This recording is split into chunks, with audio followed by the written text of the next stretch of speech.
Welcome back, one and all, to LPL English, your unofficial home for everything LPL. I'm Mazel. I'm joined by Quacks for the first time, and we've got Shivam behind us on production. It's going to be a hell of a night. I'm excited. Are you? Absolutely, Lennon. They've been locking us away from one another. I know. Our first cast ever. Like, how's it going? We're man? like how many months into the year? Oh gosh. Right, and they're putting it on. They're putting us on this one as our first cast together. Pretty good. So we better hit the ground running right here, because it is the grand finals rematch. From what we saw in split number 1, the two teams that made it the furthest, made it to first stand, and one of them, Mazel, able to call themselves champions after coming back. I'd say so. It's going to be a lot of fun to kind of go through this matchup once again. But let's go ahead and cover the busy work. Obviously, if you're new here, if you didn't watch the first day, we do have weekly schedule changes going into effect for the LPL for split number 2. We have days off, which is... I've been doing this for almost 6 years now. Never happened. But, you know, it's always a time for firsts. And so now you'll have to be really paying attention to when our schedule changes up. No games Monday ever. Sometimes we don't have games on Tuesday. But that being said, let's go ahead and move into the standings that we've seen so far. Obviously, we only had 1 day of games, but it was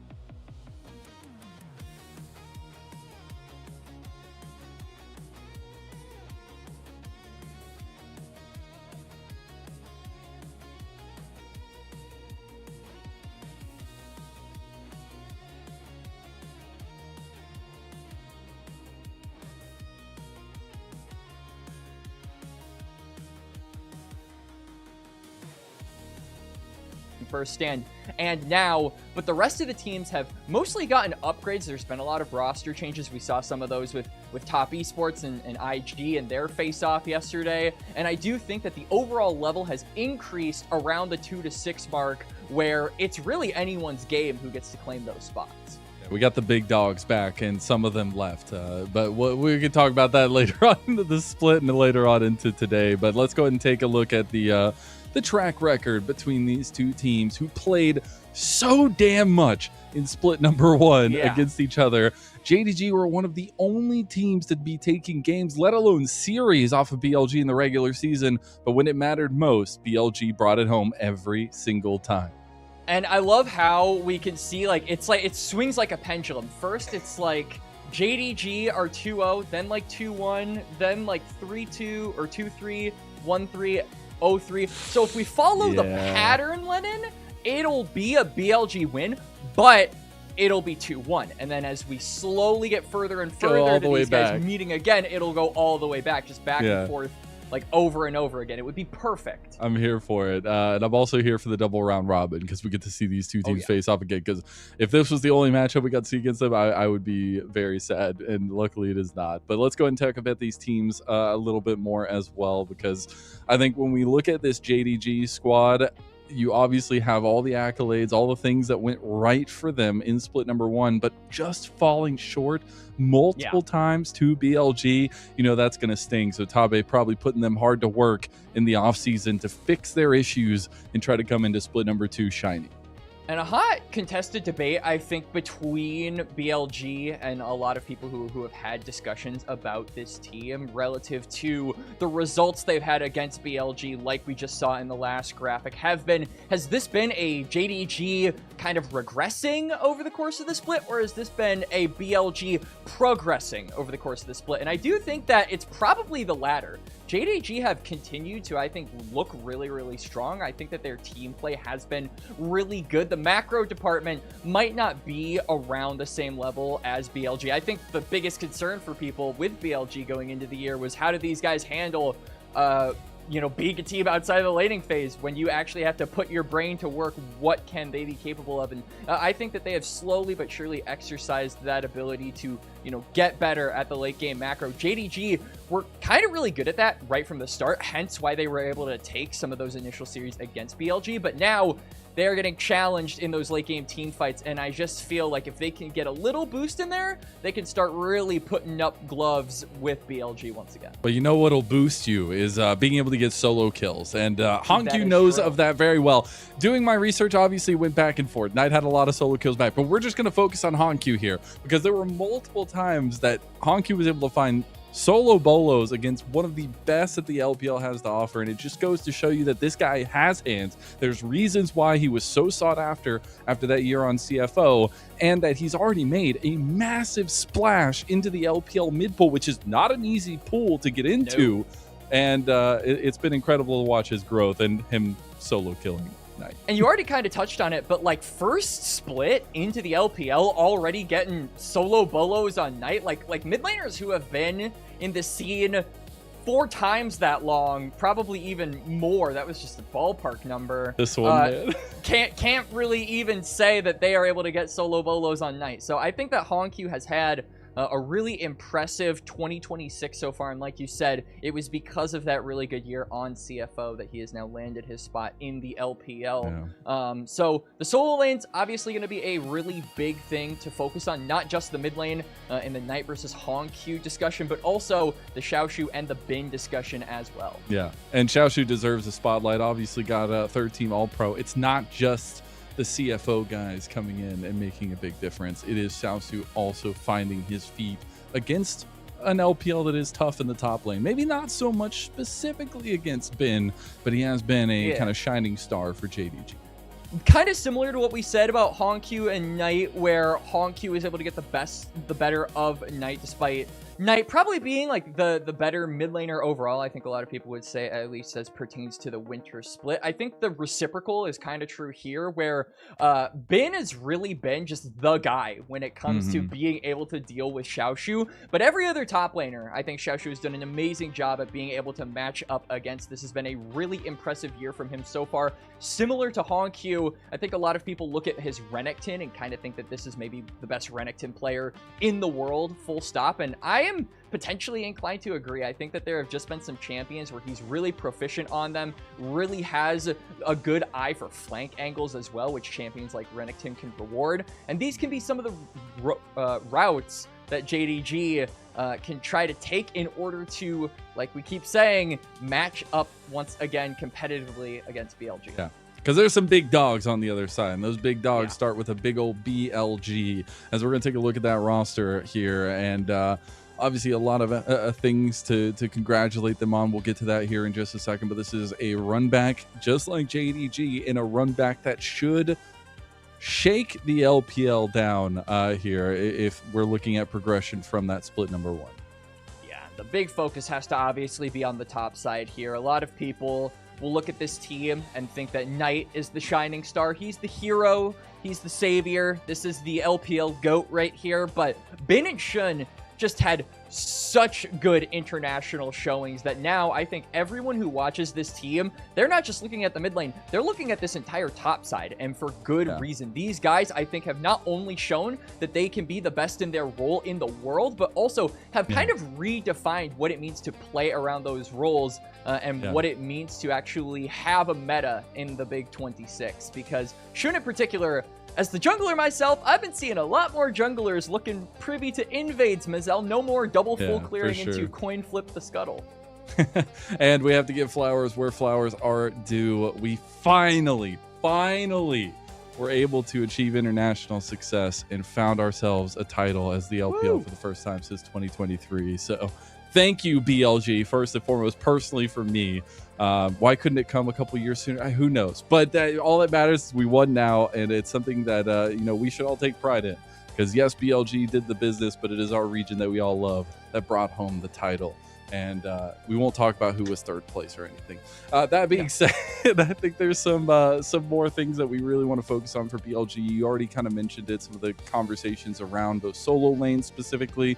But we also want to talk about Shun, my personal GOAT, who we'll be talking about here very shortly. As I do think he was so instrumental. I know it's been talked about how he's kind of shaped the meta of being a jungler right now in the current state of things, and being able to kind of transition through that. And I think that's super important to give his flowers, again, just like the championship there, but it's also really important to kind of hyper focus on why. And that being said, I'm not Omega analytical, but I do have some funny pictures to go with some of your hard-hitting analysis that I luckily got from 1010, who, if you're not following and you're a Shun fan, you should go follow.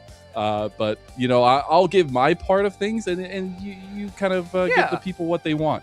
A nice little balance here of analysis and levity going into the show here. So yeah, this first play, we obviously that Shun, level 4, has the full clear complete, skip the scuttle in favor of going for a kill, which is just based, by the way, and then like has barely any HP, on comes to save him, boom, gets a kill. No idea what happened. I think when I was looking at these clips, he had like 30 HP or something like that, was one auto away from dying. And Mazel, I don't know. If I was Shun, I'd be making that face too. I got out. I don't know how. Support gap. Hey, I'm here for it. It might be an older picture, but it's also like the quintessential duck picture of Shun. So, you know, also qualities of Shun. But yeah, continue your hard-hitting analysis, Quacks. Yeah, so then we go over here. Shun, level 3. Who needs to full clear? He skipped his entire top side, looks for a gank, and I really like, this is like gonna veer off course a little bit, but On's willingness to go for unorthodox support picks is always so fun. I mean, Shen support, he had the Anivia support in first stand, so like having that taunt to follow up with all of the Xin Zhao damage, I think any champion with dynamic pathing Shun really excels on. And even though he goes down here, he baits Elk into going too far, Viper can just flash for the kill, and you get a 3-1 lead already. And there you go. Proper and a little duck. Look, the glasses are the same. They can see.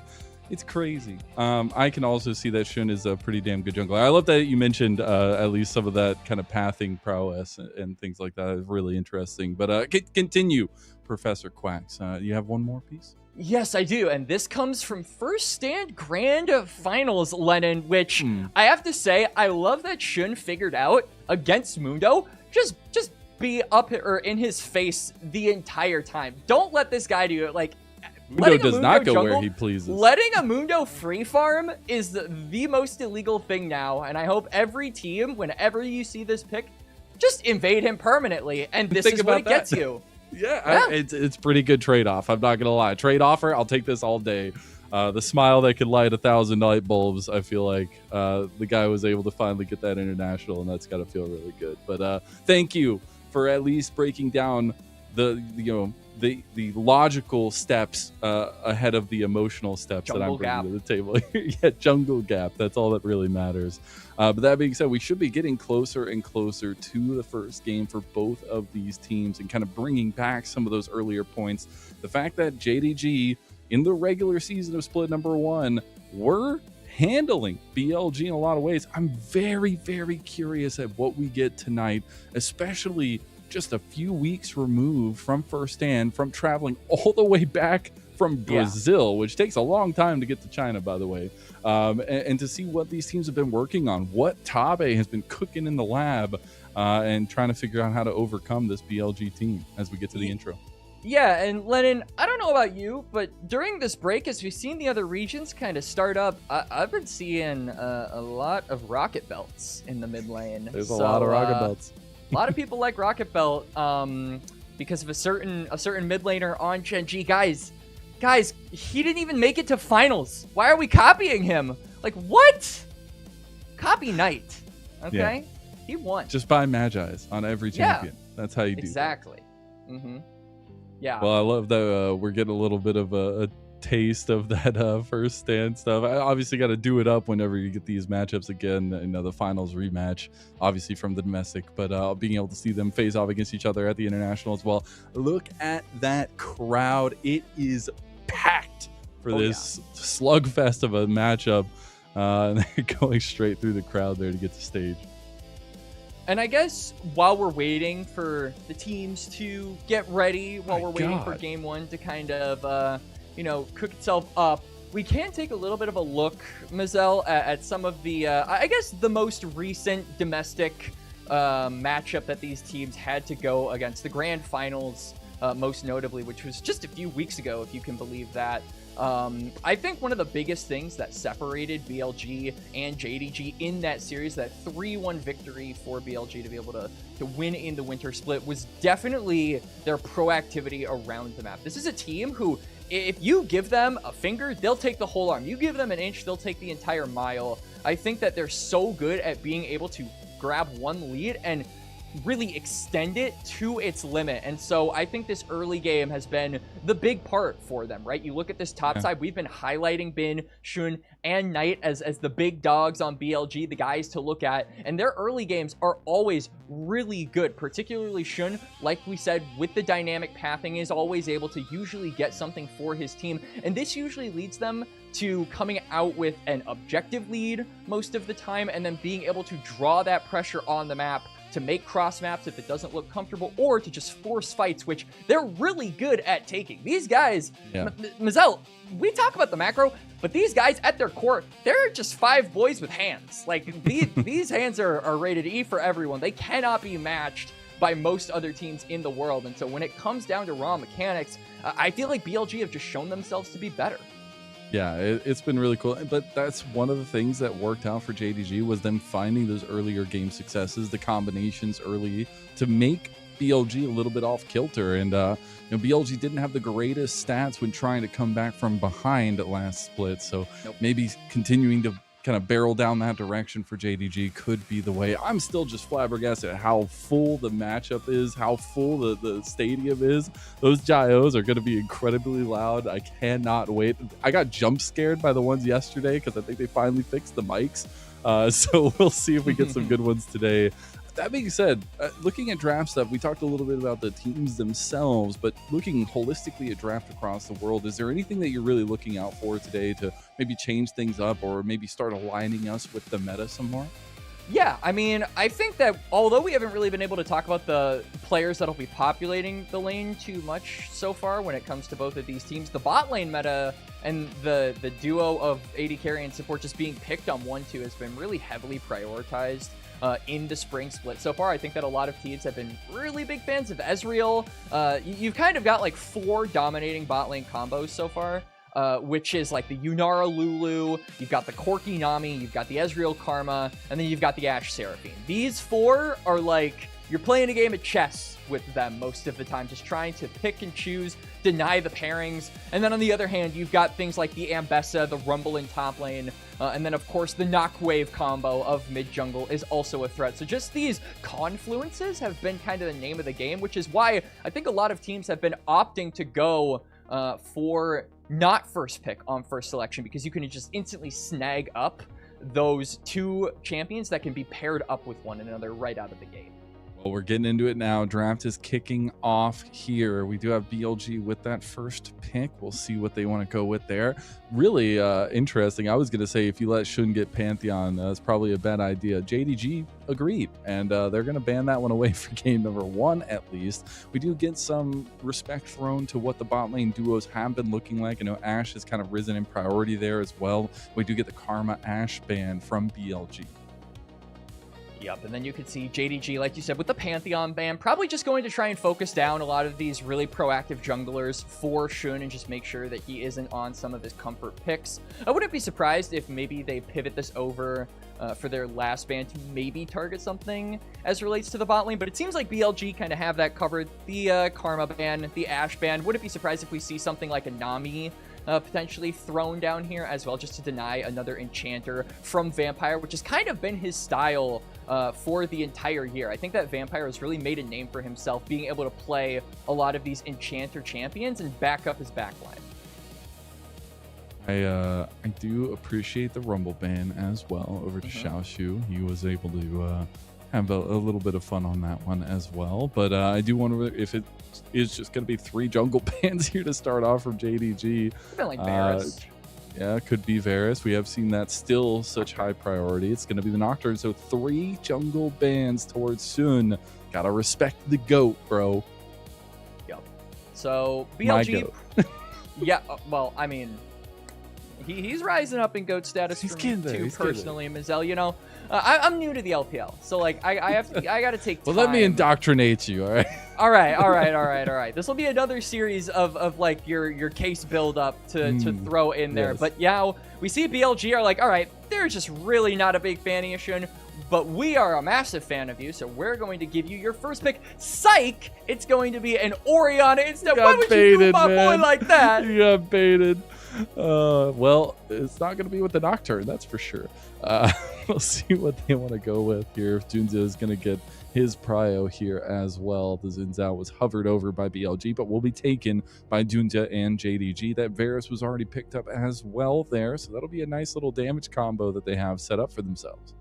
I wonder here if BLG are just going to opt to maybe go for their bot lane here. We talked about the importance of trying to get at least one of those pieces in the bot lane down in the first 3 picks. So we can see the Sivir being hovered here. Ezreal is still up, but they're choosing to forsake that here in favor of, yeah, the Sivir Bard probably just looking to get on the map as much as possible and make sure that he can affect this top side that we have been talking about so much. So now JDG have an option here where do they want to counterpick the Orianna and look for something good into the matchup against Knight, or do they want to finish this bot lane off with a pairing to go with this Varus? And it looks like they're going to choose the former, Galio being hovered here. Obviously pretty good at soaking up that damage against the Orianna, but then switch up to the Azir helps in the range department, but I think a lot of people have been a bit skeptical on this champion since the nerfs. He has been prioritized a little bit less, and also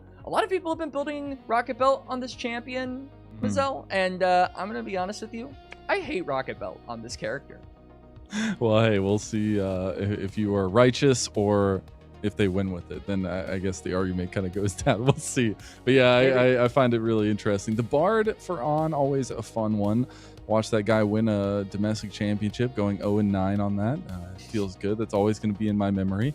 As we're in the second phase, who'da thunk it? More jungle bans. 4 jungle bans so far from JDG. Lord. They are terrified of Shun, and rightfully so. I have to pull up the LS draft tool to see which champs are like left for bro here. Like, this is absolutely brutal.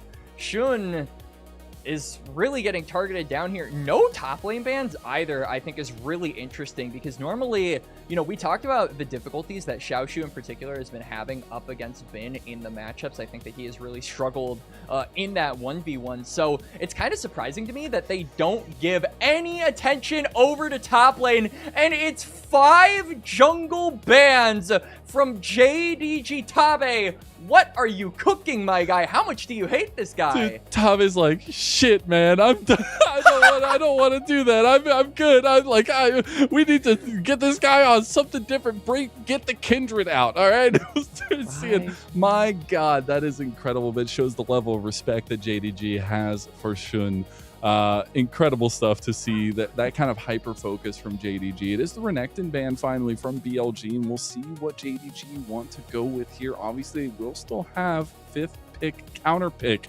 It's going to be Ambessa first and foremost, so it looks like support counter.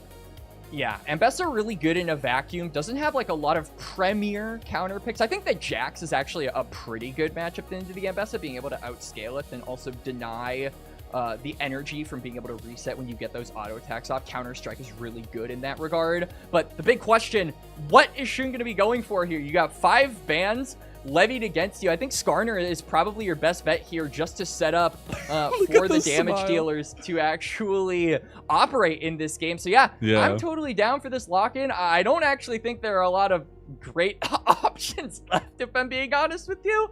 So yeah, I think Shun kind of shoehorned into going for this pick because of JDG throwing so much attention over with those jungle bans, but it does mean every other lane, Mazel, gets freed up pretty significantly. You see the Jace lock in here for Bin, and I feel like this against the Ambessa, we already know that this is going to be a big lane to watch.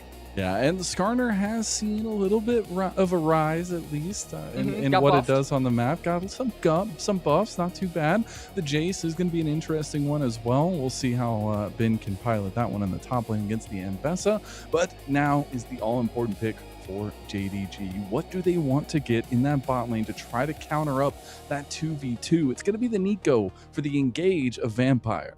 And this just feels like a full engage comp here from JDG. I think that the Nico on 5 is a little bit insane because we already kind of identified that this was going to be a go-in comp, and I feel like Nico would have helped identify that a little bit sooner.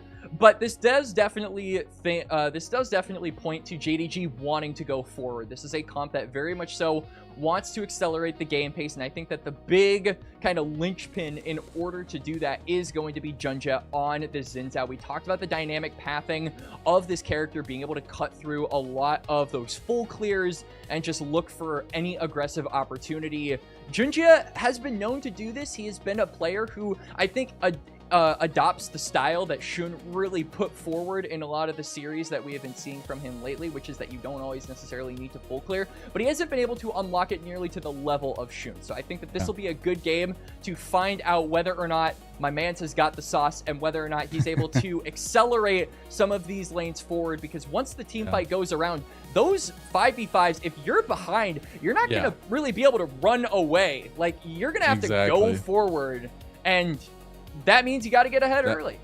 That being said, it means it's time to get onto the Rift. We're getting so close to seeing this finals domestic rematch, but as well as an international rematch from that first stand tournament, and being able to see BLG reign supreme there internationally. They got to come back home and take care of business. This was a team that had brought them to the brink in many series there in that split one, and see if JDG can kick it off running here with split number 2.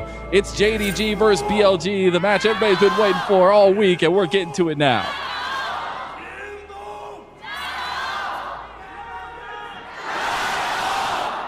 Oh my God. Holy moly. There's a lot of BLG fans, I think. Quacks, you know, it might be because they just won the first international for LPL in 3 years. Maybe. Who knows?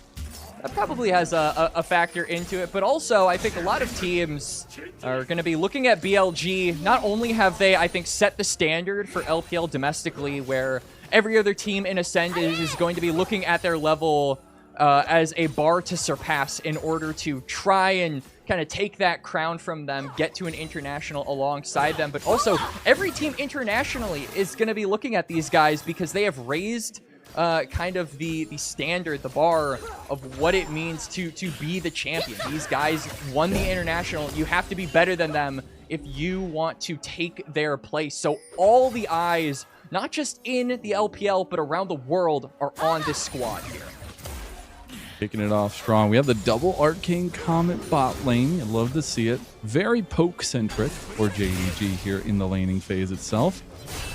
And we'll see how those things... you might be saying, wait, but there's Gala and Viper right down there. Why have you not talked about bot lane? And it's because, you know, Gala having a pretty good split. Viper didn't have the grandest of moments, and it was definitely a spotlight on the rest of the team that we were seeing from BLG. We'll see if they maybe change our minds here to open up this split. We're really looking at this top side of the map, especially with both junglers, I feel like not all the time seen, pathing both of their ways towards top. Getting toward finishing those full clears as well, we can see that the priority is heavily favoring BLG in those solo lanes, so I think that Shun should have no issue just being able to cross over to that river and take this crab. Meanwhile, though, Junja probably going to have to go toward the bot side just to make sure that he isn't being majorly chunked out around this crab, because he's got really no one to back him up at the current moment. And that could maybe open up a door for him to impact this bot lane. Like we've talked about a little bit, we don't expect this Sivir to be heavily played around in a Bard lane, but as I say, there's not going to be a fight around the crab. Junja throws his spear.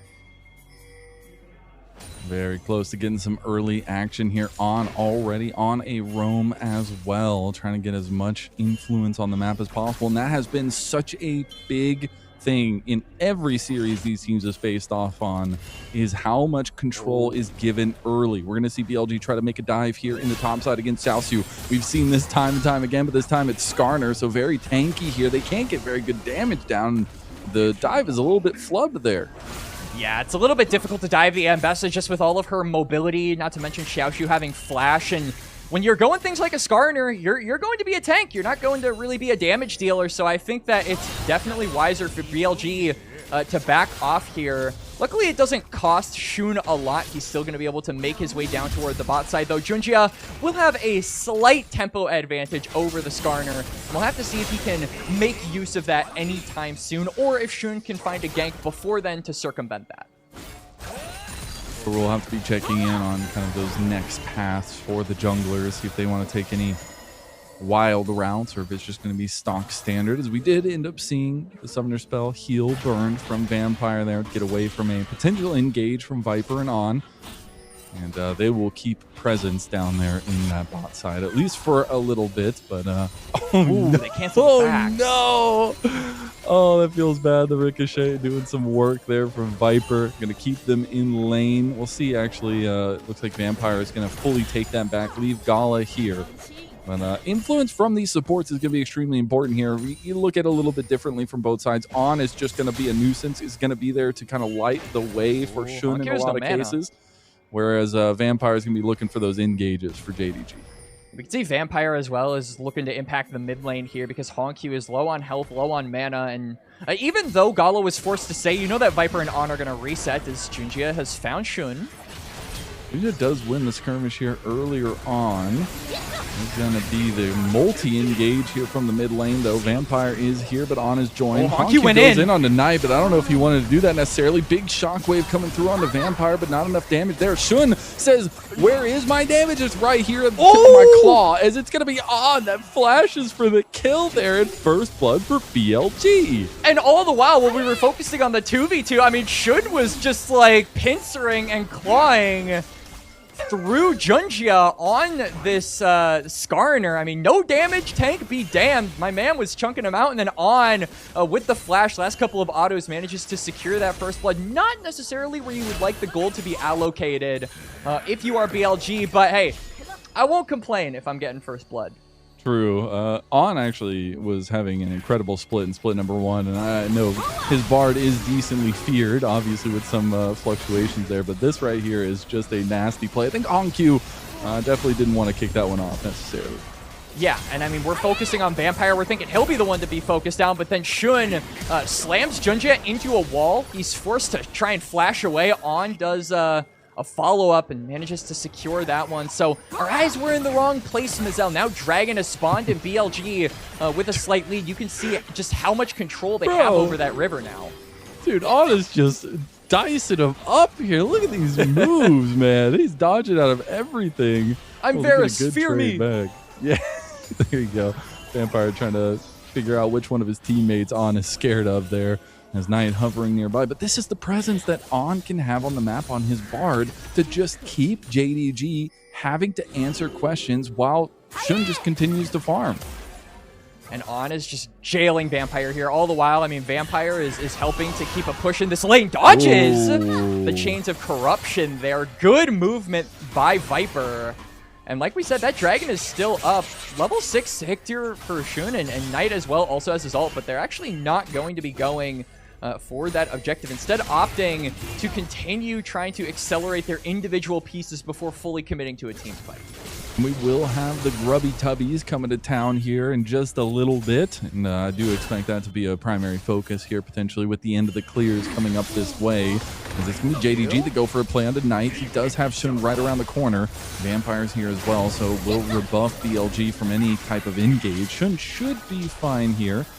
And he will be worse for wear ahead of this objective. Could just go for the Dragon trade if they want to.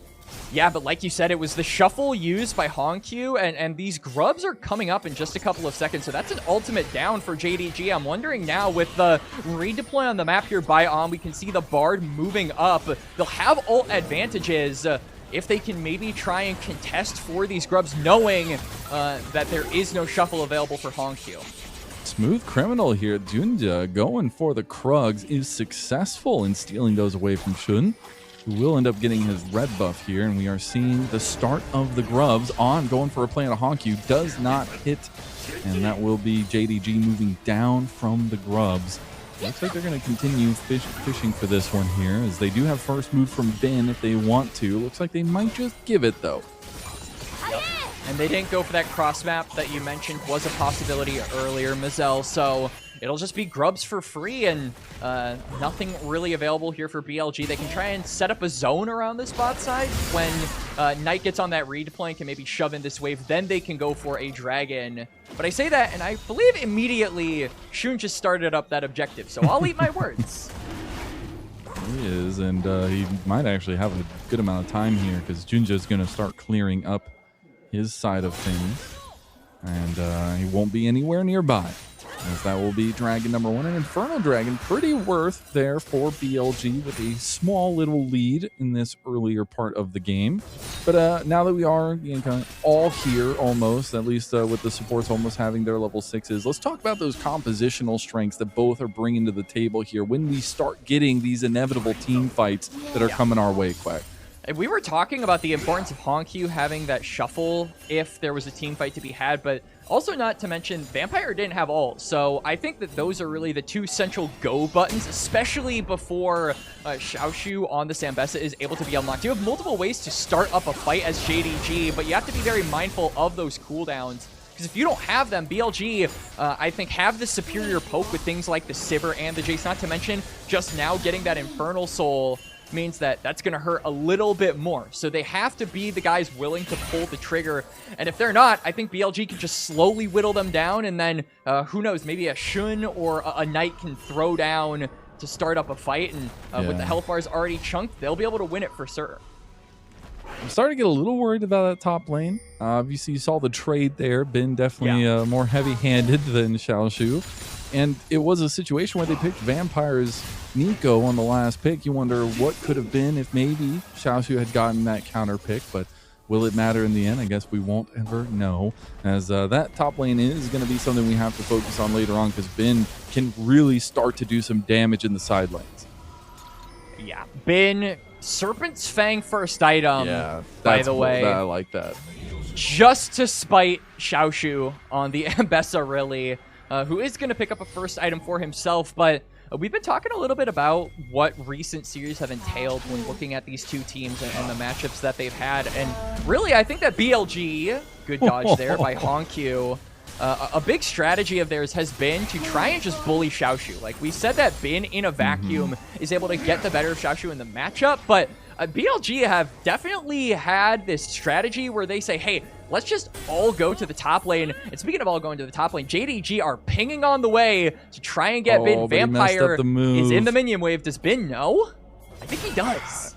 No, he doesn't. He's walking up. He doesn't. Public Execution comes out with the Pop Blossom on top of it, and Ben's going to try to get some damage back, but the clone is enough to save the day, and JDG get on the board.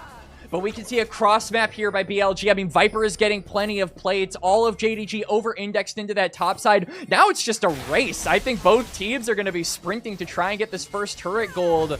But the difference are going to be those grubs. It certainly will help JDG to win that race. So overall, I think JDG on top of the kill, probably winning out in that trade, being able to set Ben further and further behind on this Jace, who, if he doesn't get ahead early, it can be really detrimental, because outside of the innate damage, Jace doesn't really offer you a lot in the wake of utility itself.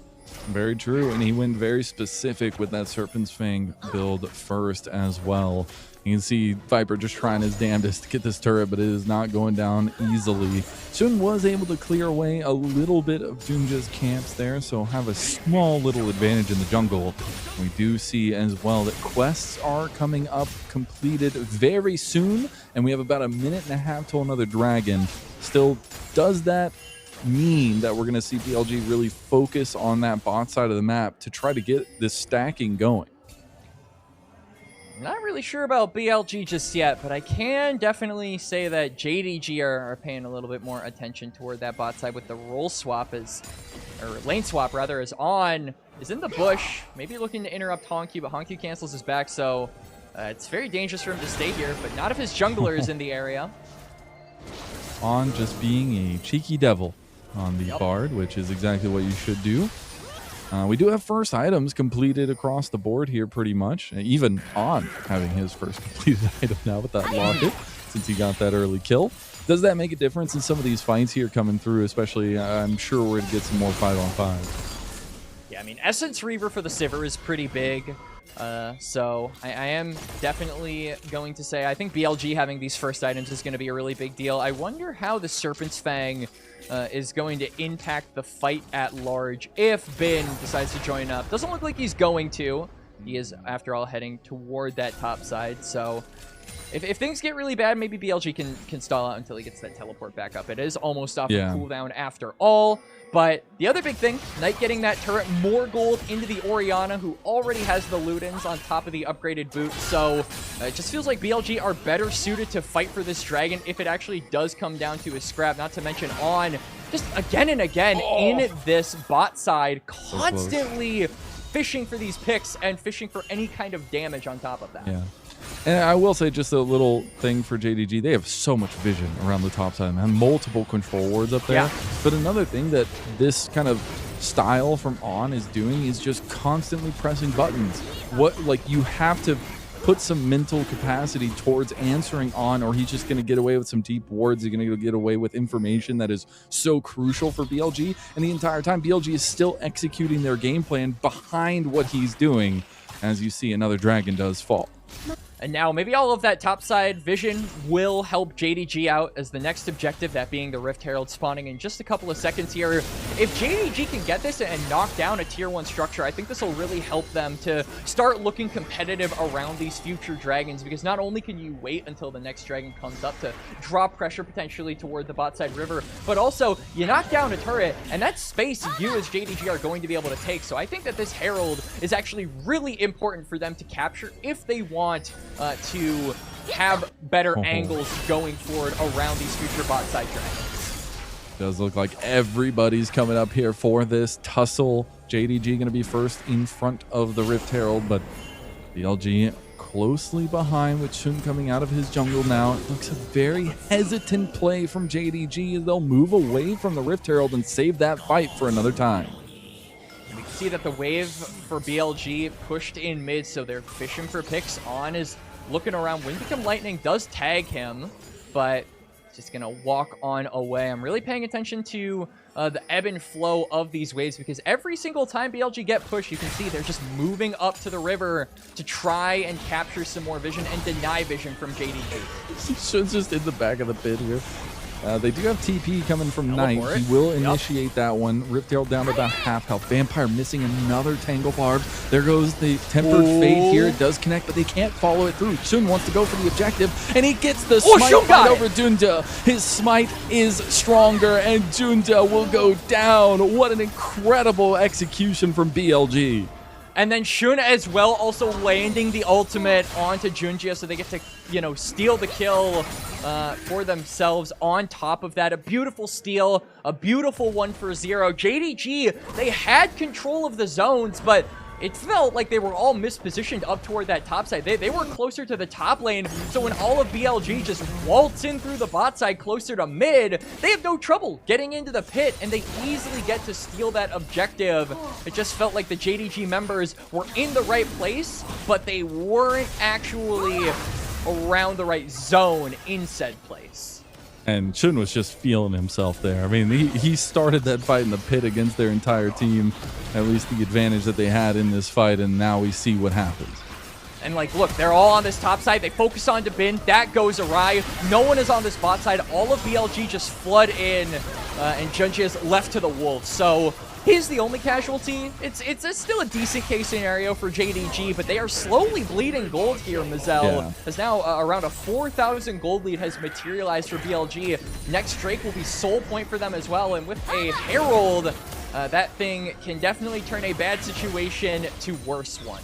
I mean, it felt like you were just on a mountain with some fresh snow, and then all of a sudden you hear a little bit of rumbling. You're like, oh, it's fine. You continue going, and then next thing you know, you have an avalanche on top of you. And 5,000 gold early on. They won't get the second charge off. Junja does smite that one away, but against BLG, giving them control like this is their bread and butter. When they have a strong hand on the map, they will choke the life out of the enemy team, and it seems like that's what they're doing now.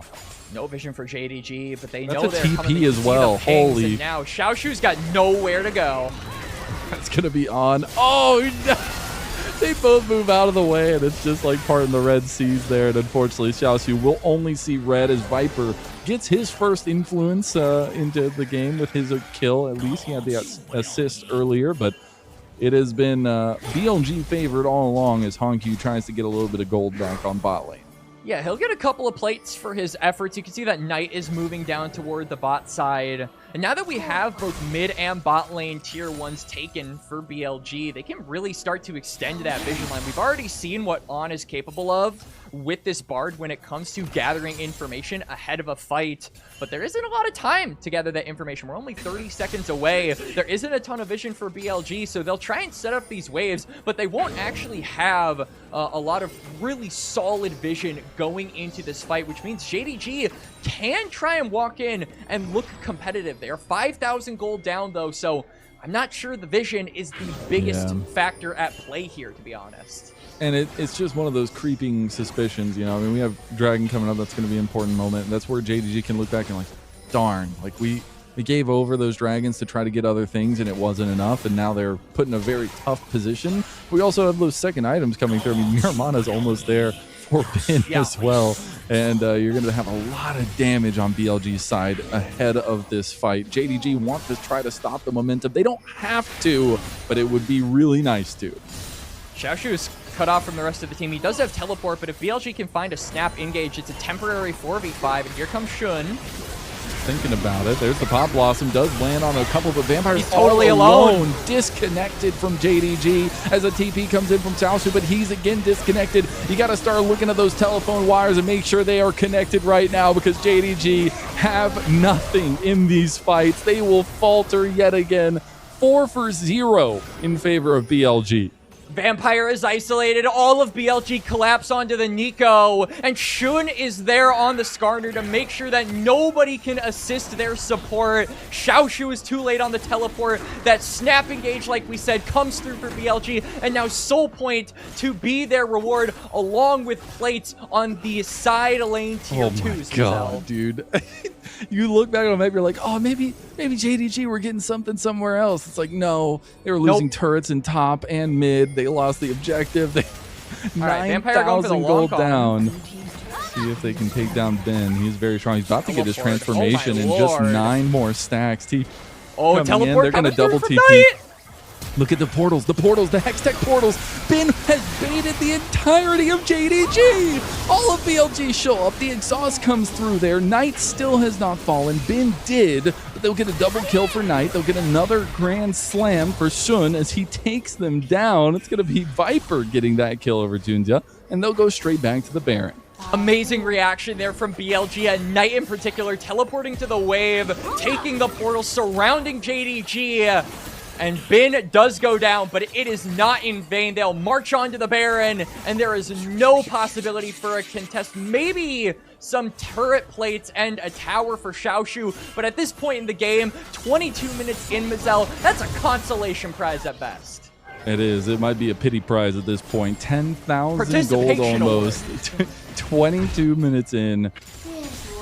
When we were looking at this matchup, we were thinking, yes, it has been very BLG favored in the last few times that they've faced off against. But there was those wonderful memories of JDG being the first team to take a series off BLG, one of the only teams to take games off of BLG. And you were wondering, is that time off? The 2 weeks that we had since we've seen these teams, is it enough for JDG to kind of learn the way to deal with BLG? And it so far in game #1 has not been the case. BLG looks stronger than ever against this JDG team.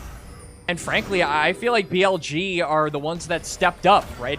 We talked about, is it a discussion about JDG maybe looking a little bit worse? Is Shun He's going to flash away from the Chains of Corruption there as well. He's still a tanky boy as the Baron buff still doing its magic here. And they'll take another turret. They'll find that tier 2 in bonsai. Vampire going on yet another. Here we go again. What is Zinzao doing behind us as BLG find him? That'll be a big Pop Blossom straight onto Ben, who is not very tanky with the Tempered Fate's going to buy time, and here comes the rest of BLG. They might go a little bit too ham. Ben still hasn't died, by the way. Ben is still alive. He's going to flash away. Junja just says, I have to get him. He will find his mark, but he'll fall immediately after. Xiaoshu trying to do his Beyblade best, but that best is not enough. And a double kill goes over to Shun. Vampire started this whole play and will finally die. It's a solo kill tonight, actually, in the end, and that's a full and total ace of JDG by BLG. Once again, congratulations, you got Ben, but you lost everybody in the process. BLG, make every trade worth it. It is a steal at this point, and they continue to dominate this matchup, Mazel. This is looking like a Game 1 victory for them. They're taking all 3 lanes at once, but we do have respawns, so I don't think they'll be able to get the inhibs at least. And Shun may be actually overextending now as the Hextech portal is coming back to help out JDG. Hongq has ult in a couple seconds. It's going to be Shun going for a play. He's actually taking Hongq down. No way he kills Hongq here. Okay, he does. It's over. Yep. Emperor's Divide came up just right on time, and you can see Shun in the player cams laughing right there. He's having a good time. My man is feeling himself absolutely. Hey, if I got that smite fight on the Herald, I'd be feeling myself too. Ever since then, it feels like the mood in BLG has been one of elation and just constant kinetic proactivity. These guys are so good, like we said in the pre-show, Mazel, at taking an advantage, even the smallest of things, and being able to push them to their limit as advantages. It's starting to become a trend where, you know, in this one maybe not as much, but Hongq kind of puts up with Knight in a lot of ways. But in these last like 3 series, it's been something where like it feels very quiet for Knight, but then you look down to his KDA and he's like some crazy KDA every time. Like he's 0, like 8, 0, and 6 or something like that. And you just are like, this guy is completely handling post laning phase Hongq, who's a very good developing player, but he seems to have run into a brick wall that is named Knight, and unfortunately that's the same case for a lot of the LPL. That brick wall is about to get a lot more electric as the Hextech Soul coming up in about 10 seconds, and BLG once again, tell me if you've heard this before, have control of the bot side. The very end of the Istall's impact hits onto Gala, and he will just fall. Junjay tries to go for a kill on, but won't get him. Will just die to another double kill for Knight. It's going to be a little pick on the side here, as just making mincemeat of JDG here. As it's not safe for television, but it is safe for Twitch, as we will end up seeing BLG push down bot lane for the victory in game number 1. Yup, they don't need a soul. They don't need that at all. JDG 4-19. BLG once again prove who is the top dog in the LPL, who is potentially the top dog in the world, and why these guys are the international champions. They start their second split off with a bang, Mazel. 17,000 gold up 26.5 minutes in. It is due diligence, but it is domination from Billy Gaming. And that loud Jayo was rightfully given to them, as the crowd going to be extremely happy with that first game. And honestly, it's like they never left. Deathless game for 3 out of 5 members of BLG. Yeah. I think domination is an understatement for sure. These guys came to play, and a lot of people were maybe concerned that like it would take some time for them to warm back up after so much competition and playing so much and not having necessarily a ton of time to rest. Who needs time to rest? These guys never left. They're still on fire, and it's up to every team in the LPL to try and put them out. And, you know, you even got some moments from Viper and On there, people that we didn't talk about too much going into it. So a holistic team performance, but I'm going to be biased here. I'm sorry. Come at him again, JDG. 5 jungle bans, bring more. We'll give you 10. Go ahead. Take as many as you want. Yeah, come BLG at me again. will help you out. They'll ban some junglers too. You know, we'll work together We're gonna force this guy to bring out the Kindred at this point. We were actually talking about the validity and viableness of Kindred before we went live, Mazel, and you said this champion sucks. I said, yesn't. I guess if the situation calls for it, if you have like 6 jungle bans plus fearless bans, maybe desperate times call for desperate measures. I just wonder, is it like, does JDG do it again? Do they ban 5 junglers again? Like, are you too deep in the hole at this point, or are you just shallow enough that you can still pull yourself out? I guess is a lot of questions to be answered for JDG, and especially, I mean, like we were saying, it's not very long since these teams came back from international. These are the least rested teams of the entirety of the LPL. Yeah. And BLG still look like they're firing on all cylinders, which is an incredible thing. You wonder how that longevity is going to last. Obviously, it's a long split as well, but to be already on the same page this far in just a game number 1, I don't want to be a game 1 Andy, but it is it's refreshing to see that there is no fall off as of yet. We'll see what happens in game number 2 if JDG can find a better draft. And I do have to give like a lot of credit over to Bin for that game, because he was focused down pretty tremendously in this game. Like, JDG were really overloading sides to deal with him in mid to late game. Even in the early game, they were making sure to keep Bin in check as much as humanly possible, and he still managed to have a lot of relevancy. He was grouping up all of JDG. The rest of BLG were able to take the fight to JDG after the fact, and I just feel like Bin was able to keep himself relevant in a game where he was heavily focused in that game.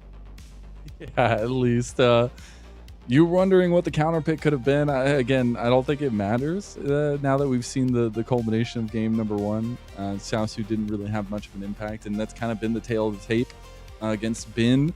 And I gotta say, the kind of damage-centric Muramana build for Jace, I love to see it. Bin's feeling himself there. But after a certain moment, it just didn't feel like there was a fight that BLG could lose. Yeah, I mean, at some point, like, when you are starting to see, like, this multi-thousand gold leads, yeah, this is absolutely insane. He lives for just long enough for all of BLG to take the portal and surround JDG. It happened, like, twice this game. We'll see the second time in probably a couple of plays, but, man, like, Bin's ability to just corral everyone, here it is, corral everyone in, the rest of BLG collapse, and then they get the fight win. And I feel like when, to your, point earlier, Mizzle, when you're starting to see like multi-thousand gold leads from multiple members, not even 20 minutes into the game, that just goes to show BLG print money. This is a team that just, they're Rumpelstiltskin. They spin straw into gold. These guys just managed to get so rich on the map so darn fast. And I feel so bad. So many of these last clips are just Junja trying so damn hard to get 1 kill, man. Like, just give it to him, please. And this one, unfortunately, on is too dastardly. Too slippery. Yeah. Dude, and poor Xiaosu missing the public executions time and time again from some good moves of BLG. Everyone was on their A game for this game number 1. But I guess that brings me to, as we're going to be getting to an MVP for game number 1, what do you think JDG needs to do to change up? Is it the draft? Is it execution in game? What do we need to see different from this team? It's kind of hard to like say what they need to do in game, because again, I just feel like it was a case of BLG playing better and having more control over the game. We talked about the importance of dragons, especially now in this season. I think that a lot of people have questioned kind of the validity of going for the grubs and how effective they are in season 16. I think a lot of people will tend to agree with each other that dragons are probably the more cost-effective objective, at least as far as win conditions go. So focusing those would definitely be nice, as On fresh the guy, fresh bar, let's go. Player of the, I'm actually in support of it. I mean, this guy, dude, that guy was a menace. The bot lane, like not, and I'm not even just talking about the lane. He owned the entire bottom hemisphere of the map, and he was in complete control of it. Like, this guy just owned that area. Yeah, again, I think it's something that's so undersung, is like, you may see him, being caught on vision, getting a couple auto trades with somebody on JDG, but you also have to think, like, the entire time that that's happening, JDG have to find solutions to deal with him, and that just takes that brain power away from your general strategy in the game, and on having a massive influence for that game number 1. But we'll see if they can continue having that kind of influence for game number 2, if JDG maybe bring us to 3 games, I hope, crossing my fingers. But before we get going into the dark for that game number 2, if you'd like to support LPL English, please consider becoming a Coffee member. Coffee is the best way to support the LPL English project, since the vast majority of your contributions go directly to the show and paying all the volunteers that make this project a daily thing. I guess a couple days off now, Not anymore. but not anymore. It goes to paying on-air talent. It goes to paying for all the broadcast upgrades and things that we do. So please go subscribe to our Coffee. It'll be linked in chat. You can unlock perks and all of that fun stuff. But we got perks going into game number 2. BLG looking strong as ever. Will they continue it, or can JDG come back? We'll see you then.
Welcome back, one and all, to LPL English, your unofficial home for everything LPL. I'm Mazel, I'm joined by Quacks, and we have a game number 2 on the horizon that I really hope goes one way, because I want 3 games in my first series of Split number 2.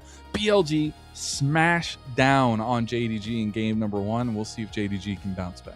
And it felt like the reasons for that smashdown, as you said, Mazel, really were just an amalgamation of all of the points that we brought up before Game 1 even started. The early pathing from Shun, the dominance from Bin and Knight, the roaming from On. They gave On his Bard, for crying out loud. This is his champion. What are we doing, guys? And he won. They had to spend 5 bans on Shun. Yeah. That's like an honor at that point. So, were you ever did you ever play like basketball in like middle or high school? So, I did. It was like when you were being like double or like triple team, when you had like the ball and you had like 3 people just around you. Like that is the equivalent. That is the League of Legends equivalent right there. True. It's like multiple bands just tossed at you. 5 is absolutely insane though. Yeah, I love 1010 had posted the "did it work" with a little duck and Shun face. So, you know, it didn't work. If anybody's wondering the answer to that question, 5 bans did not work. We'll see what they want to change about their ban strategy in game number 2. But, you know, we were trying to figure out what does JDG need to do differently. But for BLG, it's kind of continued driving the ship. I mean, you kind of played the style that we've seen them play time and time again by trying to get control of the map on with something that can influence the map quickly and often, and it worked really well for them. So trying to figure out how to recreate that for this game number 2. Yeah, and I feel like also just making sure that you're giving space over to your solo laners to actually farm up that gold. We didn't really talk about it often, but like I also think that not even solo laners necessarily, just your lanes to farm up gold. Like even though On wasn't in bot lane very often, him and Shun were constantly sectioning off areas to where Viper and Gala were basically 1v1 for a very large chunk of time, and this allowed Viper to get a ton of gold as the Sivir, and this was extended to all lanes, I feel like. So that's why the gold leads were so big, because Shun and On were controlling the jungle so well and being able to police where Junjia and Vampire were going and being able to influence those 1v1s. But we will see JDG take that red side with that first pick. Let's see what they want to grab with that one. We have also seen an adaptation in the ban strategy, as Ashe will be banned this time by JDG. Still the Jarvan ban there, as Rise and Rumble will be the bans by BLG on that blue side.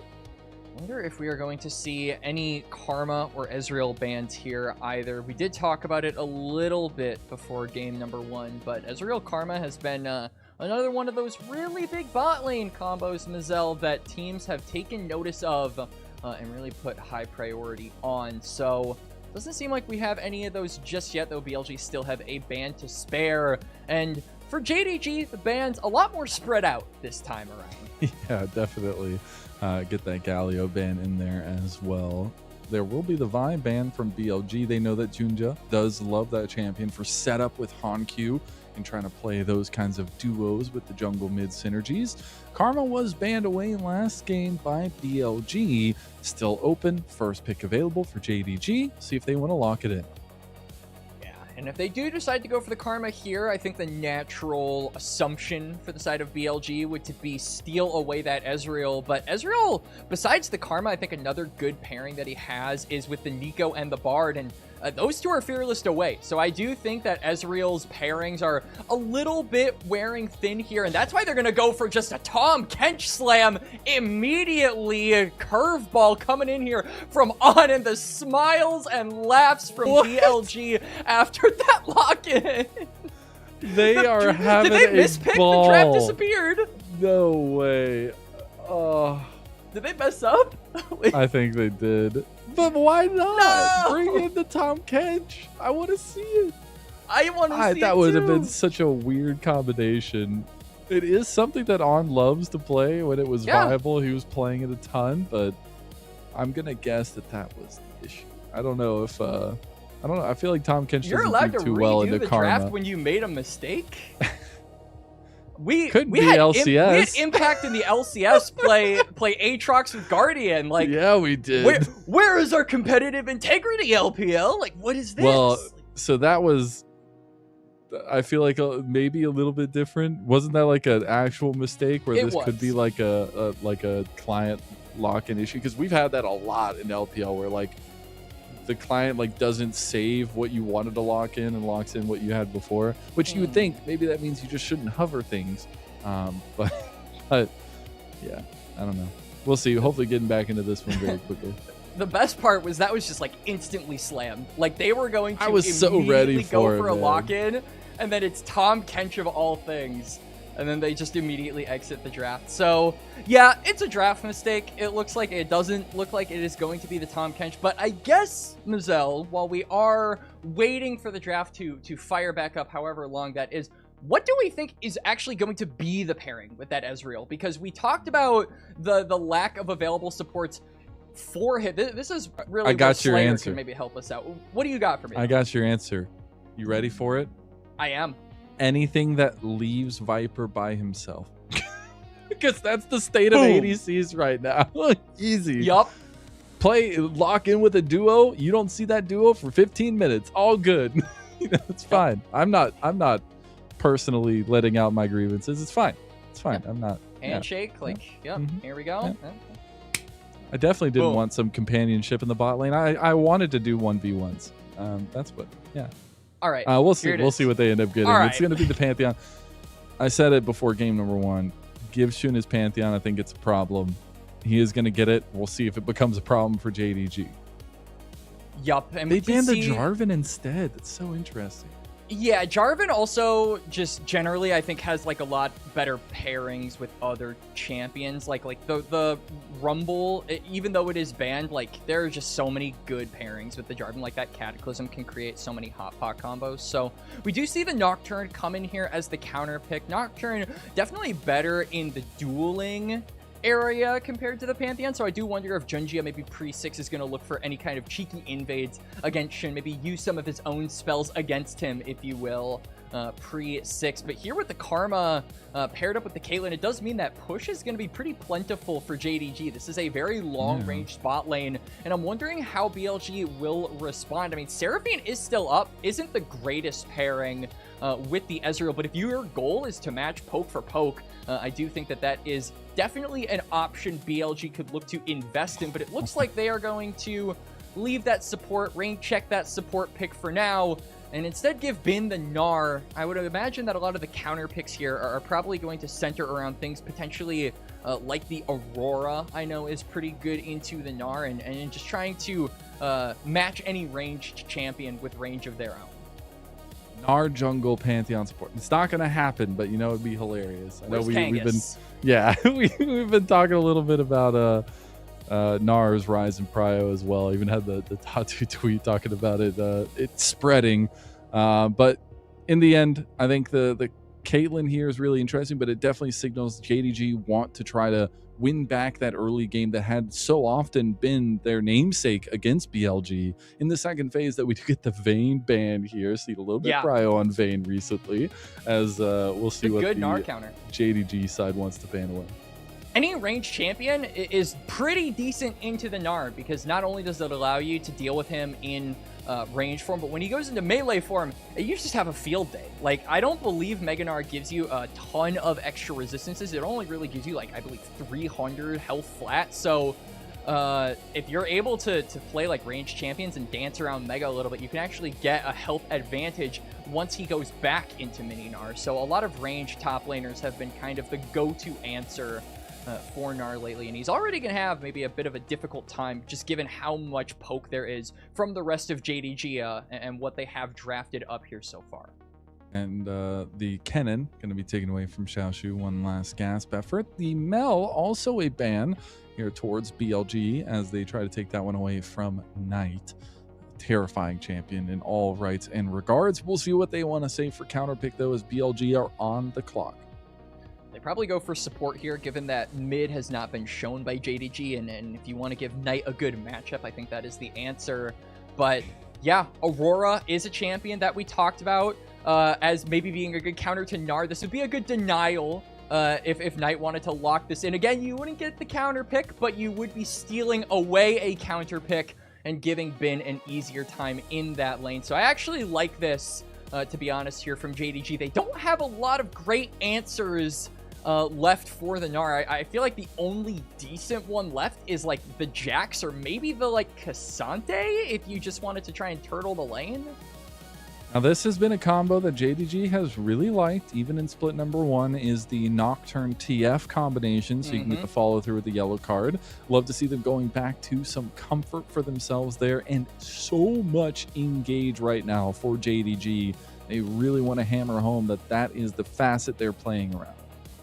Yeah, and this has to be something that they do, like, once you immediately get level 6 as Hongqiu and Junjia, move around the map. Like, that is your #1 objective. Yorick going to be the lock in here, and then the Shen to round it off. We were saying maybe there would be picks that could match this Caitlyn Karma in the poke roll, but On is just going to tank it like the Giga Chad he is, and hey, maybe if we see what we saw from him in game number 1, he's not going to be in the lane to actually tank it at all. He'll just be moving around and playing River Shen. Yup. Yeah. And the answer to any Nocturne engage is going to be so huge. I'm so sorry I interrupted, but I got distracted by that weird doll, that like mini mannequin that was just flopping its arms around. Disgusting. Anyways, it definitely looks like a BLG comp that feels pretty stalwart, where JDG, their bar of execution is pretty high with this one. Yeah, I feel like it's really going to be the onus is on Junjia and Hongqiu. Like I just said, once you get that Destiny, once you get that Paranoia, just go around the map as much as possible. I think that this has been a pretty big strategy with champions like Ryze as well, where once you get that Realm Warp, just immediately try and influence the map. So if we can see Hongqiu have that influence in the early to mid game to snowball the JDG comp later on, we can get maybe the Fable Game 3 result. We want to see it, and JDG, it's up to them to get us there. It would be the first one of the split, as we had all 2 zeros on our first opening day, the Super Day with 3 series. We're hoping that this one lives up to its potential. It's a tough one for JDG to come back from that game number 1, though, and to come back from the slog of games they've had against BLG that have not gone their way. But now is the time, opening up the split for both these teams. It's BLG versus JDG game 2.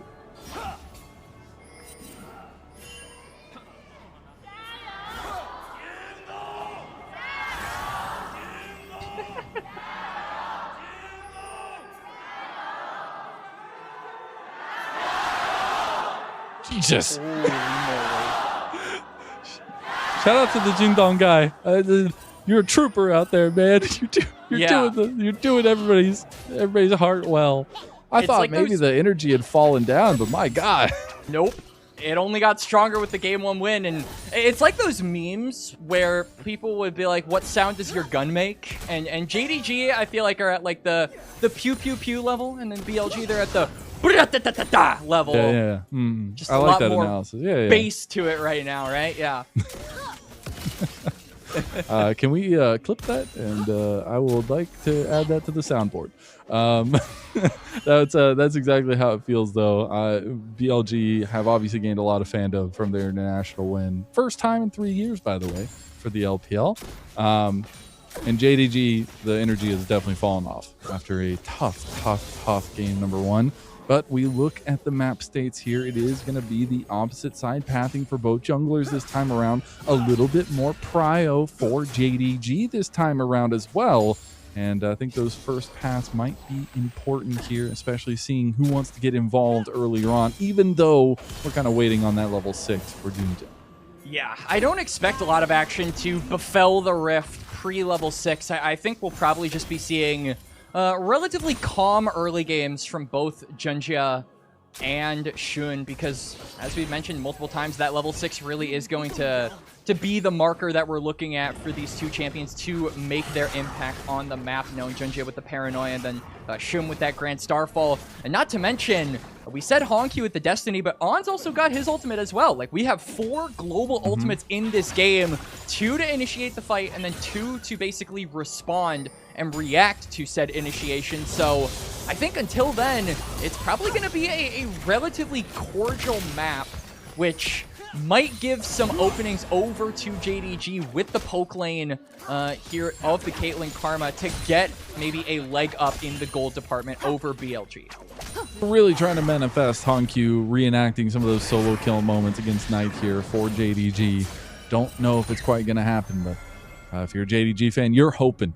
As we do get to see the Karma finally come through. I know they highlighted that with a little bit of a change in 26-7, but still a very oppressive champion when you're looking at the poke-centric bot lane that they have. Yeah, they're just constantly keeping Viper and On under their tower. Luckily, though, we see that Shun has completed his first recall. Viper is going to get his back there canceled. We'll see if maybe Shun can make an impact known on the bot side, but there is that word in the Tribush, so probably not. Ooh, Bing goes in. Oh, I think he auto-tagged. Yep, he's looking for another one there. He's looking anyway, though. One more stack. Not going to be enough. He doesn't have the speed. We'll have to turn around onto the ghouls, the cat ghouls, as there was a redeploy coming out from Junja up towards the top side, but obviously can't really affect that lane too much, as Hankyu going to get a nice push in mid lane. Should get a turret plate off this as well. You can see that, like you said, Junja not really cutting his pathing, because not only is it not a guarantee that you're going to actually be able to do anything against the Gnar, but also just really keeping up with your priority and your conditions. Trying to get that level 6 is really the name of the game here, so you can't really be worrying about the lanes until you have that ultimate unlocked. I say that, and immediately he pivots over to maybe get a wraparound in the top lane with the pushing wave. He didn't get to eat much in game number 1, Quacks. He's a hungry boy. Looking for a little bit of an invade gank. He's going to decide that it is not the time and go for a quick back ahead of this dragon spawning on the bot side of the map. Don't think either team is really in position to be getting that one. And I get a time to glaze my favorite jungler. As 300 victories in the LPL. Number 33 there right now by Shun. And still a long career to come, I hope. As if the glaze for this player on this broadcast couldn't be any more plentiful. Hey, he's got 300 I'm living wins. in my T Swift era, baby. I'm loving it here. I like this is the play. There's so many years that people doubted this guy, that people trashed this guy. I'm looking at you, Miracle, and now all these years later, we get so much coming from him. I'm gonna stop glazing him, but you know, that's my boy. That's my boy. We can see that Shun taking a little bit longer to go for that reset. Does end up on the top side, and Junja managed to finish his second full clear on bot where the crab is spawning. So this will actually give the Nocturne level 6. He's got Prio in bot lane, so I wonder if Junja just decides, hey, I've got upgraded Smite, I've got level 6, I've got Prio, all of these tools, let me just go for the Dragon. See if the Maiden goes down to bin there, but yeah, Dragon is already going. Still pretty healthy earlier on. Vampire's going to rebuff On from moving in. Dragon down to about 1,400. Shun not going to round the corner here, and Dragon will go over to JDG. So righting the wrongs of game number 1, they go for the early objective here to deny any stacking from BLG, and now they'll be set up for that grubby tubby play on the other side in about a minute and a half. See that control ward was placed by Junja, but that's not really going to matter in like 10 to 15 seconds time here. If Shun gets an angle to look onto mid, he's not going to be crossing over that ward. He's going to be falling from the sky, and that ward's not going to be able to spot that. The map is going to spot that as a whole, so that just kind of goes to show how we were highlighting the importance of vision in game number 1 and how proactive BLG were with it in that first match, and how it was so instrumental for them to get that game 1 victory. This game, though, vision doesn't really have as much importance, in my opinion, because of how many globals there are in this game and just how much they'll be affecting these future fights, which in a minute could go down with those grubs coming up. I gotta say, a little positive thing. I think that the pressure that BLG has been facing on bot side, especially from this kind of poke-centric bot lane, has kept On a little bit more tightly bound to that bot side of the map. Obviously, when level 6 comes, that's going to change things, but that is a stark contrast to that game number 1. And see if the JDG's plans come to a potential here. As we'll be getting resets from both sides. Level 6s are up and available for both junglers. I'll be waiting for the moment that they want to kick that off here with 20 seconds until the grub spawn. And both waves cleared out by bot lane. Everyone's going for their resets, and both supports are probably just going to redeploy onto the top side. We can see that Vampire is already moving. On is actually electing to stay on the map, so I think his mentality is, hey, I soak up this wave, I can get level 6, and I'll be able to join up in a fight anyway. So I actually like this move from the Shen, just to try and get that surprise with the Stand United. He doesn't get it, though. We'll see. That's the Paranoia popped on top side. That's a really nice flash coming out from Bin, but unfortunately it's the entire brigade that's coming. There's that Stand United, but it was way too little, as Shun will have to flash away. Bin tried his darndest, but it was not enough. Now Knight's going to get flashed on by Honky. He goes between worlds, but the between worlds is just enough to get him out. That's going to be BLG taken away from the objective, and full neutral objective dominance from JDG. Bin may have been able to survive so much punish in game number 1 to stall out for his team to respond, but not in game number 2. All of those ultimates are for naught, and JDG get the jump on the Gnar, get the grubs, and this is going to be so good for the Yorick specifically. Xiaoshu we're looking at to be this big side lane menace, and he'll be able to utilize those grubs really effectively, as well as Honky, who will be on the sides having that ultimate available. And yeah, the damage is just too much. Bin's not able to survive. Knight is in the middle of so many JDG members, so he's forced to exfiltrate. Almost doesn't get out, but manages to save himself at the last moment. Little things, I mean, really well-timed gank there from JDG right as the mini Gnar came up, so he had no way of getting out. We will see BLG back on the map, though. They still need to try to be proactive with this Pantheon jungle. I want to let Ninja and JDG off scot-free. Still a pretty decent lead for them early on, only a little south of 2K. The sub 10-minute mark, but we might just go for a 50-50. It's going to be Shun that gets the better of it. So Smite fights 1 so far equals 2 for BLG's jungler. Yup. Q Smite, it's kind of cheating a little bit, but hey, you'll take what you can get, and there definitely hasn't been any Shun slander on this broadcast so far, so we're not about to start now.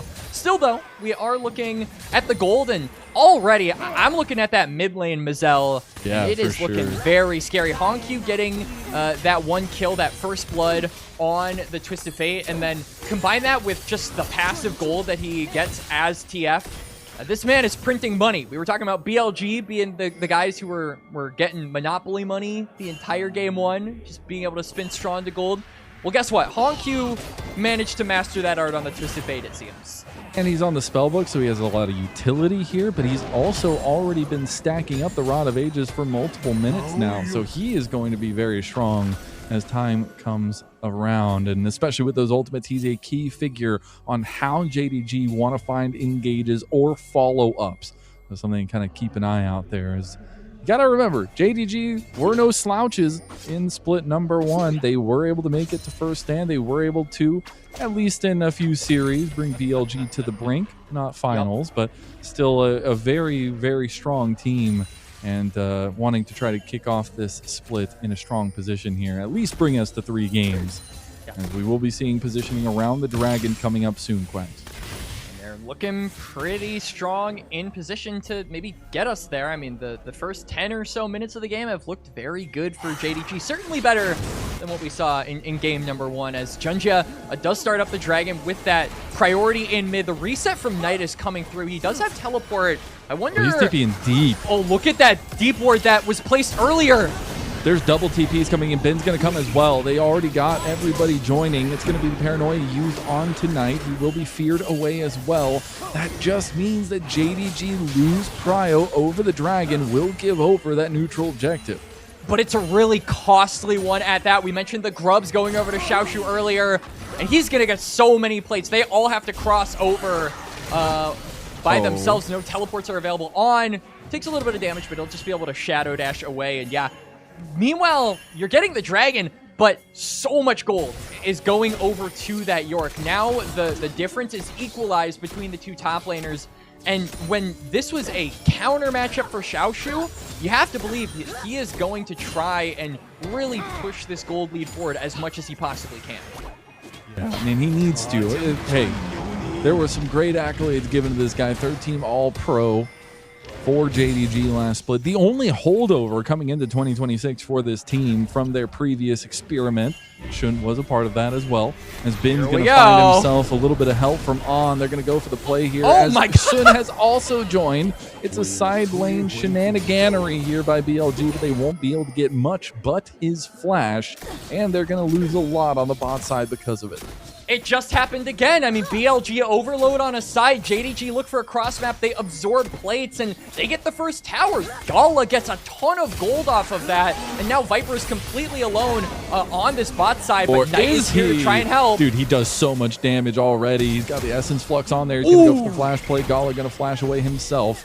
There's going to be the weirding to slow down Vampire if that Mystic Shot hit. Maybe the follow-through is there. On was on his way as well, but that won't be much given back. Still a 3,000 gold lead for JDG early into this game. Jinjia may be looking for a play onto the top side, but those steel caps are meaning that Bin is just too damn tanky. Combined with the flash, there's no way you're ever killing that Gnar. At this point in the game, I think JDG just really need to try and hold on to control around this top side. Herald is going to be up in about a minute, and again, I feel like the objectives have really been the name of the game when it comes to every match in series with these two teams in them. Oh, it's kind of getting wrecked by Honkyu there. Flash from Junja is going to get the step away from BLG. Bin's going to try to follow him. The flash play from Jun, and Jun executes Junja where he stands. Spear through the heart and spear through JDG. That was a bloodthirsty flash from Bin. I was thinking that it might have been a little too bloodthirsty, but Shun is there to follow, and Junjia goes down. Now all of BLG are just circling the Yorick like sharks, Mazel. It's not long for this world. He will have some respectful re-engage potential with Honkyu. That's going to be the insta-flash from Honkyu away from the TP. He's going to get the yellow card on, but On dashes out. Xiaosu is down to Knight, but Honkyu and Vampire are still here, still tussling. Yellow card comes through. He's going to try to get Shun. Shun's going to go low, but not going to go down. The cards are not enough, and BLG scrape by yet again.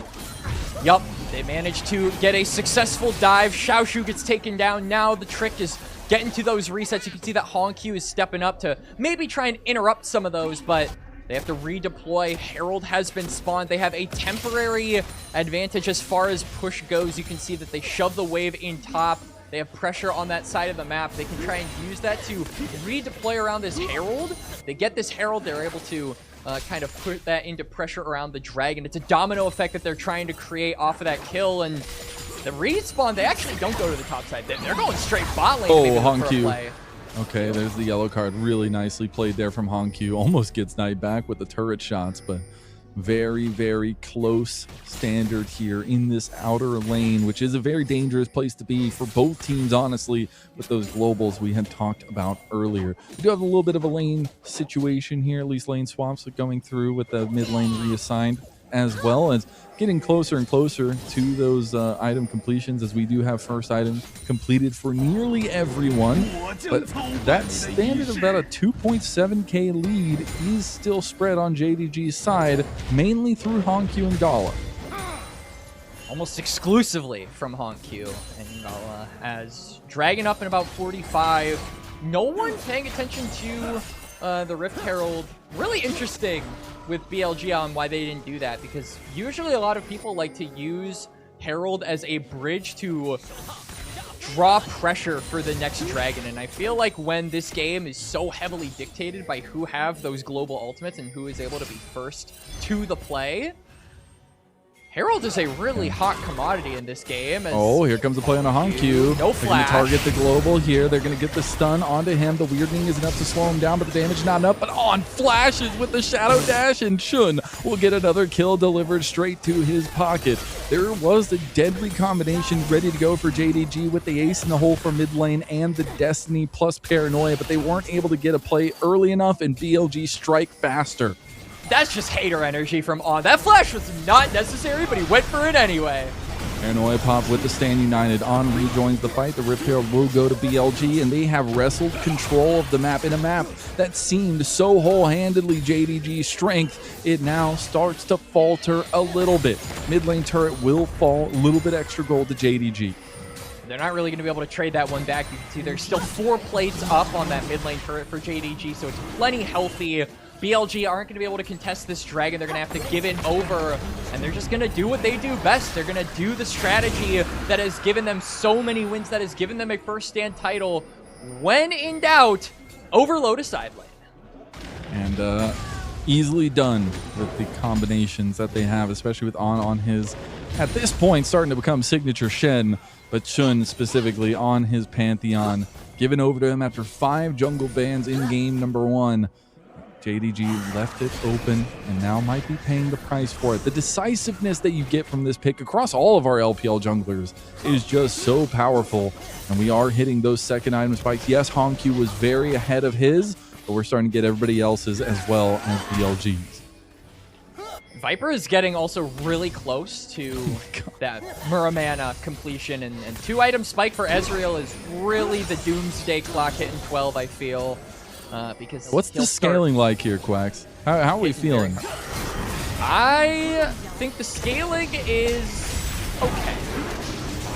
He was a little bold for this one. Honkyu just went into the back line here by himself, and we'll just get jumped on by Shun. Honkyu making a critical mistake here at the cusp of JDG having control, and that just means that lead chunked down yet again. They've got Herald. They're going to charge straight into the bot lane. All of JDG are split, and BLG are without fear, Mazel. Oh, Junjo's just going to try to buy time. Grand Starfall comes in. Junjo will just sacrifice his life. Meanwhile, under turret, Xiaosu's trying his darndest, but it's the turret that's getting low. He's going to get the engage right onto him. Vampire is here. On gets flashed on by Xiaosu. Xiaosu will get the kill back, but Bin goes in with a Meganar ult. Knight is right there too. True Shot Barrage across. They are taking artillery fire from every direction, and now Sun back in with the flash play. He's going to look for cleanup kills. He gets one execute there onto Vampire, and BLG will go back as they do. They take the lead for the first time in the game. And Shun is just kicking the JDG members down. Oh, well, like you said, it's the gold lead finally in control for them. And off of a crucial mistake from the man that has given them so many good opportunities. Honkyu overextends himself, ults into the wrong spot. He's got no one around. And from there, all of JDG are split, and BLG pick them off one by one by one. And I understand what Junjo's trying to do here, but the Rift Herald makes this play kind of all for naught there, is that they already have the might. They have that extra tankiness under the turret, and unfortunately pays the ultimate price there. And yes, On goes down, but this combination here, they were just throwing everything in the kitchen sink at JDG. They really were. They wanted to get as many kills as humanly possible. Just try and extend that gold lead too, because now I think Viper will have enough to get that Muramana. Shun already has his 2 items as we go back to live. Another defensive paranoia as they are getting surrounded. Destiny has been popped. He's going to go for On. He is in his reprieve there. He does not get out though. On Q does end up taking him down. BLG will escape for now. There's not another objective for a little while, and JDG really just trying to hunt in these in-between moments as Blue will go over to BLG. Shouldn't smoke that one away. Knight going for a little bit of a combo. Yellow card is available for Honkyu. Viper does not get away fast enough. Does take a little bit of damage on the back end of that one. Saving his flash for now. Knight gets flashed on. My God. This is exactly what JDG wants, though. Whoa, as now where we going? Comes in. He does buy his team so much space with that ultimate. We'll call it a zoning ultimate, but now he might just be a dead Pantheon. He's going to try to block as much damage here, but a big shutdown is coming towards Xiaosu. Baron is up now. I mean, Jungler is dead for 40 seconds, but JDG, it doesn't look like they're going to be gravitating toward that objective. Instead, setting up for the Dragon coming up in a little less than a minute here. It would be soul point for them. And honestly, I think probably the safer play of the two to just kind of throw down some wards around this bot side. You can also see that the empowered scuttle crabs have spawned, so it just gives you that extra little bit of knowledge as to where some enemy wards could be as well. So yeah, JDG, I think, playing a much more clinical game. Definitely not mistake-free. I'm looking at Honkyu with that very misaligned Destiny placement earlier. They got the lead back, you know? Yeah, they did. Right, fine. And that's what matters. And now we've got Soul Point. If they're able to claim control of this bot side river and get this objective, it'll put them in a really good spot to continue that scaling and have that win con be alive and well for them. But BLG, you still worry. Despite losing a member, they're the guys that actually have control of the river somehow. Yeah, they do. I mean, Shun will be over here doing the dragon as Junja takes the engage here. Knight getting very, very low. On's just going to die here outright. He does flash. They got the Drake. Dragon goes their way, though. Now On going to try to get his shadow dash through the wall here to get away. Knight doesn't die to the ace in the hole. You still have Shun in the middle of everything. He's about to die again, a second time in a row, and Ben's going to go down too. He doesn't even have Meganar yet. He's getting low. He does finally get the Meganar bar going, but JDG have already taken what they wanted in that kill onto Shun, who now will have fallen twice in a row, even though they lost the dragon. JDG still going to be happy. Yeah, all they really wanted was the dragon. JDG don't have a bot turret to go for. They don't have a mid turret to go for. They're not healthy enough to go for the Baron, so there really is no possible play that they can make on the cross map. And yeah, teleport coming through. They're going to be hunting for Xiaoshu, but this is a very tanky Yorick. Oh, he's got the Stand United alongside him. On will get the taunt, and Xiaoshu will just die to On there, by the way, who gets the kill. River Shen always taketh. As BLG chunk back the lead yet again. We can see the pings are actually going on to the Baron. Maybe off the reset from Viper, they can look to go for that. On popping the Ghost, they really want to go for this mid turret. On to Gala. Gala insta cleanses. That was a Captain Jackson if I've ever seen one, and that's a really nicely timed defensive cleanse from Gala to get him away from that play. They will still lose the turret, so that's a bit unfortunate. They still get away with their life, which is, I think, okay at the moment. But I want to go back to that conversation we were having, because while there is some scaling opportunities for JDG, it does terrify me once we start getting to these 3, 4, 5 items for BLG's comp. Yeah, and I feel like the relevancy of the gold lead for Twisted Fate matters less and less as the game goes on, because Hankyu hasn't really been able to get a lot of kills in the last few minutes, and Twisted Fate isn't known for his damage. I mean, you mentioned it earlier, Mazel, that the reason Hankyu goes for the spellbook is the utility. You're going Twisted Fate for the utility. So when you have a big gold leak like this, it doesn't actually do a lot to push forward your damage numbers. It more so just means you're going to be higher level than the other guys. And I don't think that is going to matter more and more as the game goes on. It's actually going to matter less and less. So I think that BLG, like you said, it's going to be the item advantages and the big breakpoints coming in through their scaling pieces. And also, it just feels like JDG, the pieces that they set up early on in this game, are starting to wear a little bit thin. Yeah, one piece that I think can still have a lot of impact is Gala on this 3-item spike now completed. Caitlyn, I do think you can have a lot of impact if you space correctly. I think it's going to be hard to come by against this composition by BLG, but we'll keep a little side eye on Gala at this point. That being said, a lot of vision play going on towards this top side, threatening around the Baron pit, but there is Dragon in 2 minutes, which would be soul point for either team that gets it. Yeah, it would put the other team on a timer to really react around as now we get the Paranoia and the Destiny. On the Viper, ace in the hole as well. This was the combo I was talking about before. They just use all 3 at the same time, and BLG have nothing to do about it. It will be Shun that gives his life for his team yet again.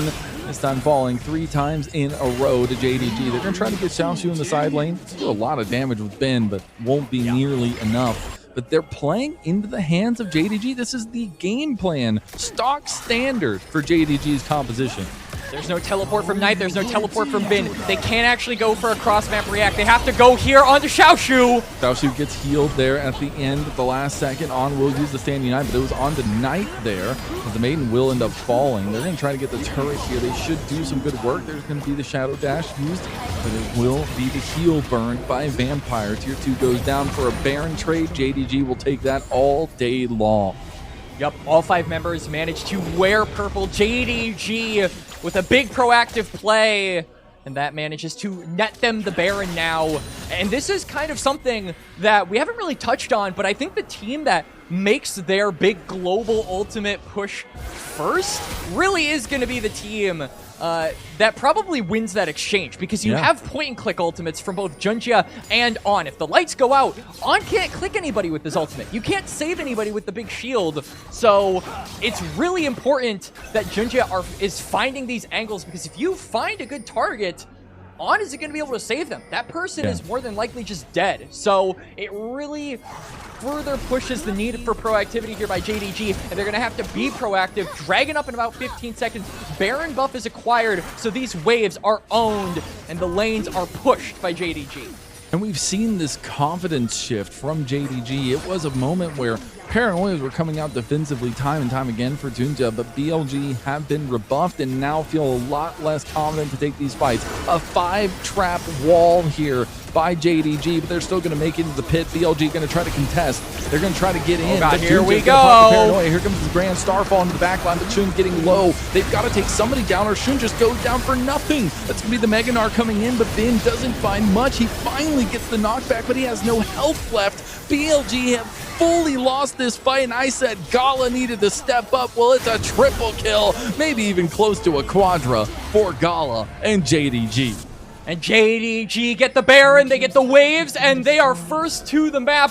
BLG need to walk into JDG's territory, and they get expelled, kicked out, and game number 3 is looking like it'll be on the horizon, Mazel. I'm hoping this is the first game 3 of the split. If it is to be so, Respawn's still so far away in a dysfunctional fight for BLG means JDG continue to bolster their lead and find home. JDG, a team that brought BLG to the brink so many times in split number 1, will also bring us to 3 games in their first series of the split, and this time against BLG yet again. Finally, some good food. Second day of the LPL, our first 3-game series, Mazel, and it is with the reigning champions and the runner-ups. I would have it no other way, my friend. And, you know, I might have glazed Shun too hard. I think there were some caster curses thrown there. He died 4 times in a row, and Junja got the better of him. So really nicely done from JDG, but we can poke fun at the end of the game, the way that they lost in the end, but it was JDG setting up their bricks of their house early on. They had such an advantage between Hongq and Gala that they were able to kind of propel that forward. And I feel like the straw that broke the camel's back, we were getting a little bit worried, you and I, Mazel, when we were saying that the BLG members were just going to continue to scale, and it looked like they were taking a lot more space than JDG. What really, I think, turned the game around was that Paranoia Destiny combo onto Viper. Shun falls trying to save him in the aftermath. On can't save him because lights are turned out. And they get 2 kills for free. That turns into a Baron, and I feel like from there, the Dragon Soul is acquired, and they're able to win the subsequent fights that come along with those objectives. So really good domino effect just kind of happened there for JDG, and they just needed to be proactive. We talked about that being kind of the central theme around their play, where BLG are constantly making these plays, constantly looking to be aggressive, never putting down the damn knife. They're always looking for an opportunity to stab you and go after you. JDG got to be willing to do the same thing, and they definitely were here in game number 2. I'm just going to say, I'll stop talking about it after this, but Shun gave his life for 2 of his teammates that were like a collective 1-0 and 8 or something like that, where he had like a 400 gold shutdown, and they got Baron off of it. Maybe some mistakes there that BLG can clean up, but I wouldn't have it any other way. Going to 3 games here, and JDG showing us a little bit of life after that game number 1. I think you can obviously look to that combination of Junja and Hongq, but there was a stark contrast when they turned into kind of an aggressive stance with their ultimates instead of always using them defensively. And it was really, really nice to see that kind of strategic turnaround in game. Yeah, the contrast was incredibly stark, where like they were using them defensively to react to the snap engages that BLG are constantly looking for. I feel like this is kind of a return to JDG's regular strategy when it came to BLG, the things that kind of netted them those wins initially in the regular season of the Winter Split. A lot of people think back to these champions that can kind of circumvent the ability to look to transition between lanes. Because BLG are so good at taking space, and because they're so good at owning parts of the jungle like we saw in game number 1, let's just pick champions that don't need to go through the jungle. Let's just pick champions that can teleport there, and boom, we can match them in the team fight.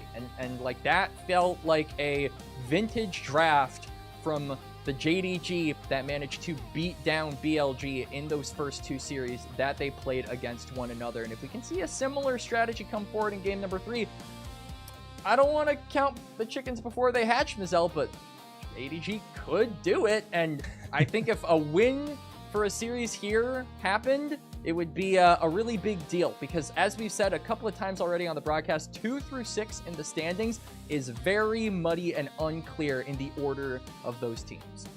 Yeah, it's going to be really interesting. This is how they kick off their splits, but got to give some props where they're due to both sides, kind of giving it all in this game number 2. We at least had some back and forth where that was nowhere near the case in game number 1. And I will say it's not like BLG didn't have their pick of the litter with the things they wanted, right? They had so many of their cult comforts on their team for this game too, and it was not enough. So you wonder what drafts are going to be looking like for that game number 3 as well. And hey, I mean, we freaked out a little bit in game number 2's draft with the Tom Kench. Ended up being a dud, but you know, now that 10 more champions are fearless away, maybe we'll get those freakouts and they'll actually stick this time. And we won't have to replay. They won't mistakenly pick a champion that gets us excited. It's fine. It's fine. Yep. I don't think Tom Kench would have saved them here. Not gonna lie. Probably not. Maybe it would have saved Viper from getting caught Maybe. when he wasn't supposed to. But again, I think this was a situation where JDG just pulled the trigger faster than a lot of members on BLG were expecting. Some of that respect maybe lost a little bit from that game number 1, and JDG taking full advantage of it. Yeah, JDG, I think, just with the better cross map, the better ability to read the map as a whole. And this really was the play that I think broke open the game. I mean, Honkyu and Jinja, they see a moment, they spot a play, and they immediately pull the trigger. I love that they were on the same page for that. No hesitancy. They immediately go onto it. And on top of that, they get the jungler. They burn his guardian angel as well. So why does Bin not ult here? I gotta see. I gotta ask. He's very far away. But like he ults the same 2 people he would have ulted in the first place anyways. I mean, we waited a few years for that ult. I don't think it would have saved them, because like Bin isn't doing a ton of damage. I just remember seeing that. I was like, but why did he wait so long? Was he silenced? Like, was he feared? I don't know. Anyways, that's gonna feel bad. Well, who do you think's got MVP for this game number 2? I mean, I feel like I have to give it over to Honkyu. I think that he initiated a lot of these fights. Like him and Junjia, I would say are probably the 2 that should earn the MVP award. But I do think that Honkyu did a really good job against Knight in the laning phase, being able to have that utility that we talked about on the Twist of Fate, and there it is, well deserved. And I mean, this goes back to what we were talking about in the pregame, or rather in the pre-show, Mizell, where Honkyu has managed to at times get the better of Knight in the laning phase, and with a champion like Twist of Fate, who gets massive gold leads because of his passive, I mean, he's able to make the most of them. Can go toe-to-toe with one of the best the LPL has to offer. It might not have been a solo kill, but it was an MVP, and I think they'll be happy with that one. But that also means we get to go to our first game 3 of split number 2. I couldn't be more excited. It's BLG versus JDG, the domestic rematch, the international rematch. It's all you could ever want and more. We'll see you for game 3.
Welcome back, one and all, to the LPL English, your unofficial home for everything LPL. I'm Mazel. I'm joined by Quacks. We're getting into our first game 3 of the split, and it's between none other than our finalists from last split, BLG and JDG.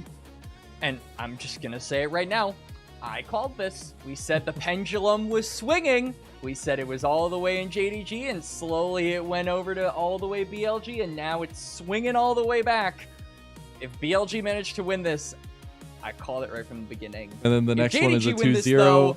If JDG win this, though, I think the fans win inadvertently. So realistically, there's no way, if you think about it, that I can lose on this. You know, I'm a better man who manages to win for both sides. Easy, dude. That's how we do it. That's how we do it. It would be the cool story there is it would be the continuation of regular season dominance of JDG over BLG, which is just such a weird and funny thing. But we'll see if that comes to its head as we're going to be getting into game 3 here. We saw a very improved performance, I would say, from JDG in game number 2. They seemed a lot more on the same page, a lot more decisive as time went on in the game. But the biggest question is for this game number 3, what comps we're going to be seeing, because we've whittled down some things, obviously through bans, but also through picks now. Some very strong pieces that both teams rely on in terms of comfort are going to be off the table now. Yeah, before we went to break, we talked about how JDG really like to go for comps, especially against BLG that circumvent the zone control, that they're really good at managing to indoctrinate in as a part of their gameplay. And so I do think that with the Pantheon removed, with the Nocturne removed, even more minor things like the Shen being removed, those global ultimates are few and far between, and JDG might have to be a bit more reliant on just the broad team fighting thing that I think has given them success against other squads in the past. I think that this is, regardless of how you match them against BLG, JDG still had a really good winter split, and being able to 5v5 against other Ascend teams is how they climbed so high. So if they want to go back to basics, I do think that that is maybe a comp we could see from them going into this third and final game. Yeah, and I would love to kind of set things up here, because I know going into it, we talked so much about the top side of the map, especially for BLG and how strong they had been comparatively and going up against the squads of JDG. But if you had to choose one player on each side that you think really needs to step up in this game number 3, at least to kick off the split with a win, who is it going to be? Oh, I mean, I for BLG, I gotta say Bin. I mean, I feel like we did get to see some flashes of brilliance from this guy in game number 1, but kind of indirectly, right? Him not dying immediately was basically the highlight of his ability to impact the map, because he was baiting all of JDG and then BLG were surrounding JD. It was a flank on a flank, basically, created by Bin. But this is a guy who we saw pop off in first stand. Like, this guy had everyone talking about potentially, is this the best player in the world? Is he the best top laner in the world? Let's see some of that energy go through here in game number 3, because I don't really think we've seen that Bin come through in this series just yet, and it would be amazing to see him redefine that in his first series back into the LPL. It's crazy to think that it's such a big matchup watching BLG and JDG go toe-to-toe, and this is their first series of what is going to be a double round robin split, a very long split. And so to be able to get this temperature test at the very beginning and then think about what it's going to do for us in the future, being able to look back on this series, is always so interesting to me. The thing that terrifies me, if I was sitting in JDG's things in their seats, is the fact that BLG have not stopped laughing like this entire series. They are just vibing. You saw Bin, and that's saw terrifying face right there. Like, Shun had like the widest smile then and there. This guy is, I had to smile. It's infectious, honestly. It is indeed. Well, we're getting into game 3 now. You see all those fearless bans ahead of it, but we will still have 10 more coming off of this game. I'll see though who exactly is going to utilize those bans. We get back to the kind of jungle focus for a couple of picks here with the Vi and the Jarvan band away. We still get that Rumble ban by JDG, who are on the blue side. The Rye is going to be a continuous ban by BLG as well on that red side. Olaf is also another really curious ban. I'm wondering if BLG want to go for like a really heavy CC comp or a really heavy poke or pick comp that could maybe be disrupted by an Olaf. So we'll have to wait and see if that ends up coming into play. I think the last ban should be targeted, toward the Ashe Seraphine, just to deny that pairing, because that really is the last big 2v2 bot lane that we have talked about. The Nami and the Corki are still up, as well as the Yunara Lulu. So BLG are going to insta-lock the Lulu instead. Usually Yunara is the one that you just pick on its own. But I actually think that Lulu does have some other pairings that could still be up, especially if Viper wants to go for like a vintage Aphelios game and get that paired up with the Lulu from On. I'm here for the mind games of a game number 3. The Lulu going to be picked away, the Yunara picked away from the Lulu combo. So now we're just going back and forth like we're playing a game of chess. We'll see what the second pick is going to be for JDG if they want to lock in that support role as well. I'm not sure they want to instantly lock in the support role. Maybe they'll try and give something a little bit more spicy over to Vampire. Maybe they just decide to go for a jungle pick right here. I mean, like we've talked about so many times, jungle has been such a high priority role. You've still got things like the Wukong up and available if you want to go for that. And Hongq, it's actually going to insta-lock the Annie. So that lockdown that we were maybe alluding to that both of these teams could look to go for with some of these bans, maybe painting a picture of that happening, do end up coming through. The Wukong and Naafiri being hovered here by Xun. I actually really like the Naafiri here. I think that Xun has had a great series so far. Give him the ball, and I wouldn't doubt his ability to actually have a great game on a carry jungler. Be a little bit more selfish this time. If you know, you know. But it's going to be the last second switch over to the Xayah. So still a hyper carry focus with the Lulu. Not necessarily the combo we always see together, but also provides a lot of safety, saying that the Tibbers might not do too much with the Featherstorm. Yeah, and a lot of people don't really, I think, feel familiar with the Xayah Lulu comp. Xayah is actually quite good into Lulu. Xayah is an auto attack champion, and Lulu loves backing those ones up. I wish we could have seen a vintage Viper Aphelios game, but when you've got an Annie and you've got the point-and-click CC, I can definitely understand needing to have a little bit of that self-heal available. The Renekton lock-in as well for Bin also feels like a comfort denial for Xiaoshu, which BLG in the banning phase of the last 2 games have paid a lot of respect over towards. So now we're going to have to see if Xiaoshu can throw down a counter of his own against the champion that a lot of people have sung his praises on, and it will be the Scion. So more or less just a wet noodle fight probably going to transpire here in the top lane, and Bin's influence is going to need to be felt outside of that laning phase. And it will make the JDG team fights really annoying. You got to deal with the Tibbers. You also have to deal with the Scion zombie once he's gone. So there's a lot of things that can provide pressure in these fights as they go. But still very, very strong front line, at least starting to establish from JDG. We're getting in the second phase now, though. You got to start thinking about what they're whittling down. Still jungle as well as that mid lane to be picked up by BLG. And still looking at the jungle, at least there in the support role for JDG. It's the Galio ban in the second phase by JDG. BLG are up next.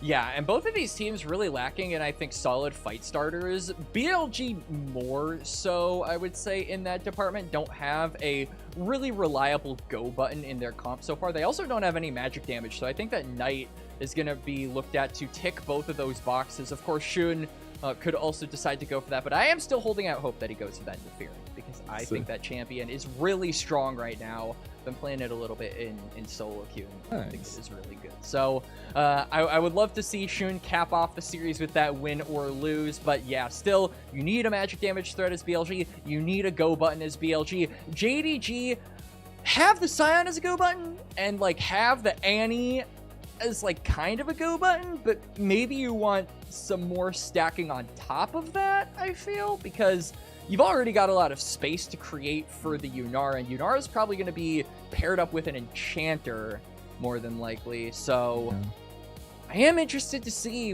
where both of these teams do end up taking these drafts, Mazel. We do see a lot of mid lane focus from JDG, taking away the LeBlanc as well, that Knight had really liked towards the tail end of split number 1. It's going to be the Nautilus ban towards Vampire, another big pick for him. Some comfort taken away from JDG in this final game of the series. Very important to think what these jungles are going to be willing to pilot here. I think JDG very standard in the things that they really want to do in these fights. BLG themselves, though, they're really playing towards this top trio, right? Xayah is waiting to get that hyperscaling going and become that strong ADC, but if the other side of the map can be strong, then maybe it presents an opportunity for them. Naafiri going to be stolen away and taken by Junja on JDG.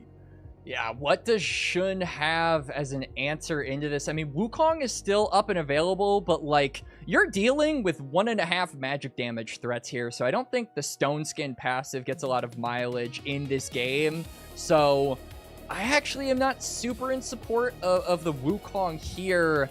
Xun is getting his options really constricted in game number 3, but he's no stranger to that. We saw that happen in game number 1 with all 5 bans being targeted toward him, so does he have an ace up his sleeve is the question.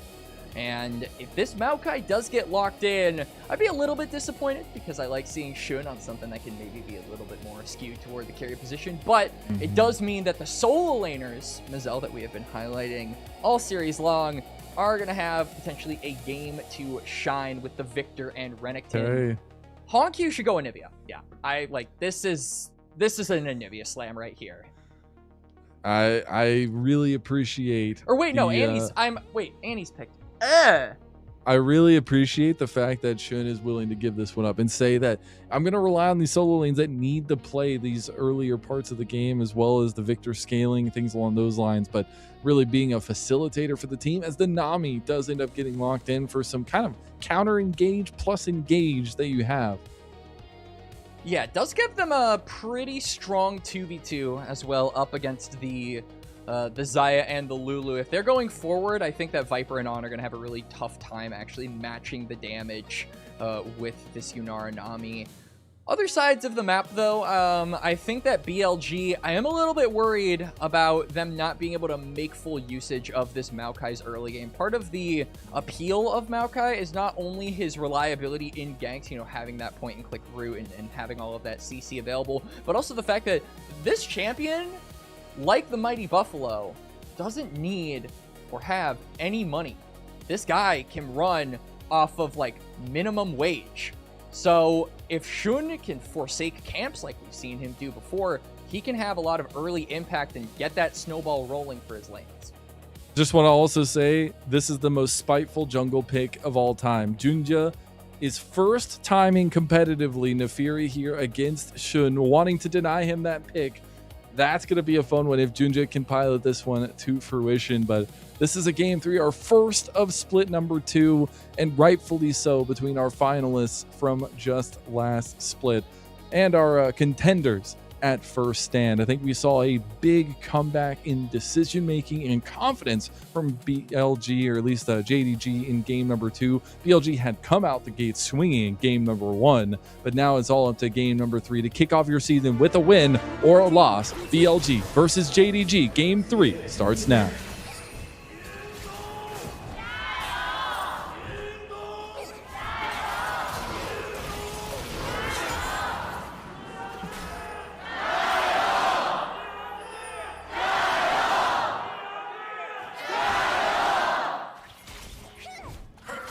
Give it to them. JDG were trying their hearts out. All right, yep. They were giving it their all. Wasn't enough, but it was there. All right. Yep. We get the double airy here for BLG as well.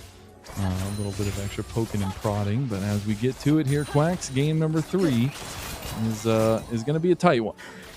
We can already see junglers pathing opposite one another. My eyes are going to be glued to Xun's pathing in the first few minutes of this game, because Maokai can really leave his mark with how little economy he needs to operate, as well as just how reliable his gank setup can be, mixed in with a lot of other crowd control members, notably this Renekton 4-bin that can create a really long CC train. If they can bully Xiaohu, not only does it, I think, accelerate this Renekton, like we're saying, that needs to happen, but also could remove the big frontliner that JDG have drafted for themselves. And if JDG don't really have a frontline, I think it's going to be very difficult for the rest of the topside members of JDG to actually play this game. So it could be an angle we look to attack on, as Junjia finishes up his bot side and is now looking for something in the bot lane.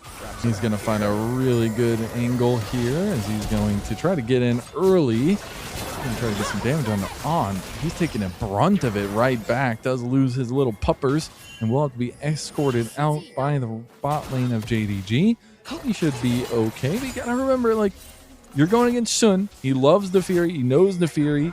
This is first time competitively in his career. Junja is picking this pick out.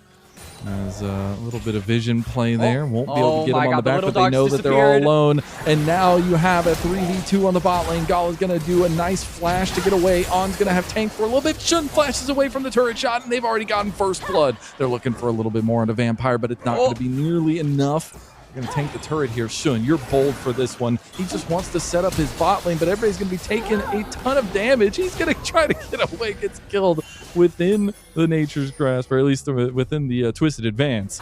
And that'll be 2 kills on the bot lane for 1 in favor of BLG. Oh my god, but that is so worth it. I mean, Gala loses a ton of minions under the tower. Viper manages to pick up both kills as well, so it's a huge inflection of gold going over to the Xayah. Yeah, first back BF Sword. Wow. BLG's bot laner is feeling real good about that one, but credit to Shun there for holding his W until the tower aggro kind of reached its breaking point, where he then went to a minion and dropped all of that damage after the kill was already done. That's why they were waiting for the second kill as well. So the mechanics of it really well done, and the reward plentiful for BLG. And I'm not going to say anything positive about Shun, because last time I did it, everything went wrong. But a great play from BLG on the bot side there. At least a little bit of a rebuttal. At least Vampire was able to get something back. And you still will have the potency that Junja has in the early game as this Nefiri for the clears. And he almost just lost that to On. Didn't, though. He's okay as he jumps back over the wall. We'll get back to the clearing setup for both junglers. Yep, and so far, I mean, checking in with the other lanes as well, we can already see that Viper is pushing in this wave, has like a 10 CS difference between him and Gala. Same goes for top lane, so BLG, really everything coming up for them so far, and we talked about the reliability of them needing to get this Nefiri ahead, and so far Junjia hasn't really been able to leave his mark on the game. Hongq getting very low to try and push in that wave, won't be able to do so, so Knight actually being able to hold it for a little bit is going to put his wave in an advantageous position because of that. And he won't have flat or TP rather, so he'll be struggling to get back. It's going to be really belated back. Actually, he stopped his back there. They're going to try to get a play on bot side with Junja. It's 3v2 here. On and Viper in some trouble. No flashes available for either of them. Defensive summoner spells, though, are there. Viper's going to try to get away. Still has the barrier, but it's On that they turn on to. And Gala will get his kill here on the bot lane for JDG. In-popping Dominus does have a lot of fury, but Xiaohu as well. Yeah, Xiaoshu as well, also getting ultimate, so doesn't want to trifle there. But good execution there by Junjia. BLG just overstepping their bounds a little too far, and they end up getting punished for it. A little bit of gold going back into Gala's pocket after a really rough start for the bot lane. And, you know, I lied straight up. As when I was talking about this, like, oh, yeah, it's going to be, you know, they're going to play around these solo lanes and all that. No, shouldn't. Just goes bot lane, and now it's all about Viper. So, GG. No, but they'll see if they can continue playing around that. The biggest things are the next objectives coming up with this bot lane prio. Do they go for the early stacking dragons? And haven't started up yet, and it's already been up for a minute. And we'll have grubs coming up in about 2 minutes as well. So a lot of decisions to be made by both sides. We've seen dragons be started up by the junglers solo before. I think in the case of Shun, he really can't afford to be starting up drakes by himself this game. I mean, Maokai's damage on objectives is notoriously low, so I think that the lane states of the bot side are going to be very heavily indicative of Shun's ability to actually go for those dragons. Maybe that's why he's been so hellbent on trying to have priority around this bot lane and given so much attention over to the 2v2s, because he knows if Viper and On are winning the lane and getting priority, those objectives are going to come with it.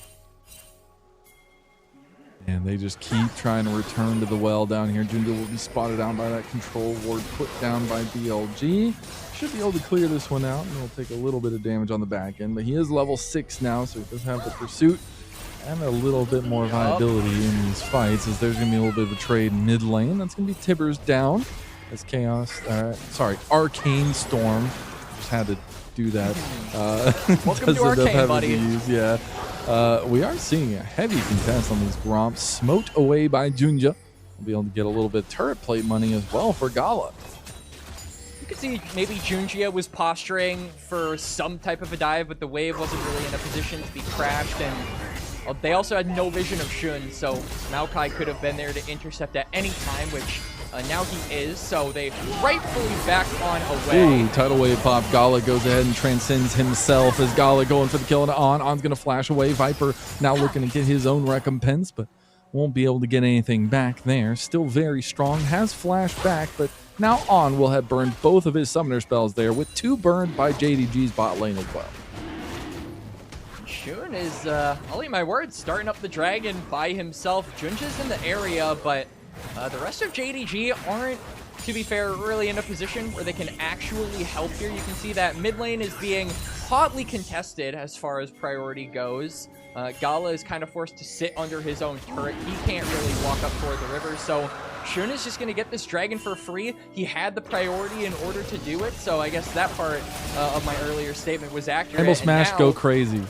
Yeah, JDG is just going to go for a cross map. Looks like Shun's actually walking up here. He has On right next to him as well if they want to try to contest, but the Grubs had already been started up. Honkyu getting very low in the mid lane. That'll be the unstoppable onslaught used by Xiaoshu to get back up towards top, and Grubs should holistically go to JDG yet again with the control they've had over this top side of the map in the games before.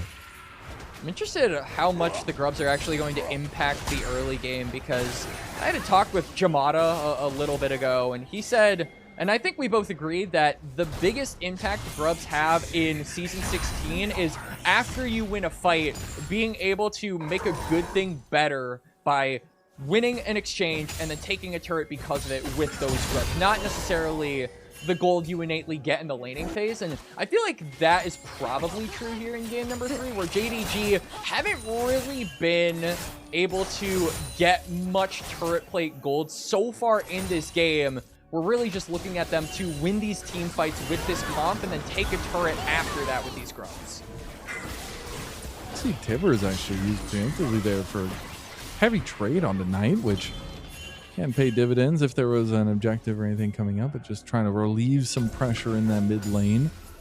Do wonder how quickly we're going to see some of these combinations come together. That's why I want to talk a little bit about the team-wide setup here, because it does feel like functionally JDG have some weird entrances into these fights, but still, if calculated correctly, can have some strong influence. Yeah, actually, see Ben yet again pop dominance, but really for BLG, it's just team fight centered, right? Like they are looking to 5-on-5 team fight. Yeah, for JDG, I think that there is team fighting involved in this comp, but it is more look for a pick and then get a numbers advantage. Because if you can get reset on the Hound's Pursuit, then Junja is going to have a lot better time in these fights. And it's very important that you get the Hound's Pursuit reset and give kills over the Neferi, because my man is building hubris. Kills are the name of the game for him. That's bold, man. I like it.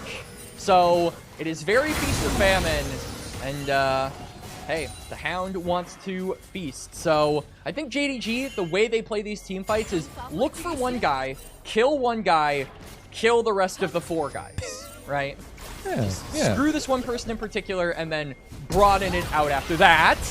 Oh, they are going to get some good damage on the Knight, and he's bleeding. He won't. Ooh. Oh, he gets the laser in the last second. A trade 1-for-1.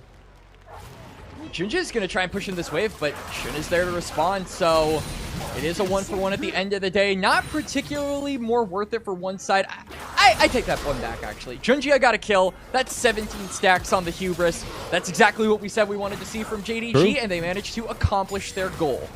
I mean, and with the Raptors. Yeah, with the call of the pack, you have such distance of engage, such distance of lethality.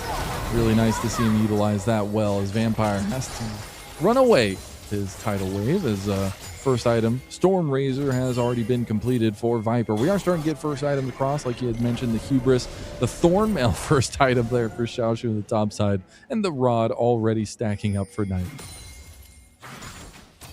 Yup. Dragging up in a little over a minute, though, and we did see a trade of kills in mid, but Knight is still really leveraging this range advantage over the Annie. This is one of the big sore points for this champion, where Annie, although you've got a lot of good setup and a lot of good burst, you are very short range. You're very susceptible to being pushed in, and Shun might be pushing in a little too far. He wants it so bad. Bramble Smash Smite. Got it. He was able to get it. Now he needs to try to get out. He's going to burn the Nature's Grasp, but Junja has come up behind him. He's going to flash away from the Darkened Dagger. Now Knight. He's going to try to put some work into Junja. Junja's so far ahead in the CS department against Shun, but Shun able to get a little bit back there. Tibbers going to do some work. On just gets completely caught. Wild Growth going to be used. Is it going to be enough to get away? TP coming in. This is going to be a late TP, but could join by Ben. He's taking forever to get there. We'll just be there to do some damage to Tibbers. It's such a close engage. Ben just said, we're shutting the door on this one. Giga Ben activated game 3. Ben just chomps down on Hongq, and it's a kill for BLG after JDG were so close to killing so many. It's BLG that come out on top, and they'll be able to get these resets. Knight will be able to respond to the play on top side. Dragon is coming up, but I don't think any team is in a position to burst it down, and JDG know it. Call the pack going to be used. Everything used on the Knight. They take him down in the side lane. Some gold back for JDG to maintain this small lead. Yup. They know that BLG are going to go for this Dragon. They're going to start it up a little bit late, but they also have Prio in the mid lane. Viper now sitting on that Storm Razor is very, very strong in the dueling department. So they do surrender the second Drake over to Shun and Co, but again, more gold given over to Junja and just furthering the win condition of this Neferi. I feel like it's really all going to come to a head in around 5 minutes with this third Dragon, because that'll be soul point for BLG, and it'll be a test on whether or not the investment of this Neferi has paid off at that point.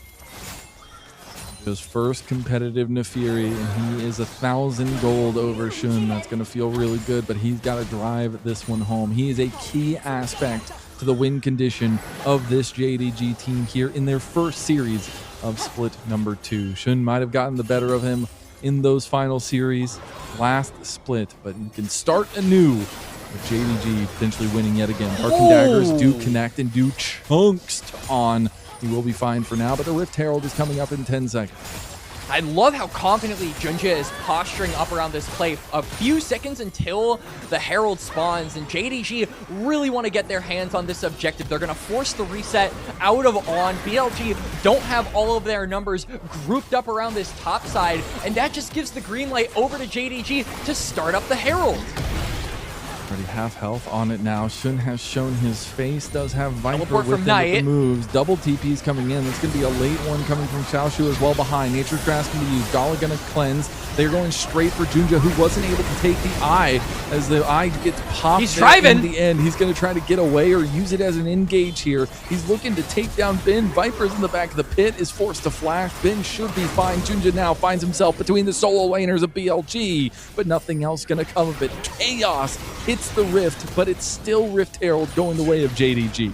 Yeah, but it's not going to be able to charge here. I mean, BLG, even though they don't kill anyone and they don't get the objective, they still prevent JDG from laying claim to a tower. They force Junja to use that defensively, and because of that, really no value is derived from that team fight. So overall, BLG putting out a fire before it gets out of control, and still not giving any gold over to the Neferi, I think is the biggest win.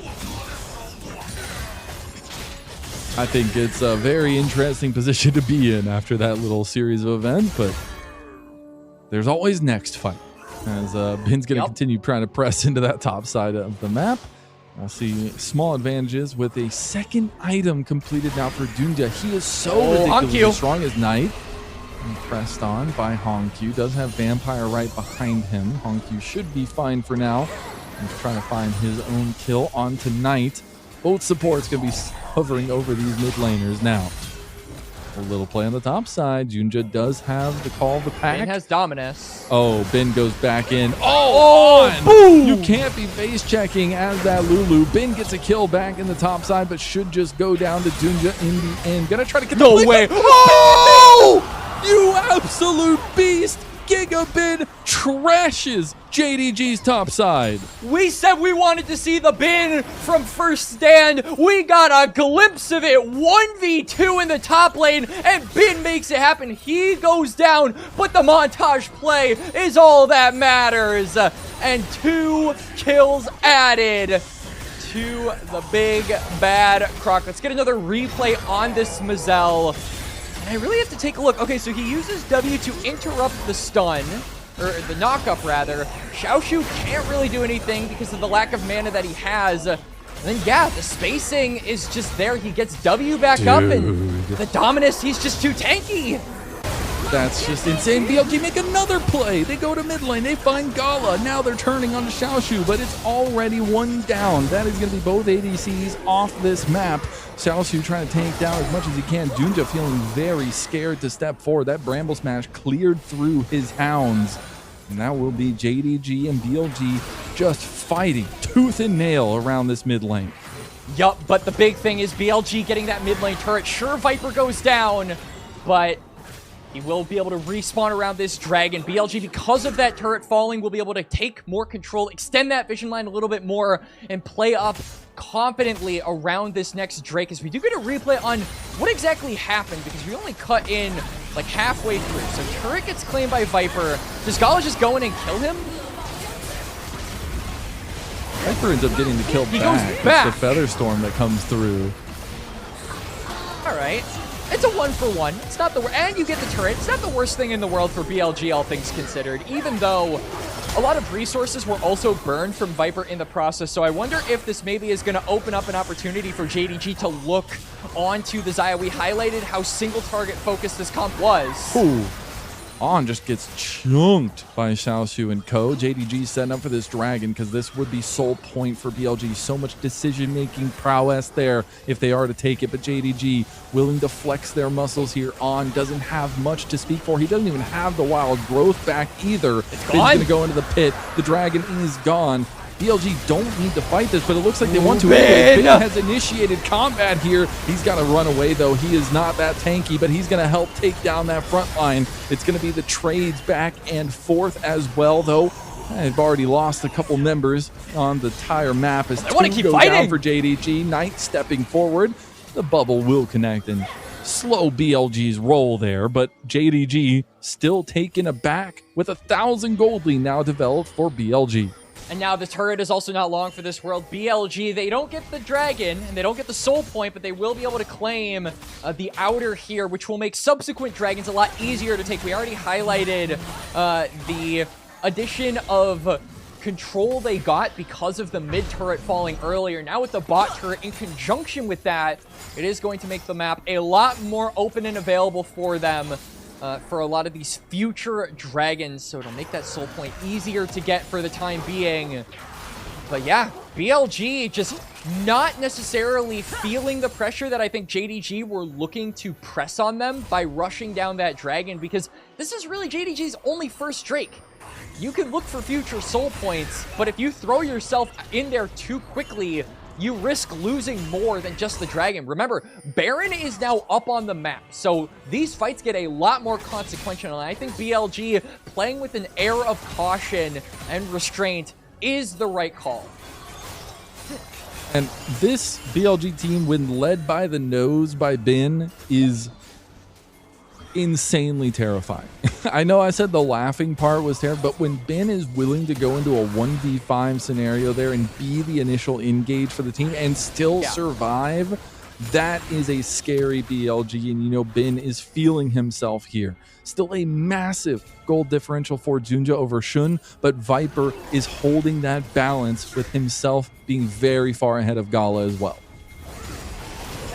Yeah.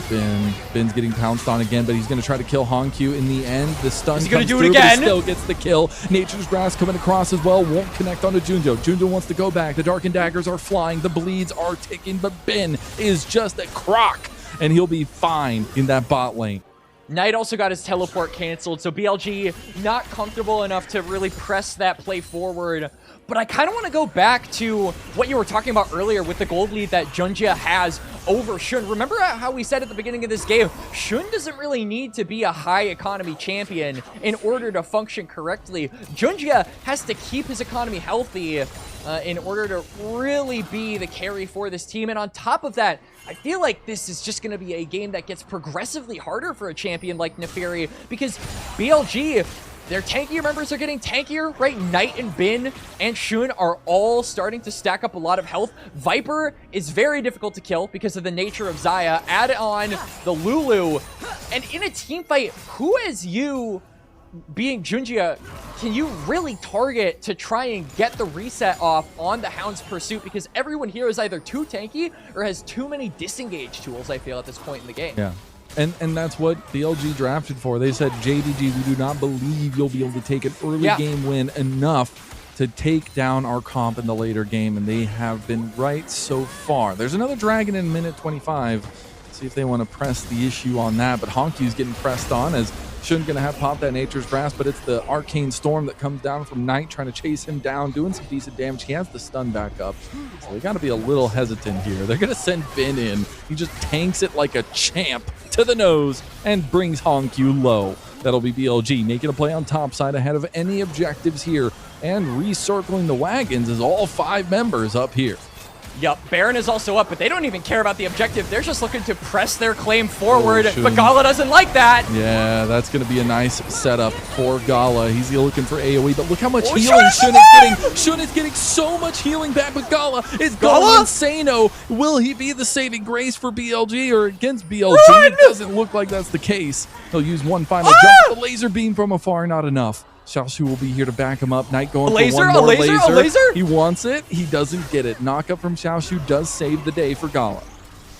Now Baron is up. I mean, the reset comes through from Shun, so they're not actually going to go commit to that, but Dragon is up in about 20 seconds. The prio that they got earlier from taking that outer tier 1 mid and outer tier 1 bot is going to pay dividends, as they'll be the first ones back to this objective, with JDG still respawning. We're going to get another replay on this fight. Yeah, Honkyu, just nowhere left to run. Proto Belt, Flash, doesn't matter. Shun is too tanky, and Bin has a shield. Yeah, bye-bye. And meanwhile, picture in picture, BLG are getting their dragon, so that'll be Soul Point. That'll be on a Cloud Soul as well. Junja tries to go in the pit. Junja stole it away. What? Shun lost the smite fight again, but Ben has a pop dominance. He is looking almighty here. It's a dog versus a croc, and we've seen those stories from Australia, as Junja will end up slinking away, and that'll be it. JDG make away like bandits with the dragon delay. Yeah, that is absolutely huge. This gives 5 extra minutes over to Gala and Junjia, by extension, to get more items, be better suited to really play out these teamfights, because although we went back to live, the latter half of that last teamfight that centered around the top side, I mean, Gala was just tearing them asunder. Junjia was laying down a lot of damage now, and Baron is being started. JDG are going for a Hail Mary, Mazel. We got 3 items on Junja. He is so strong. He can burn it down. Shun getting a little desperate, moving over. BLG gonna circle up here. Bin is nowhere even nearby. Baron just goes down. BLG gonna take a delay engage here, as they don't really want to try to fight this. Viper is gonna get wild growth used on him as well. Bin is on a flank with a long flank. Gonna pop the dominance, go for straight Junja. They are gonna get a ton of damage here. He's got the Hound's Pursuit, but it's not enough. Bin is pursuing. He will not end up finding it, though. He'll get knocked up under turret. He's just gonna die by himself. It's gonna be the kill that goes over. The Arcane Storm does get one back in Honkyu. BLG just desperately looking for something back. Yeah, Honkyu using Tibbers there to try and zone away the rest of BLG. I mean, Tibbers was playing bouncer. Like, if you're not 21, you're not getting into this club where Ben is trying to 1v5 the entire team. He really wanted to try and get something back on the Renekton after that. Baron was snuck by JDG. They do manage to go 1-for-1, but still 4 members wearing purple for JDG is definitely good. There are still 3 outer towers remaining as well, so a bunch of standing gold can be claimed if they play the map right off this. Love to see this kind of life from JDG, because you think back to all those playoff losses to BLG, the heartbreaking loss in finals as well, and even the loss at International. You would hope that JDG have some life in them to give BLG a punch back or two to start off split number 2, and they're doing more than that. It is still a lead for BLG, and by no way means safe for JDG, but it's still showing us that they can go toe-to-toe with Giants.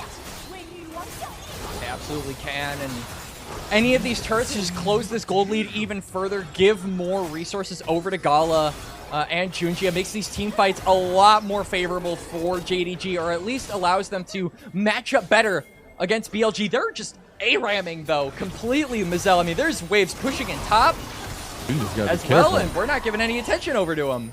Viper's doing so much damn damage. Nature's Grasp going to come across. They've got Ben on a pincer maneuver as well. He's got Pop Dominance. They caught Xiaosu. Tidal Wave not going to be nearly enough to save him. The zombie will also fall. That's a quick pick for BLG. No objectives to fall to, though, and they'll just try to take these Baron buffs down one at a time. And I'm really wondering how aggressive BLG are willing to go from now on, because no frontliner for JDG. They can try and look for a dive, maybe if the angle presents itself, but still they have to try and take advantage of this while they can. But the wave clear from JDG is also so damn potent. It's just so hard. Both Gala and Viper are pumping damage right now. You just cannot overextend, cannot overstep. And we'll see a side lane being taken low by Ben. I don't think he's able to get that one just yet. They're going to try to push down this mid lane now. Viper going for the play on the Gala. Sparks explode, but neither ADC goes down. Dead? Gala flashes out of the Arcane Storm, and he will be fine now, but very close to falling, and that turret will go down to BLG. Yeah, they get the tower anyway, and I mean, Gala losing that flash is absolutely massive, because we've got the Dragon coming up in about a minute. This will dictate which team gets Soul Point, and it means that this Yunara is a really easy target for BLG to get on top of. We've seen how good Ben has been at being able to be in the right place at the right time in a lot of these team fights, because he is so damn tanky. He's got the Stair Axe, he's got the Death Stance, he is so durable in these fights that he can just get onto the backline without taking lethal damage, because BLG are also there to back him up. This is such a precarious position to be in. 5,000 gold down now. You don't want to give any more snowball over to BLG, but you got to remember that they continue to scale. Junja's looking for a pick but doesn't find it. Shun will end up flashing away. That's a big flash down as Dragon is spawning now. JDG for the time being have control of the river, but BLG have control of the mid lane, so... Okay, Nature's Grass coming across. Junja very low now. Tidal Wave gonna... That's so many ultimates gonna be used, especially engaged centric ones as well. Both teams in a standoff here.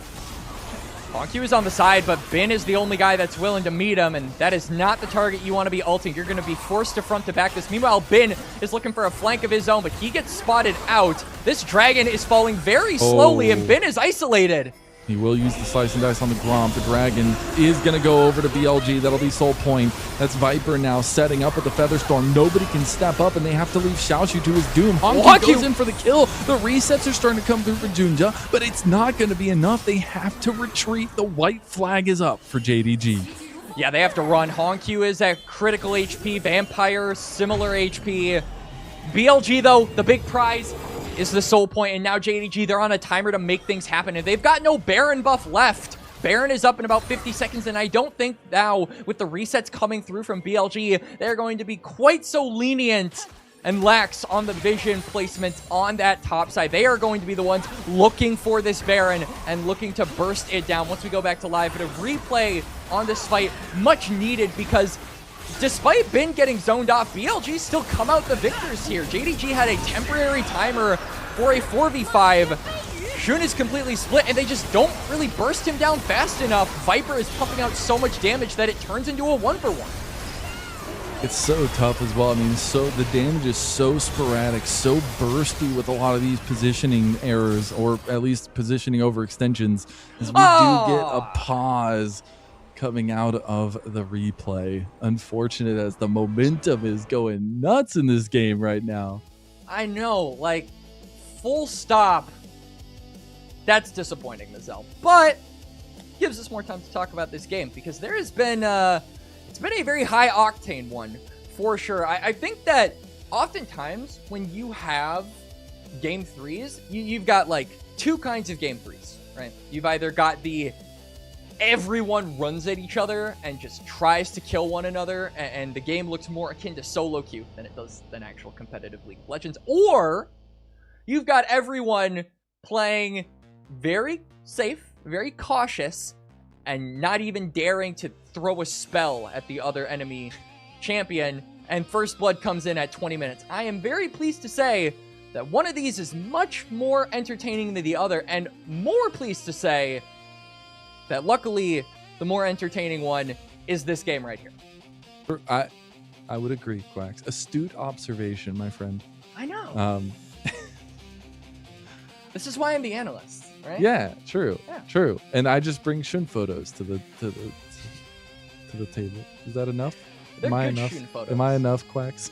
It's sad that we do have a little bit of a pause right when the game was getting to the thick of things, especially for the players. I just got to give a little shout out. They are like 100% all go, no breaks, and having to take a big pause here. It looked like it was looking like some audio issues for Bin, as he had his headset taken off and tried by the ref. So unfortunate. Yeah. And I do think in this game, like, both AD carries have been such a mainstay of how these fights have broken out. Even when one of them burns flash, or one of them loses that critical summoner spell, they're still so well guarded by the team and able to pump out that damage that it doesn't really matter. So I think a lot of credit over to both Gala and Viper. These are two of the most mechanically intensive and mechanically proficient AD carries that we have in the LPL, and I'm very happy that this is a game where they have both shown just how good their hands are, as we are back to live. No long pauses here. And a little short and sweet one. All right? Not like yesterday. Immediately off of that, Shashi just goes for an engage. Does end up getting the flash from Knight there, so some terrified moments, at least for BLG. There is the Baron up on the table, and that will be also the Nature's Grasp burn. Xiaoshu did burn his flash too, so a lot of tools burned right out of the back of that pause. Yeah, but none of them, I think, critical enough to warrant BLG immediately turning on to that Baron. It's not like a flash was burned off of Junjia. It's not like you got any of something, I would say, that critical. Xiaoshu flashing, you know, if he gets caught out, he's dead, as we saw last time. As now Shun and Viper are just two-manning the Baron right now. How effective is this actually going to be? Because Junja's right here. He can very easily spot this out, but can his team back him up is the question. They're burning it really fast. It's already gone. Baron on all 5 members of BLG and Junja. Maybe overextending a little bit. You got to remember, Bin can use the Hounds to get to Junja with the Slice and Dice. Won't be the case this time around. And it will be the Baron that has to be dealt with by JDG now. We're going to have to see what they can do with this. I mean, we've still got inner tier turrets on the side lanes, so they do have the ability to get a little bit more of this gold, but it just feels so damn difficult, even with a Baron empowered wave, to get onto these turrets because of how effective JDG's wave clear has been so far, being able to thin this out. Gala in particular, like we said, he's super hard to get to at this point in the game with how much protection his front line is giving him, and even like his back line, such as the Nami. Like, Vampire is doing a great job at being able to peel for him in these fights, so if he's staying alive, there really is no way for you to effectively, I think, siege these side lanes. It really has to be a question of which AD carry messes up first, I think. It's crazy. Or is it On that messes up first? On goes down yet again, 100-0'd by the Tibbers of HonQ.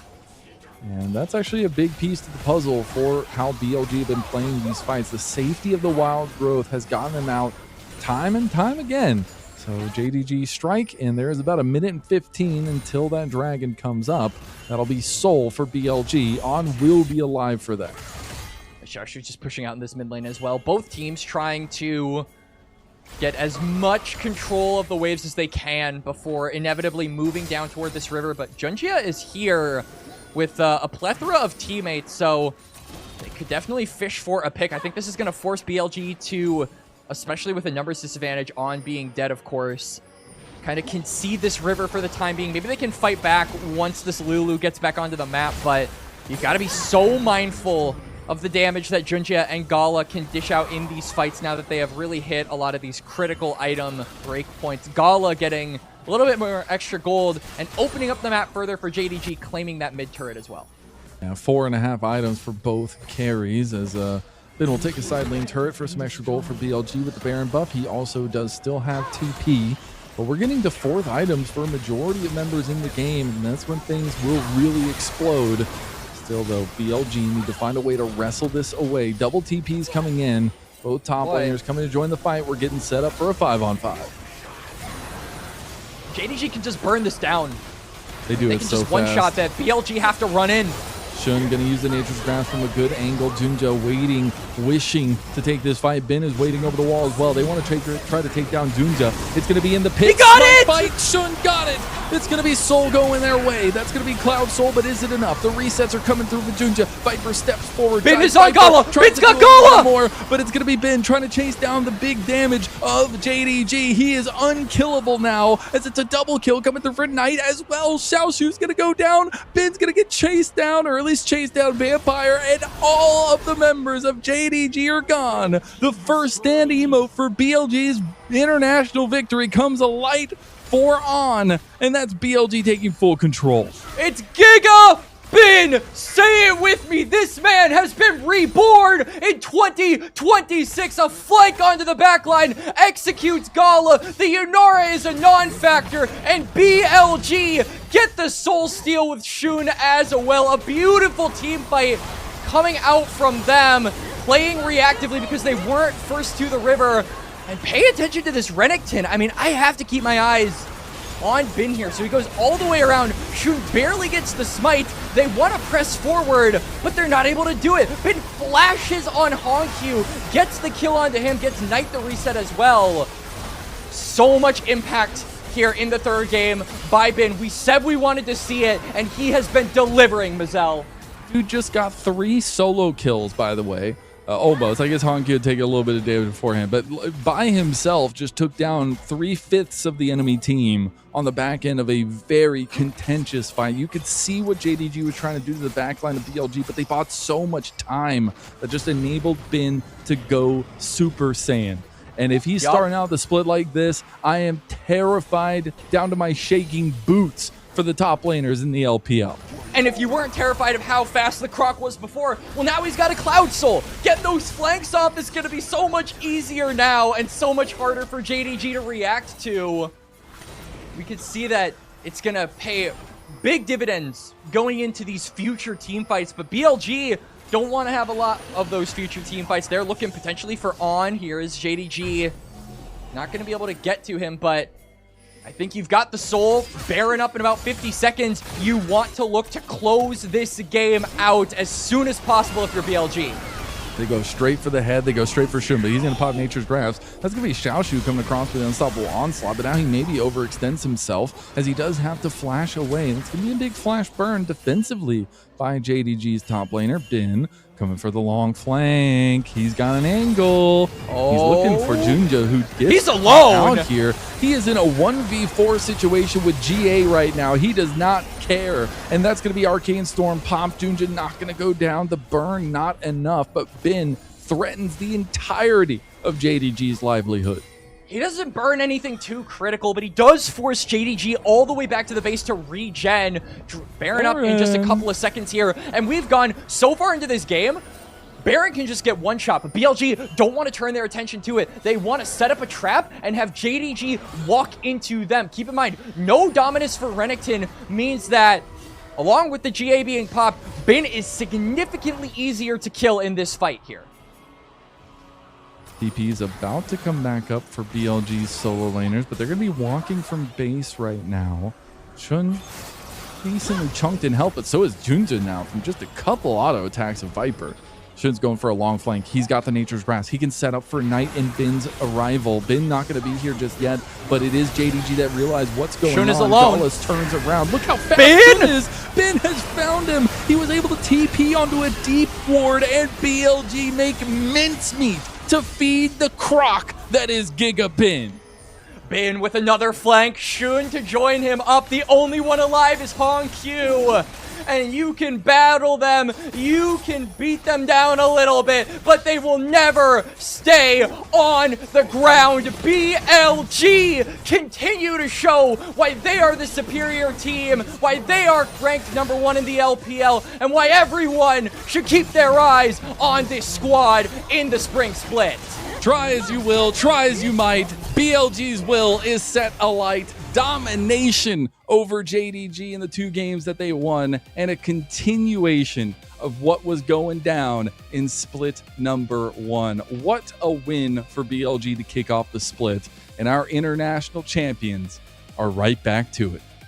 Mazel, we're so back, man. We are so back. If the first 2 days of the LPL haven't shown you that this region is going to be a hell of an entertaining time, I don't know what else to show ya. Such a good series from both sides. Even though JDG don't manage to clutch up the win, they showed their best elements, they put their best foot forward, and they made the series competitive.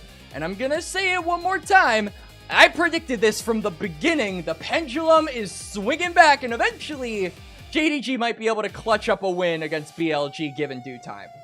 Hey, we'll see if it actually comes to a fold, but man, I'm just glad we got 3 games.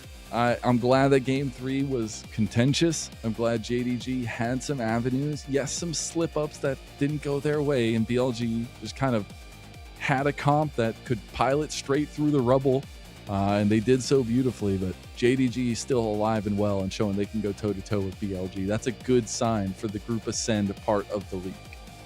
Yeah, I mean, like we said earlier in the broadcast, BLG have really set the standards for what every other Ascend team needs to aspire to. If you want to be the best, this is the level that you got to go for. This is the level that you have to transcend, and I think that BLG, everyone is going to be having their eyes on them going forward, because not only were they the team that looked the best in the LPL in the winter split, and obviously managed to win there, but they're the first stand champions, right? As far as everyone is concerned, this is the team to beat. So I think that when you're looking at their current level, you have to keep your eye on this team. And so people who were thinking maybe this team could regress a little bit because of the downtime or lack thereof that they have had between first stand and now, put those rests out. Honestly, this is a team, their level is still really high. They have not regressed, they have not dropped even a little bit. They are still the strong squad here in the LPL, and yeah, I'm hoping that they can keep this form, because again, this is the team that brought glory back to the LPL for the first time in 3 years, and will continue to do so if they keep playing like this themselves. And like we had said earlier, it's a great temperature test because we will get this matchup again later on. It is a double round robin. We'll get to see the growth from either side going into that next matchup. And so it's going to be really interesting to look back at this series and you know, how one-sided game #1 was, but then how that decisiveness really shone through for JDG in that game #2. And then game #3, the slugfest that, yes, ended up being holistically BLG's, but it was still fun to be there. And like that Gala and Viper got to have a little bit more love in this game #3 as well. Sets us up beautifully for the future of these two matching up yet again, because my God, they played each other a lot in split #1, and we'll see if that continues in split #2. But BLG, like at this point, everyone had a moment. I think the quietest member was maybe Knight, but he wasn't even quiet. He was extremely impactful, and I'm just interested in what the ceiling for this team can be. Yeah, I am too. And I also think that BLG, while they continue to raise the ceiling holistically or around the LPL as the top dog in the region, I also think that this is a really good test for JDG. A lot of people have been talking about JDG maybe are going to fall down below teams like AL. Maybe they'll fall down below teams like Invictus Gaming from the performance that we saw from them yesterday. I think that being able to take a game off of BLG and then on top of that looking really competitive in the third game as well should reinforce the mindset rather that this is still a team that is around that top 3, and I'm glad that they are, because I think that although they have some consistency problems, although they have issues and kinks to iron out, I really like a lot of players on this team, and I think that a lot of people get behind a squad that is built like this. So to see them continue their success and put their best foot forward every single time and it be rewarded, I think is really comforting just for the long-term viewing of this year in the LPL and looking at the standings and what we have going forward for Spring Split. Yeah, it was a pleasure, Quacks. I want to ask you one last time, or at least a little question for next series. Do you have any quick thoughts on TES versus AL, which will be coming up next? I cannot say my thoughts on Jackie Love. I'm very sorry. Maybe off air. Redemption is coming, my friend. Well, 0, anyways, 12, and 6 it's fine. It's fine. You're gonna need like a Prince Zuko tier redemption arc to get me on your side after that series yesterday. Like, if it's not better than that or not on that level, I don't know if I can get behind him. And I know that's gonna get a lot of people mad at me because Jackie Love is very beloved. I like Jackie Love a lot. But yeah, that series yesterday was a bit of a stinker. He had to knock the rust off, all right? He had to knock the rust off. I get it. It's okay. Well, the bin highlight reel is already kicking off, but we'll be getting to those awards, I'm sure, here really soon with a potential interview. But that being said, we have Top Esports versus AL coming up next. It should be a banger to follow this up. Hopefully, off of a 2-0 full day yesterday, we get a full 3-game day today for both series. That'll be Yanni and Rude Dude coming up here shortly, and we will see you there and see you in chat for the next series coming up.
Welcome back, everybody, to LPL English. Ziani and Root Dude are here, taking the baton from Quacks and Mazel after we just witnessed BLG break the 2-0 curse that we were marred in here to start the LPL Split 2 year. Now we get to move on to our final game of the day, the 0-1 Top Esports taking on the 1-0 Anyone's Legend.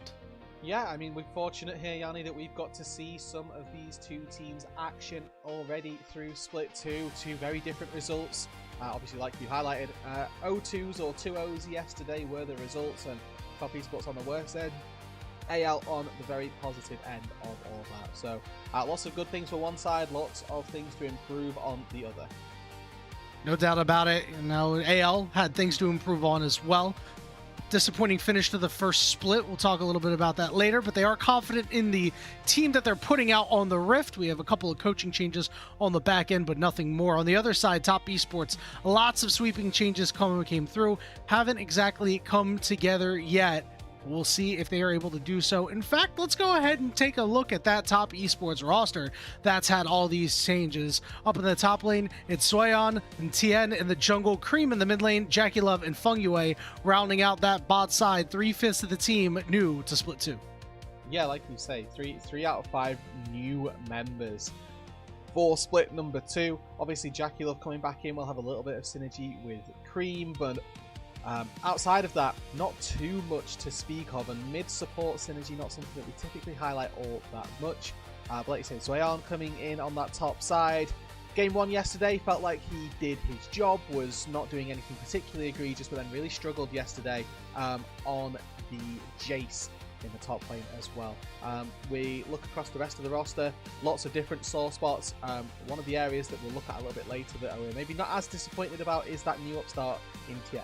Not upstart, but you know what I mean. Yeah, I think Tien played pretty well, all things considered, yesterday. The Skarner game, a little bit tough to actually make your impact when things went as poorly as they did. But on the Pantheon, he was doing Tien things up in the face, taking away jungle camps as best as possible from Wei. Or I'm sorry, from JJ and or no, Wei. I'm sorry. I was right the first time. And mean, all up in his face, trying to set him behind, doing a great job there. Yeah, this is game 1 on the Pantheon.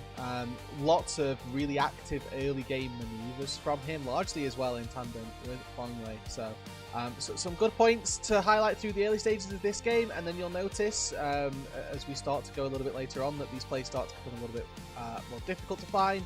And in game number 2 here, this was maybe the only highlight that I could look to pull for Tien, as he did get a 2-man ulti, and outside of that, not too much else came from this game.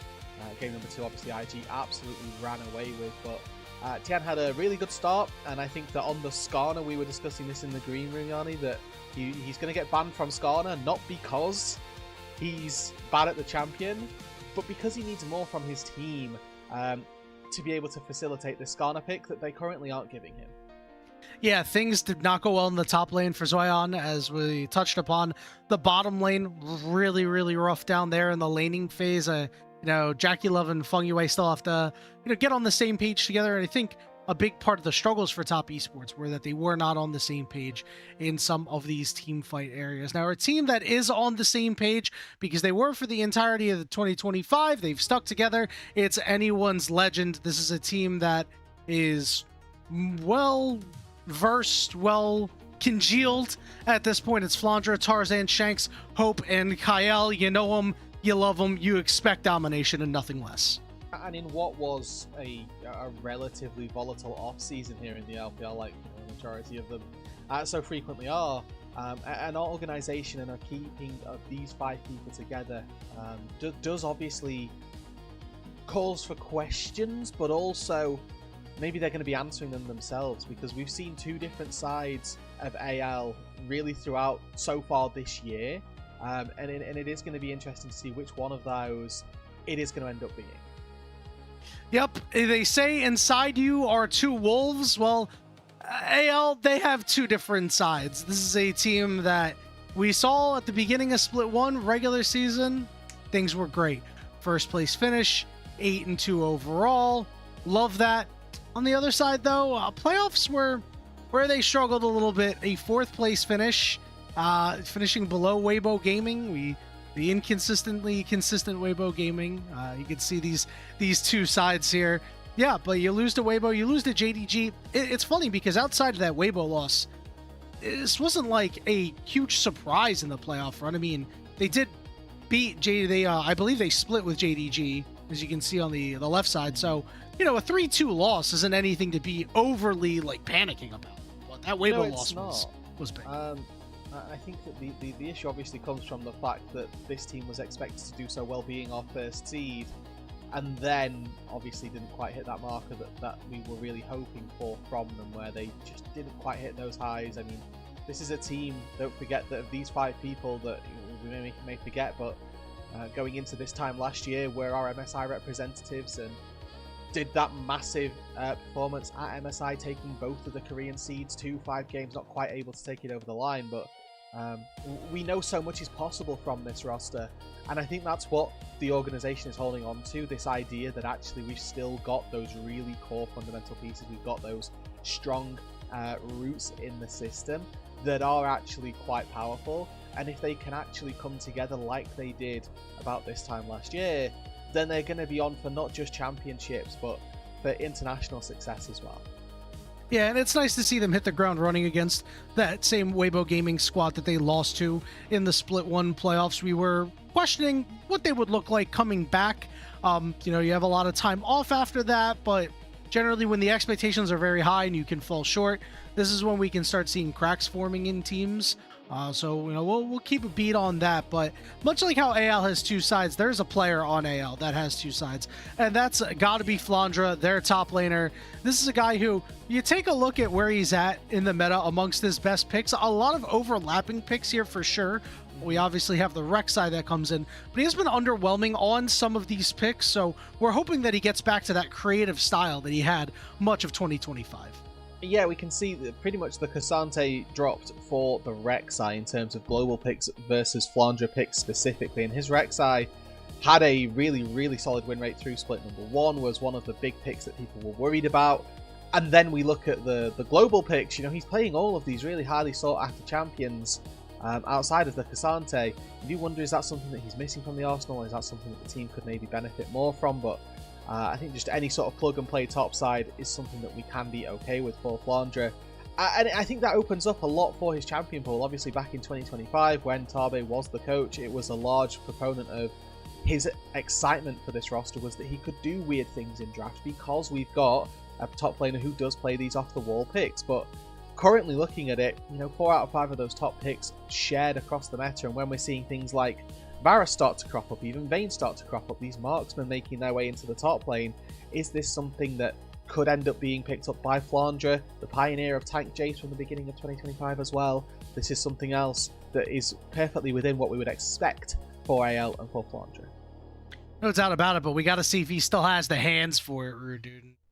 Zwayon over on the side of Top Esports going to have his hands full on the top side again today. You know, last time going up against Breathe is a little difficult. Obviously, Breathe had some time off as well. So, I mean, he's getting thrown right into the fire immediately. So we'll see how he is able to take care of business. While we have touched on the top lane, Rudu, that is not the area of our feature matchup, because one of these AD carries has returned after a bit of a break. It was a bit of a rough start, but it's Hope versus Jackie Love as our matchup to watch. The stats you see on your screen are based off of Hope Split 1, Jackie Love Split 3 from 2025. You can see this is amongst all a group Ascend AD carries, both of them finishing very highly respectively in those seasons, and of course their career head-to-head down at the bottom. Yeah, both very competitive as well. CS per minute, obviously in the Big 26, those numbers are going to look a lot higher because there's more minions, but I think I really wanted to draw people's attention to that win rate at the bottom between these two marksmen. Jackie Love actually up in this 9 games he's got over Hope in their individual head-to-head. We see Top Esports walking out onto the stage, getting their little handshakes in with the fans as well. But Jackie Love coming back into this organization, coming back into the starting role for Top Esports, got handed a loss very vehemently by the player who he replaced. Obviously, a lot of changes on the Top Esports roster. It wasn't individually just him. But a lot of these players, and in particular Jackie Love, need to step up as top esports and continue to grow that lead between the two marksmen. Hope obviously 23 to 32 as far as those numbers go. Definitely going to be feeling like he wants to close that gap. Maybe doesn't know that there's such a rivalry between them. Maybe not something that's on the forefront of his mind. But coming into this game itself, for anyone's legend, it will be just about continuing to stay the course, make sure that they can find another win here. And like you'd mentioned as well, we're looking very heavily down at that bot lane to see if it can happen. And in fairness to Hope, that gap was a lot smaller in like 2024. It's really been recently that it seems like Jackie Love-led squads have gotten the better of Hope squads. So, you know, we'll see if that lends true here in this matchup. I think that Top Esports definitely has their work cut out for them, though, Rudu, because we talked about these roster shakeups, the ripple effect for that as well, because 369 is taking a break from competitive, may not play as much this split, if at all. You know, obviously taking great care in the development of Zwayon as well, but this is a tough situation for them to navigate. Thinking with these changes before hearing that 369 was not going to be part of the squad, that maybe they would be a top team in Split 2, especially with how well they performed last year. And it'll take some time to nail it down if they get there, but they do have time. We're obviously just in the second game of the split for them, so we'll see what they have here today. Yep, and you know, we've got this double round robin. It'll be good to see what people can do toward the back end, and obviously play 7 different teams in Ascend this time round. Going to be a really good split for these teams to try and mesh together. Obviously for Top Esports, a lot more of a task than for anyone's legend, an organisation that have been together for better part of a year now. For Top Esports, obviously coming off the back of a really difficult loss. We touched on this a little bit earlier on, Yanni. I want to focus a little bit on Tien and his performance from yesterday. Had 2 games, one on the Pantheon, where honestly looked like he was the star of the show, ran the game quite early on, but then wasn't quite able to carry the team all the way through to those late game successes. Some positioning errors from bot laners in particular costing a little bit of their advantage. And then in game number 2 on the Skarner, wasn't really able to get anything rolling and felt like wherever he went, it was just disaster. I think as far as bright points from yesterday, Tien is my one to look at as one of the newer pieces coming into this Top Esports roster. That is obviously very exciting. Either of those top side pieces being able to make a mark early on is something I'm looking for. Obviously with Zwayon finding a little bit of a tricky time of things in game number 2 yesterday, eyes do look more toward the jungle and see whether or not Tien, one of these former world champions, can make the difference. Couldn't agree more, Rudude, but you got to watch out for Tarzan on the other side.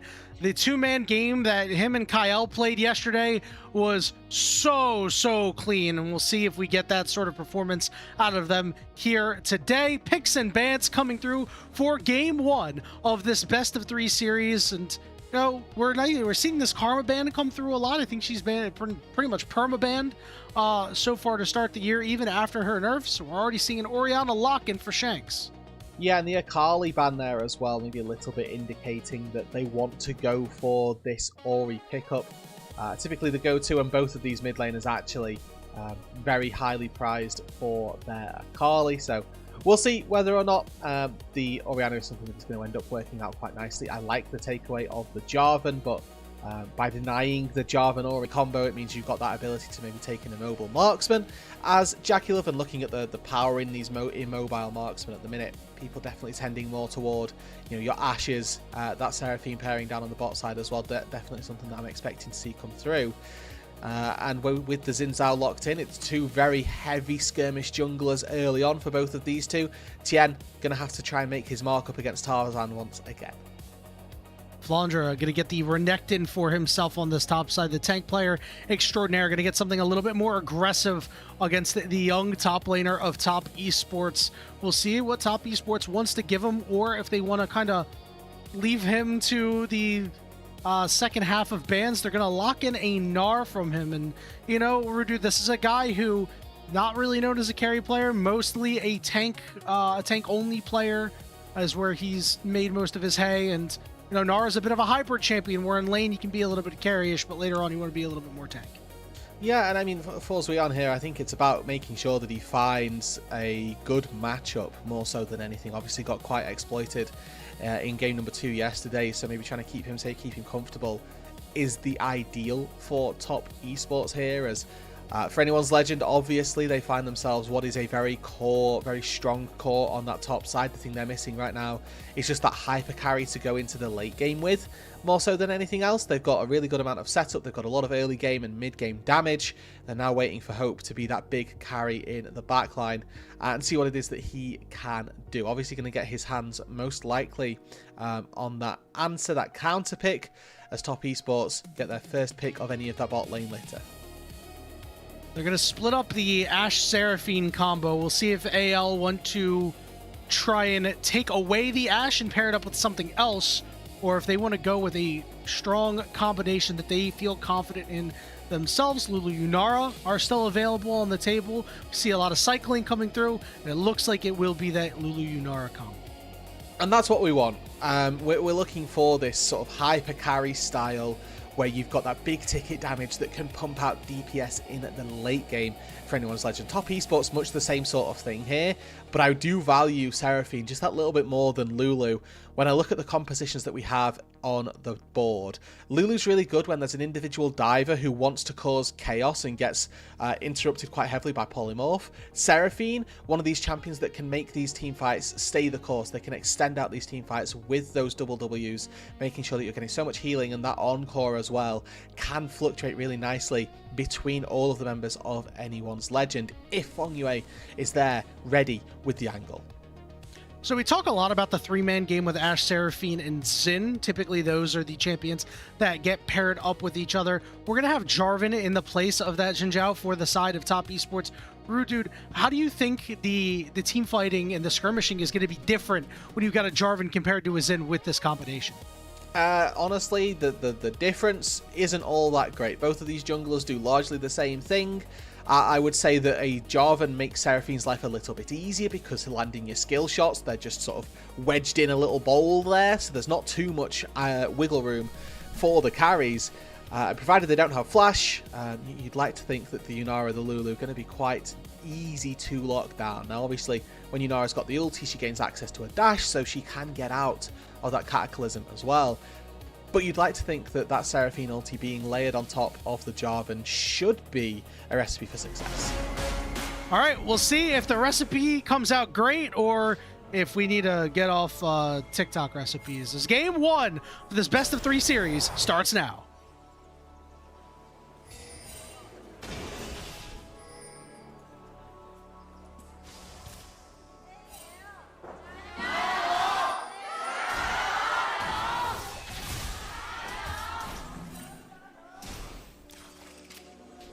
Not gonna lie, Yanni, I was really worried there for a minute.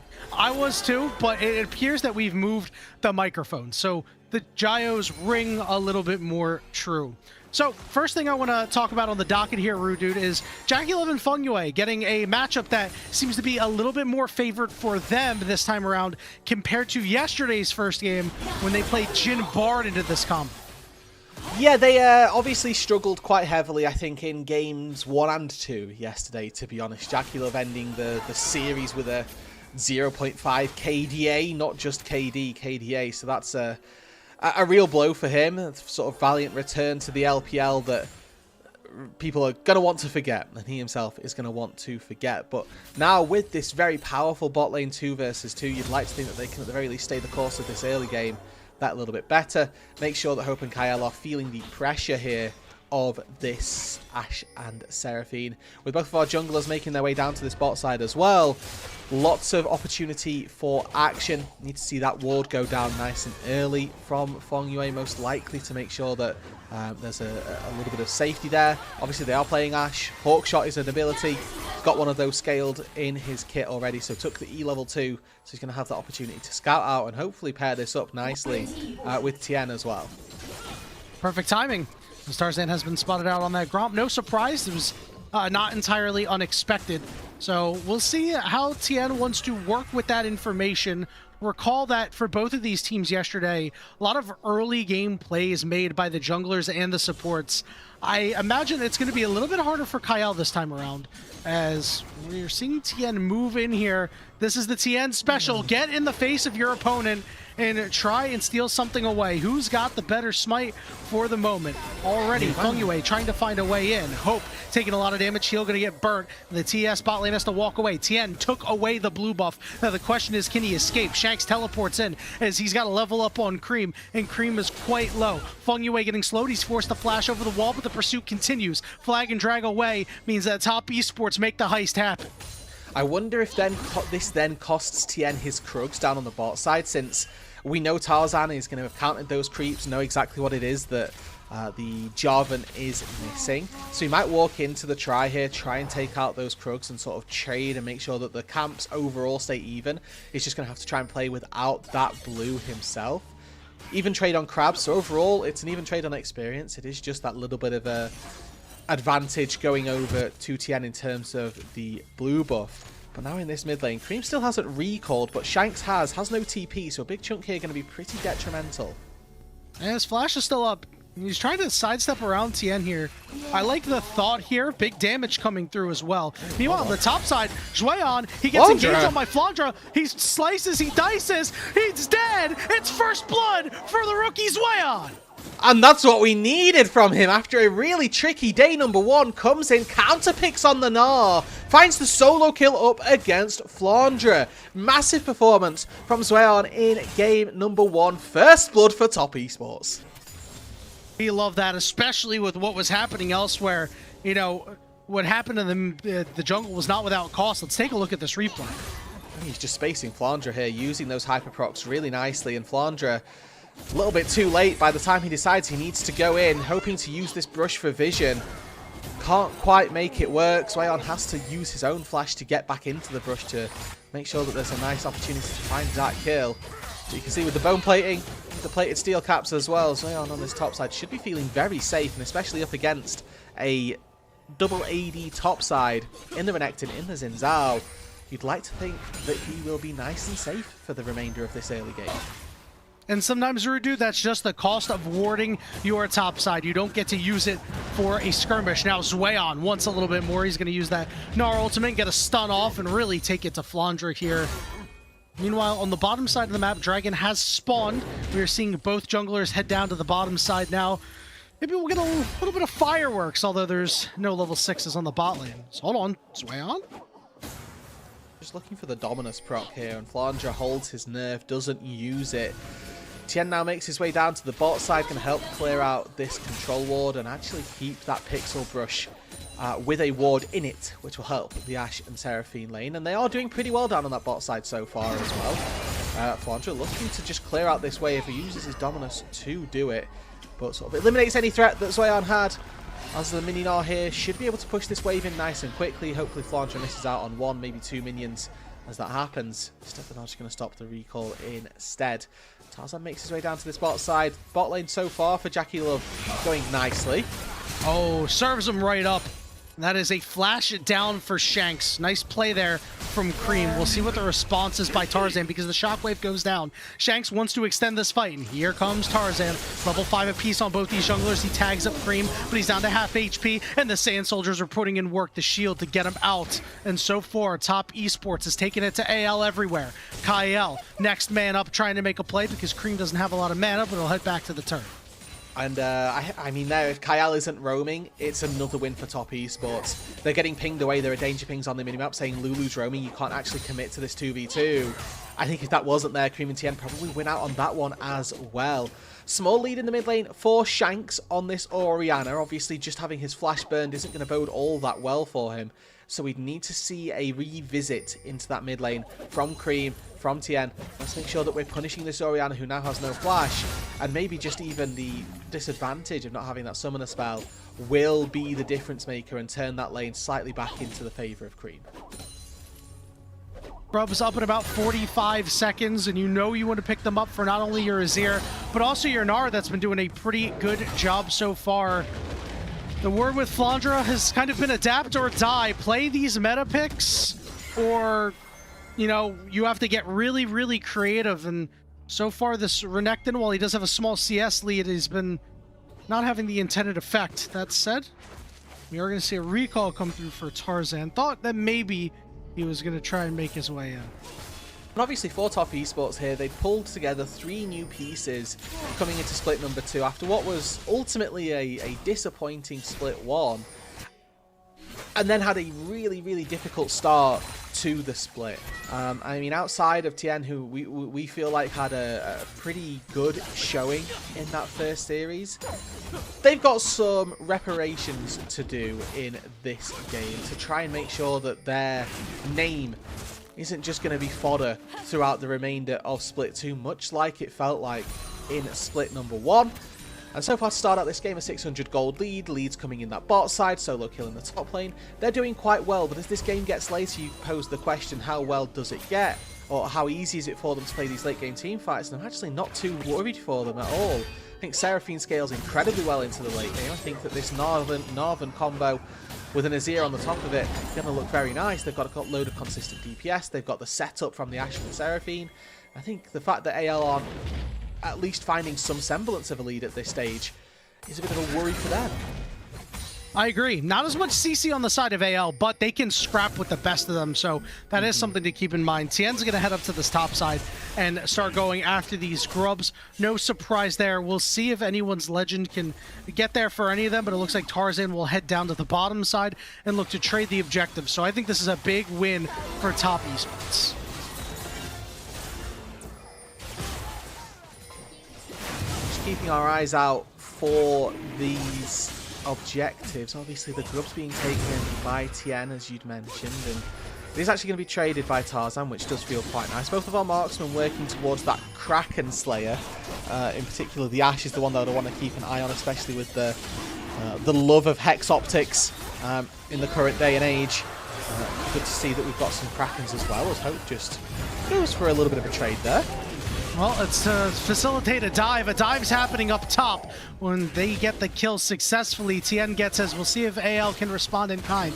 Jackie Love all the way back as Feng Yue is left alone on an island. He does have his ultimate. Jackie Love lying in wait. Here comes the Enchanted Crystal Arrow. Who's tanking it up? It's Kyle. They're going to try to move around. The Tarzan will flash in and knock Jackie Love away. He's forced to flash as Hope takes a couple of turret shots. It came at a cost, but it's a successful dive for AL. Yeah, really good timing from anyone's legend and really good juggling of the aggro as well. Kyle steps in. He still has wild growth available, maybe Thing 6 off of the play, but would have been able to use that in the interim had there been any problems. This is that visit to the mid lane though. Yep, let's do it again. Shanks flashes up. Cataclysm is down for Tien. Shockwave lands, taking Cream down to about 30-ish% HP, but nothing more will be had, so things getting a little quiet after that early scuffle, and it's got to be sad for Top Esports to use both of their ultimates in the bottom lane on their first play and not get anything for it. It does, and a little bit of a missed opportunity in the mid lane, waiting so long to try and get a play back in your favor, but and you know, with the flash down on the Ori, we were expecting to maybe see something come through and punish Shanks for not having that summoner spell, as Cream takes a really good trade in exchange for some proccing of that overgrowth in the turrets. But he's going to recall, it looks like, try and get back out onto the map, and obviously in 26 you can just move out onto the map so quickly using those home guards to get out of the base. Top Esports with a nice lead early on, 700 gold, 800 as we see Drake spawning in about 3 minutes time. That's going to be the next point of contention, it feels like, as neither of these sides have particularly found a massive advantage just yet. Not yet, but who does that favor? Because you have got the late game scaling of Inara, but you also have the late game scaling of this Azir, and you know, Cream has been one of the better players on this Top Esports team. In fact, the best player by letter of the law when it comes to all pros, at least in Split 1. We'll hold that thought for a moment as Tarzan will sniff out Tien's potential invade. But who do you like in terms of champion head-to-head here? I'm just a really big fan of the late game of Top Esports. I think whenever you look at a Seraphine composition, I'm always itching to give that the edge. It just feels much nicer to play. Xin Zhao as well as a champion doesn't quite have the same utility as a Jarvan does in the late game. Like, if a Xin Zhao's behind in the late game, he goes in, he dies, and might do a little bit of damage or buy a little bit of space, but if a Jarvan's behind, he can still Cataclysm and Orianna, he can still Cataclysm and Lulu, and still have that little bit of effectiveness in that sense. Zwayan going mega here, has an opportunity, pushes Flandre away from the turret. Flandre going to heal up a little bit. Zwayan going to go pick up his rock, and he's going to keep rocking it on Flandre for now. They're both stunned and staring at each other. And the flash from Flandre, but the rock is too much to handle. Zwayan gets another solo kill. Yeah, and you can see the idea from Flandre here, but he's down 0-3. Cream's going to be able to shuffle his way out of there, but for the Renekton, still a close fight, even though Zwayan landed everything. If the Gnar misses just one of those boulders, maybe the Renekton can buy enough space to get more Fury, to get another cycle of those cooldowns. Unfortunately, it just wasn't the case this time round. Zwayan landing every single toss. And that's the real difference maker here. If you land those skill shots, especially as the Gnar, you do so much more damage here. Procs the Hyper twice, gets Flandre down to about half HP. Third proc comes through as he then transforms into Mega. And then here we go, one boulder, connects. Flandre, you can see constantly stepping, trying to dodge. Another boulder, connects, hits the wallop as well. Yes, we see Flandre flash out of the jump, but you've not dodged any of the large skill shots. 4 boulders connected. If you flash any one of those, Zwayan has to walk to Narnia to pick it up, and then maybe you can win the fight. Zwayan on his Gnar doing his best Talia cosplay. Throw another rock and another and another. 25 seconds until this next dragon is up. We'll see if Top Esports, with their slight advantage, want to go for it. Zwayan does have his TP available. Flandre's is still down for the moment. With that flash up too, you can make some really nice Gnar plays in some of these team fights. Screaming trouble? No, he's not. He's able to just walk his way out to safety. 4 seconds on the dragon, and Zwayan here with, I mean, effectively a solo turret here. Very little jungle interference, if any at all. We'll see if they want to try and make a play happen down on this bot side, as the 4v4 slightly favourable for AL, looking at the difference in AD carries. He's got no Narvar. The engage is great. Good ultimate from Fengwei. Zwayan's here. He's got his big shield. Flandre joins late. Dragon secured for Top Esports as TN is in the back, and he goes down. Zwayan trying to get Mega. He needs Mega, and he gets the stun off, and he stuns the Orianna. Shanks has to flash on the Polymorph is there. Enchanted Crystal Arrow lands flush on Kyle, as Fengwei and the rest of the squad will be able to lock him up too. Top Esports win a big fight. Yeah, Jackie from downtown secures a third there, but it is Zwayan in this game that is running it. He runs absolutely wild in that fight and manages to find a double Gnar. And then the really important part of this is his actual target selection is incredible. Manages to find a couple of plates down on this bot side. He's now 2,600 gold up over Flandre. AL control this dragon to begin with, trying to buy space. But look at the ulti from Fengwei.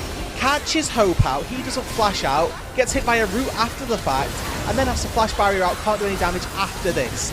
And then it's all about the TP in. It's all about how well this Gnar is able to run the roost. Is he able to take down Hope as Mini Gnar, transforms, catches 2, he does end up falling in the picture-in-picture. Not ideal there, but it's because his team are getting Rift Herald. So the arrow landing and Shanks being forced to flash as well. This Gnar having a massive performance outside of what was an ultimately overstay. And really underrated move there was going after Hope, not only the proper target, but because he had no Narbar, that's how he stacked up his Narbar away from everybody else so he doesn't immediately get blown up. By the time he's able to get in the fight, second or two later, he's got it and he's ready to go. Rift Herald in the back pocket of Top Esports now, as they might be looking to make a play on this top side to shovel more gold into Cream. In the meanwhile, Shanks on the bottom side is going to be able to take bot tier 1. Yeah, I mean, again, I'm not too worried about this. For Top Esports, they're ahead with a composition that, for my money, scales better. And we're really looking at these carries of anyone's legend and saying, can they put these leads to good use? Shanks and Hope both actually find themselves with gold advantages in the current state of the game. Whether or not they can turn this into an actual game victory, of course, remains to be seen. There is a massive disparity in top laners, and Zwayan is going to be able to come back out of that top lane with a force that might not be able to be dealt with. Second charge of the Herald goes off as Tien goes in on Tarzan, and Tarzan will respond in kind. No further fighting here It was an interesting choice to immediately drop that Herald, especially with the tools that you have for picks. I think they would have been a little bit more patient, but they get the gold regardless, as Zweon takes a bot tier 1 on top of it. Yeah, I think the hope is now that he learns from his mistake, right? You overstayed one time, you got caught out, you got picked off. Now don't let that happen again. If it happens a second time, that then really just sort of alleviates all of the pressure that you would be able to put out in that side lane and makes you a bit of a sticking point for the top esports composition. The one death was forgivable because his team are getting Herald on the top side. You could argue, doesn't need to have died there, could have backed off, but his team gets something for his life, which is important. Like you say, they used the Rift Herald nice and early, and it does mean that actually they've got all of the outer turrets now secured, and they're going to have to try and work their way through those inners as well. And I think this is when we're going to look to Zweon as that player, or Zweon rather, to see if he can break it open. He's the one with the massive advantage in the side lane, so he's going to need to be the one who's finding those plays and looking to extend this game. Yeah, and it's so nice to see that he's the one that is really built a nice lead for himself. He's up nearly 3,000 gold. Again, yesterday, his Galio performance was rather muted. He did not play very well on the Jason to Breathes Cassante, lost multiple 1v1s, and we knew that today was going to be a challenge for him against Flounder, who has been one of the better top laners in the league for the last, year and some change now. On the All-Pro team on top of it was your first team All-Pro as well. So I'm very surprised to see this, but pleasantly surprised. We'll see if Top Esports are able to keep it up with this large lead that they have, dragging up in 25 seconds. We just got to get Zweon some Narbar as Cream pushes on the top side. Yeah, 2 items here for Shanks, 2 items for Hope. This is a really good break point, and maybe the best one that anyone's Legend are going to be able to hit in this game. When you've got those Fiend Hunter bolts, when you've got the Shadow Flame picked up, that's actually a large amount of damage in the back pockets of these 2 carries. Now, it's going to be a trade currently. Tier 1 in the mid lane for maybe Tier 2 in that top side, but Shanks TPs. It's going to be a response here. TP in from Cream as well. Top Esports have started this. Arrow lands onto the Lulu. Zweon pushed away, but they're going to go looking for Tarzan. Zweon! Hit! 4 of them! Big stun, but they don't have a lot of damage. He gets Shockwave in. Cream's ultimate is dodged by everybody, and now Flounder's on top of Jackie Love. Meanwhile, on the backside of the fight, Cream will fall in the face of Tarzan as TN drops his Cataclysm down, but I don't think he has enough to be able to deal with these. He's got to flash away and flag and drag his way out. Feng Yue is now going to be the next target, and with Flandra sticking on him, AL may have lost the Dragon, but they are certainly back in this game. Yeah, the execution here from Top Esports, seriously letting them down. All of the leads in the world won't help you if you fire your ults the wrong direction. And unfortunately for Zweon, he's had such a good game.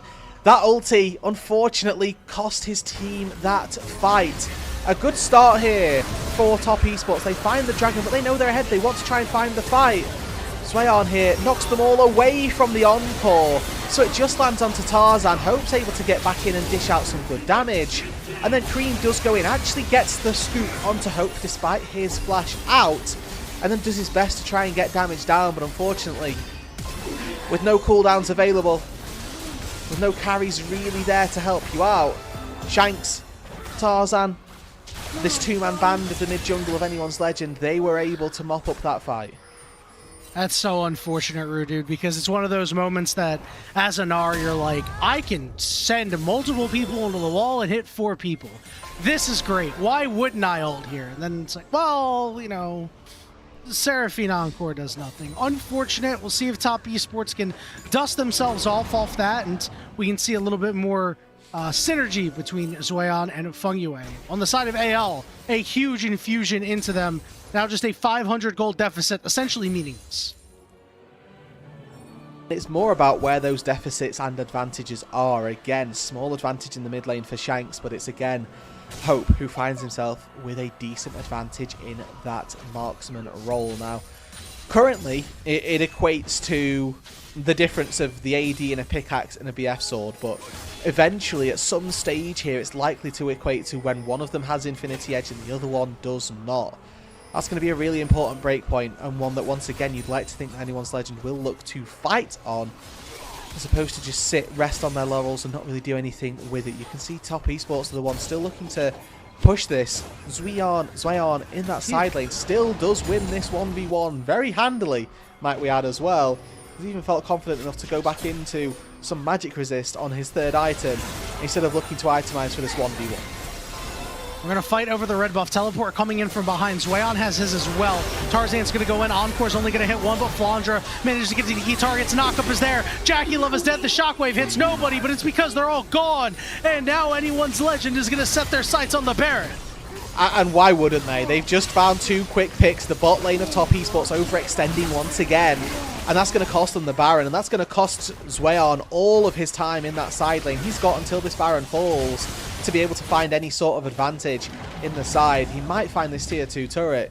But outside of that, pushing up against a Baron, not going to be possible. Unless Tien could find his way in here, is unsuccessful in that venture. It's a Baron picked up for Anyone's Legend. Now they're the ones that need to push this. Again, this is a composition for AL that it works late game, but I don't know if it works well enough to beat out what a Echoes of Helia Diadem Seraphine can do in the face of an Azir as well.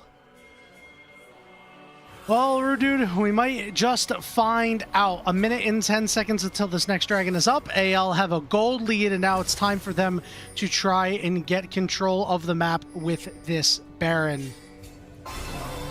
Seeing things getting a little tough for the side of Top Esports, because that Infinity Edge is done on Hope, but it's small synergy things. You and I talked about it before we got on, and a little bit when we were on the broadcast earlier, that things for Top Esports going to take a little bit of time to coalesce and come together. In a situation like that, they have to know that, hey, Zweon's Mega just got down split pushing. You can't be close enough where a fight can start, or else he can't show up. And it's about those little bits of synergy and whether or not Top Esports can find them come the end of this game. And maybe then they can put themselves back into control of this one. But that mid lane again, Jackie Love, why are we so far forward? It's the Jackie Love special. Everybody else is here though, and that's a problem for Flandra. He will fall. Tarzan gonna be the next target, but everything's all topsy-turvy. It's a dodged ultimate, but they still manage to find Tarzan after a trade. Shockwave lands on the 2. Tien's Cataclysm doesn't land, and the rest of Anyone's Legend is just too strong. Hope and Shanks putting in work. Yeah, Zweon's TP comes in a little too late. He doesn't have the Mega Narbar to make an impact even when he lands. And this 3-man band now of Anyone's Legend going to use that Baron hopefully to lay some really big structural damage down to the base of Top Esports. Zweon here with a good little bit of chunk there. Onto Shanks, might try and make a bit of a play happen, but he is all on his own. I might think that he just graciously gives this up, try not to get too poked out. Overall, though, I mean, for Top Esports, that's not too bad. That's probably the worst thing that happens now with this Baron. With 40 seconds left, recalls are going to come through, spend that gold. And I think that if you lose Baron in a situation like that, and all you lose is a mid lane tier 2, you're probably quite happy to take that. Now, this looks like Jackie is too far up. In his head here, he knows he's got Tien in his pocket. He knows Fonue is here. And you can see the healing that's coming through from the Echoes of Helia, right? Like, that is insane amounts of damage that he's getting healed back up for. But Tarzan, like a heat-seeking missile, takes out Jackie. And as soon as the Ashe is down, Hope knows that it's open season on the rest of Top Esports. Dashes in rather. Still has his flash ready. And is more than happy to dish out whatever damage he may well can. And when these encores are not landing, the fights are not looking good for Top Esports. 4th dragon to the game, 2nd for AL, secured for them. And for the moment, Jackie Love is waiting on that Infinity Edge. In fact, he just recalled, so it's likely up now in his inventory. Situation where he didn't have it before, so you can't fight without it. And we'll see with this increased power of Jackie Love if he is able to start being the carry that we all know and love. Your favorite AD carry's favorite AD carry type of player. He is yet to really have that large impact. Again, we are just into his 2nd game of the season.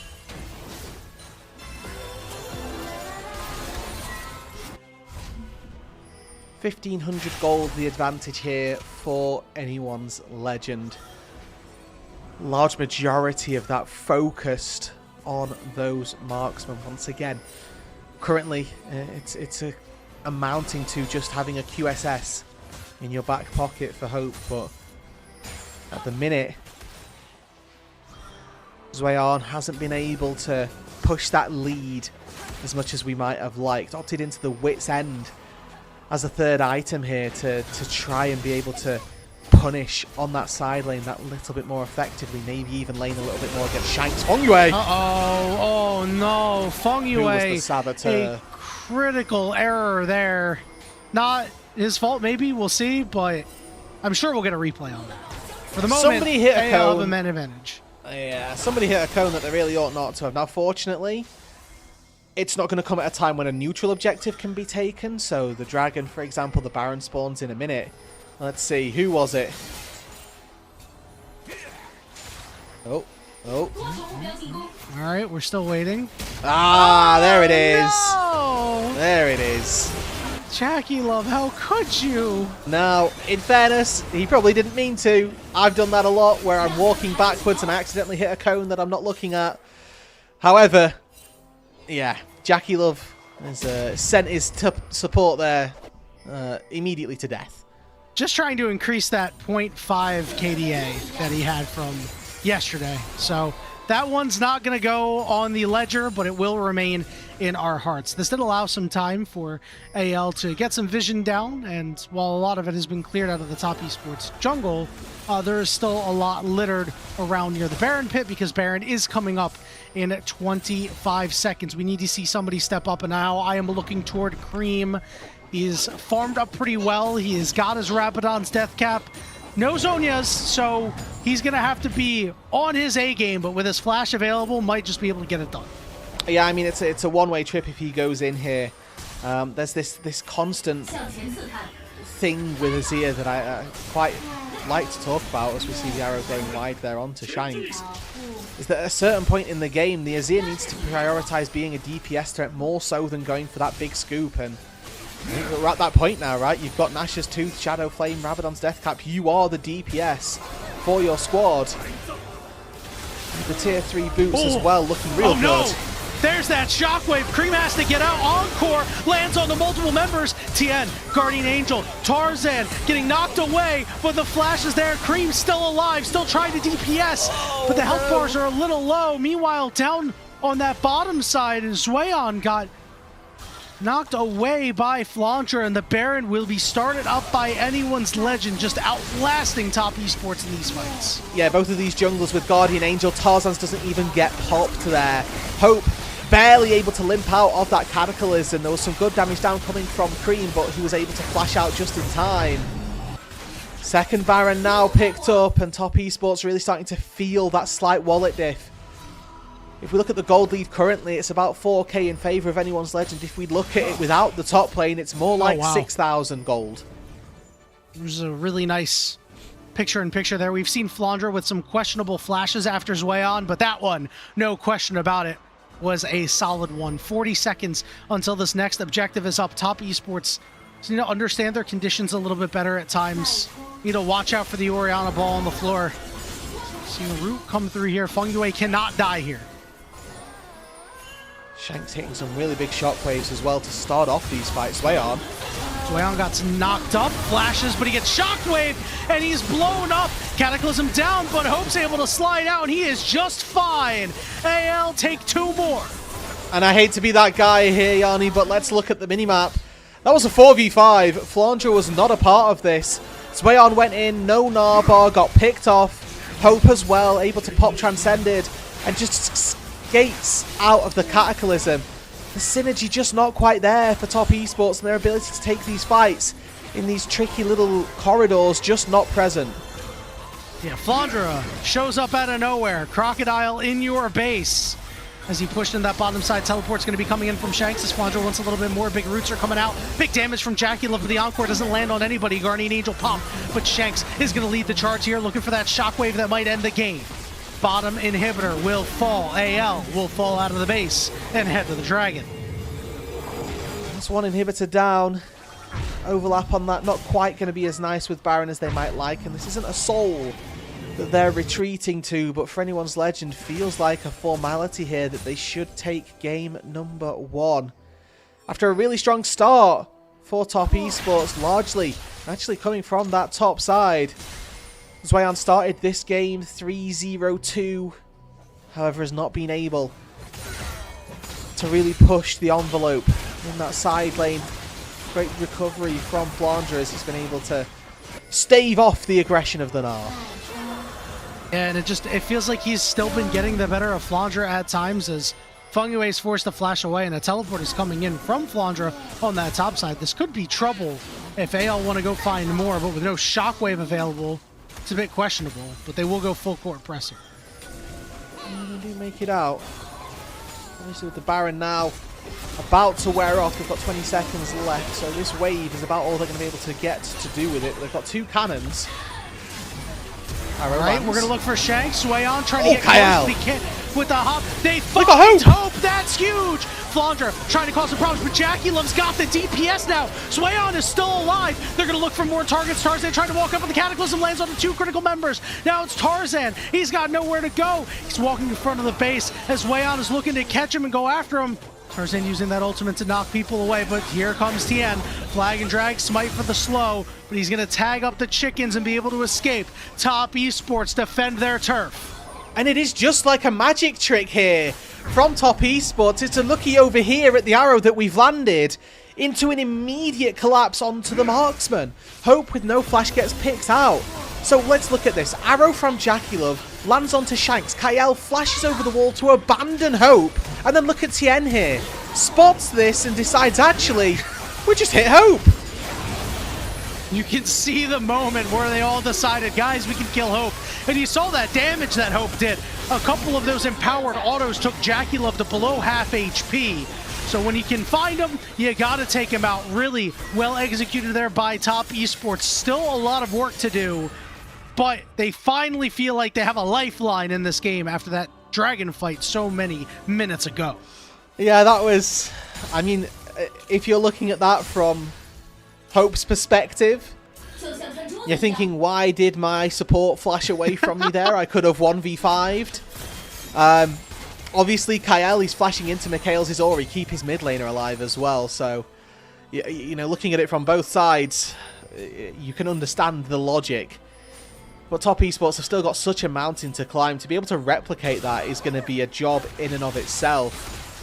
You just don't know. It just doesn't feel like that would be possible. The odds of Hope being left alone like that again just feel so low here. 1 minute left on that Baron spawning. It would be a 3rd Baron if anyone's legend were able to get it. And you'd like to think that that would be enough, but you just never know here in the LPL what these teams are capable of. Usually it takes 2, and the 2nd Baron wasn't enough. For Top Esports, this just gives them more chances, right? They're not out of the game. They still have an opportunity. And you know what? There are no moral victories. You win or you lose, but I want to give Top Esports a lot of credit because they've looked a lot better in this first game here today than they did yesterday already. Meanwhile, for AL, we saw them have trouble in their 2nd game and a couple of moments in the first game against Weibo Gaming. This time around, they were just down early, very uncharacteristic of them, but have rebounded quite nicely. We'll see if Kael will be stuck together with Hope like glue this time around because Hope's got all the summoners. Shanks with no flash for another minute could be the big Okay, ticket. There they go. Flashes in, teleport to the backside, but Jackie Love gets engaged on. There's the not stuns. good. Encore! Hit 4! Time to turn the fight! Jackie Love autoing, rifling away! All they needed was a chance, Rude Dude! They are gonna ace anyone's legend, and they're gonna go win game 1! GG, baby! Top Esports just destroying anyone's legend in a team fight in the mid lane. It took them 37 minutes to find it. But Fengyue finds the encore, finds the fight, and finds game 1. We said they had a chance. We said they land these encores. The fights look a lot better. That fight looked damn good. Game 1 to Top Esports. And just like that here, anyone's legend honestly toss away game number 1. A really desynced engage, one that wasn't particularly on the right targets. They missed the shockwave combo, and they weren't able to actually find anything in that initial engage which just means that the second that encore comes on through, it's just an absolute wipe. The fact that it lands flush on 4 or 5 members there is absolutely beautiful. And Top Esports there with just one good team fight take anyone's legend down.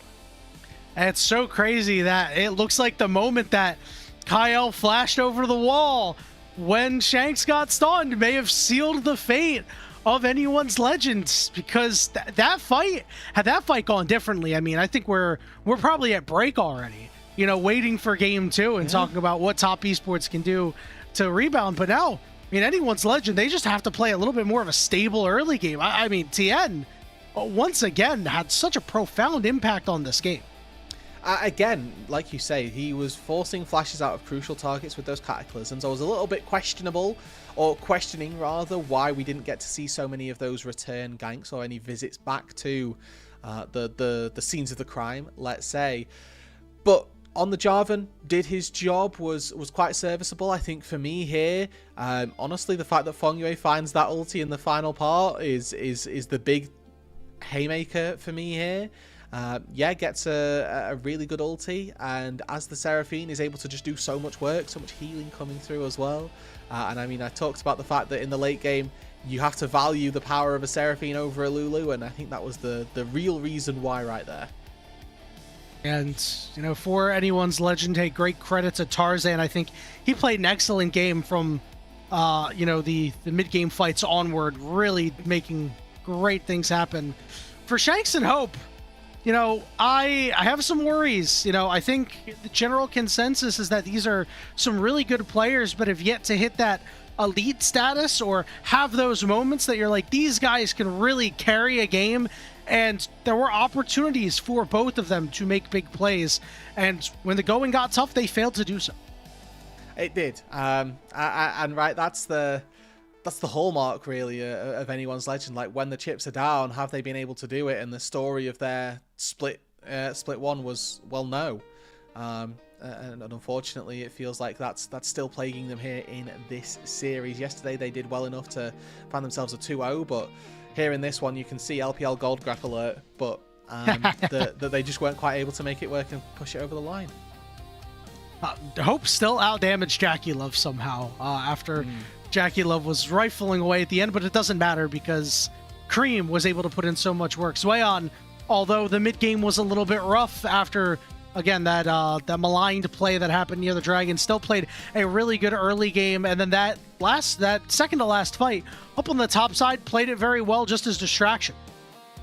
And that's all that really you're looking for is that little bit of a position to find an advantage in. Look at these kill participations. Yeah. Look at how close they are on both sides, because it was 16-16 in kills. That's crazy. I thought for a second, I was reading it down. I'm like, there's no way it's the same on both sides.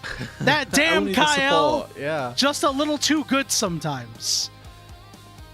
Because all of the fights, I mean, outside of that top lane, were 4v4s pretty much, right? Like, other than the fact that Zweon found a couple of team or individual kills onto Flandre, that's about it. Tejan on the Jarvan, he's farming KDA just by putting a flag down. Tarzan, honestly, to keep pace with a Jarvan is pretty impressive, but oh yeah, doesn't give you the win, unfortunately. No. And I mean, for anyone's legend here, a rough loss definitely, but Top Esports will be more than happy with that.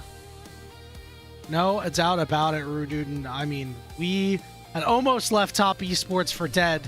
As we take a look at the highlights, I mean, you know, regardless of this game souring a little bit for Zweon, came away with the win, put in so much work early. Again, we talked about this guy being really a tank player and a kind of player that is like, if conditions are good, he'll be fine. But he created some really good conditions for himself. Yeah, he did. I mean, they say that you make your own luck, and in this game, Zweon here, he made his fortune in this game, and he was rolling nines. Yeah, he was. He really was. He learned from the best. And then he went into the mid game, and then we started rolling some threes. And then in the late game, you know, a little sixer in there. Didn't really pop off. Didn't have a... Yeah, exactly. He did what he needed to. Yeah, man, you know, I thought for a minute that he... You know, I thought this was like an anime for a second. I thought this was like My Hero, right? Where 369 had given him the power, and he certainly had the 3, the 6, and the 9 power. in this game. I'm That curious encore missing, I thought that this was where the game was really, all right, pack it up. AL win these, and even in this fight too, look at the because healing I that's thought it was coming going to be through. so clean. Oh yeah. Flandra actually does no damage to Jackie Love, and then from there, I think if Jackie lives there, it's actually a massively different fight. But I want to see this final team fight once again, just to see actually who needs the. This was benefit. killer. Yeah, this felt like it should have been the end of the game. Yeah, and this fight bothered me so much because conditions were so good on the bottom side for Zweon to just continue to push and continue to work Flandra into the dirt.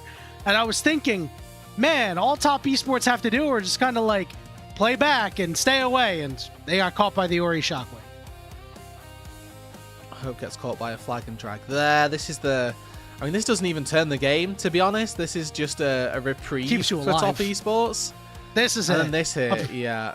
It just all goes wrong. Engage goes wide. Fongyue, are they caught in anything? Nope, it's just a 3-man. It's beautiful. And then into the Cataclysm afterwards as well. Doesn't matter that Tien, I mean, he lives, doesn't he? Yeah. But beautiful encore. Well spotted. Great angle. Shanks didn't get the shockwave off there. He had the ball in them, went QW. Most times you go QWR, but he got hit by that encore, and that was the difference. That extra second he took means that no shockwave came through, and it's an L for top esports. Dude, what a first game that was. We'll see if we have more left in the tank here. We're going to go ahead and take a break, and when we return, game 2 of top esports and AL coming at you. Oh, we do have...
Welcome back, everybody, to LPL English.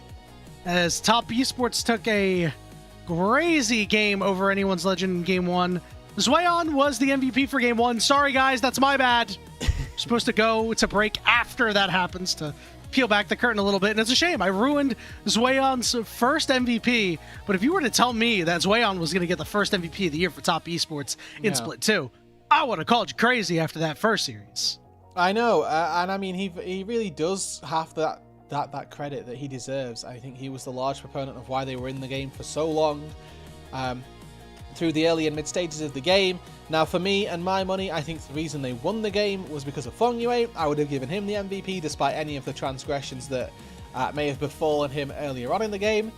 There were a couple of instances of him being caught out. And he just got trolled by his team. He did indeed. Jackie Love did Gnar send Ultimate, him on a super Jackie code. Love, Blast Cone. Yeah, like, so, you know, honestly, I would have given it Feng Yue, and I wouldn't have lost a moment's sleep about it. But it went to Zweon, who obviously a very deserving member as well. I think it was a toss-up between those two for different reasons in the end. And with Zweon coming into a series that we were expecting him to really struggle with, First Team All-Pro is his opponent for this series, and then he's playing up against him and not just being able to go even, but actually kind of destroy him in the 1v1. Yes, he had counter pick, but that's really, really important. Yeah, we'll see what Anyone's Legend wants to do about that top side. If we want to send Flandre on tanks, or if he's going to pull out one of his creative picks. Because he did say, you know, Flandre on a lot of these meta picks that aren't tanks, not so great. On these meta picks that are tanks is pretty good. Zweon being a tank player, are you going to try to out-tank Flandre? That's going to be hard to do. So if you want to shift him to playing carries and kind of try and make him uncomfortable, I think that is a valid strategy for AO. Absolutely. I mean, I was expecting this Gnar game to be a bit of a struggle, so I'm going to reserve the right to be surprised by Zweon once again as we move into game number 2. If he's got a counter pick that he thinks is going to work out, I will give him the good graces to make him think that will happen. And I think moving into this second draft here, I don't know that Top Esports have to change all that much. Obviously, they're going to have a completely new set of champions, but I think that their plan was pretty sound. I think that the obvious go-to is don't get slaughtered in top lane to begin with, but outside of that, Anyone's Legend have got a pretty clear route to success. Do the same thing because they were pretty much up over the rest of the map as well. Yeah, one of the early fights caused some problems for AL, and they were kind of behind the 8 ball from there. We'll see if they're able to get off on a better foot this time around. Picks and bans here for Game 2 of this best of 3 series. A lot of the same bans, but Varus is available this time around, not banned by AL. And the Akali's taken away once again here, so we'll see if that Varus ends up being our third blue side ban, or if it's going to be something a little bit different here. Pantheon taken off the board, still the Scion though removed from Flandre, so we'll see what champions he's going to be able to revert back to. First pick of the litter here, we've still got a load of junglers up and available. It's going to be the Rise for Shanks that they take first of all here, so a stable source of damage into the mid lane. See what the response is here for Top Esports. If they want to go point and click like a Vi Ari or a Vi Talia, option is certainly available to them, and certainly not a bad one. We have seen a lot of Cassiopeia into Rise, as Ulk remarked the other day he's sick and tired of seeing Cassiopeia into Rise as a counter. It just doesn't seem to work out. With this Vi lock-in, I think that lends a lot of opportunity to pick mid here, but you can wait on it because of this Rise having the first lock-in. Yeah, if there's a different pick that you really want to take, definitely the opportunity to be able to go for that. The Nami gets locked in here, so I mean, you could go for a Jhin, you could go for a Corki, you've got plenty of options here, and a really good disengage pick also follows up quite nicely with that cease and desist as well. Taking the supports early on board, got banned in the second phase of picks and bans in the first match, so they're going to take this one nice and early, and I don't mind this when you see an immobile support already, especially a squishy one at that. Does mean that you're quite likely to be able to pick out Feng Yue with that Tempered Fate even. Yeah, we saw Kyle have such a great game on it yesterday. Got an MVP for his troubles and paired up really well with Tarzan. when he's on that Lulu, he just doesn't get the opportunity nearly as much. Like, sure, you get to buff up your jungler, but you don't actually get to set the table here. Corki going to be the takeaway, so an interesting AD carry to leave on as lonesome sometimes. Yeah, I mean, it's not too difficult as Corki to sustain on your own, right? You just queue the backline of creeps, then they die. Maybe just a big one is fine enough as well. So it's... And with the Valkyrie as well, Hope shouldn't feel too hard done by if they look to try and get him isolated. But it's a Lucian lock-in here for JackieLove. So if he's had a rough series, a rough go of things so far, this is not the pick to be taking. Instead, he's just sort of trying to take back control of his own destiny at this stage and maybe try and find something a little bit different from this game than we've seen from top esports in this opening to Split 2. Before we hopped on the broadcast, you and I had a short discussion about some AD carries, and, you know, Lucian not really great right now. When Nami's best pairing is Corki, that's how you know that Lucian's not really in a great spot.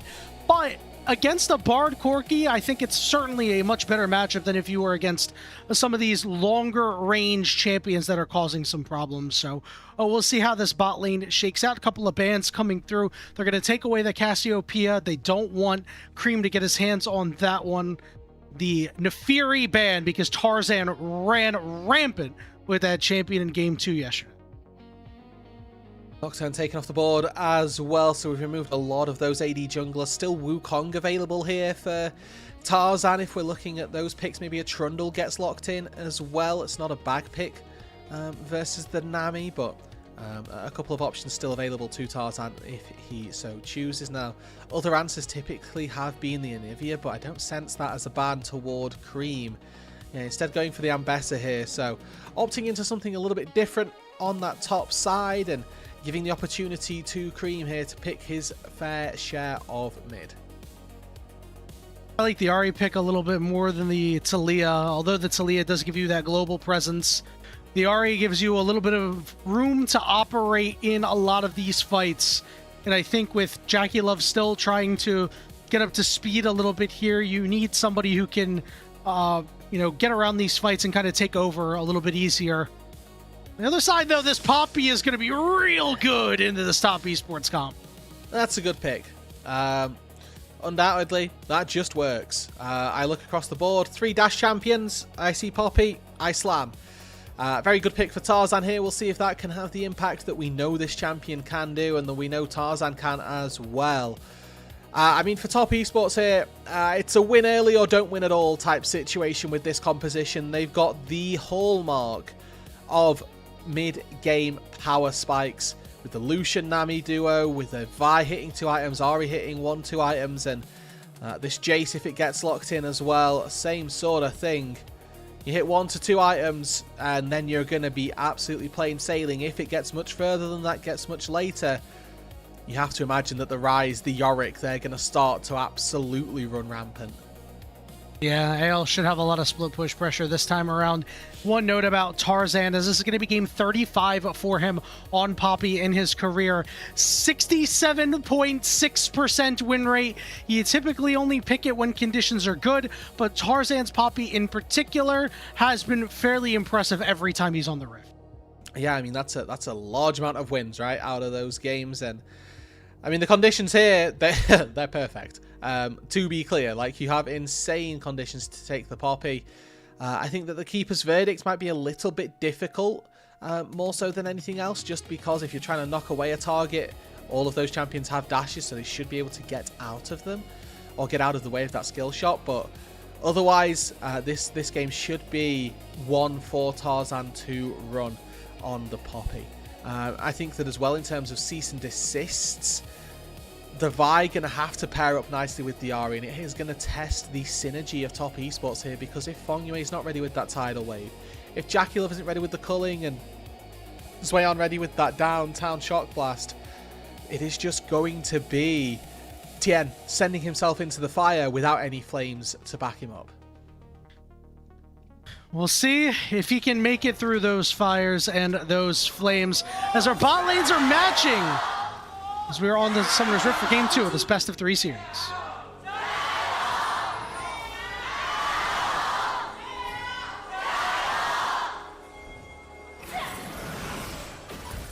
Interested they to see. organized them.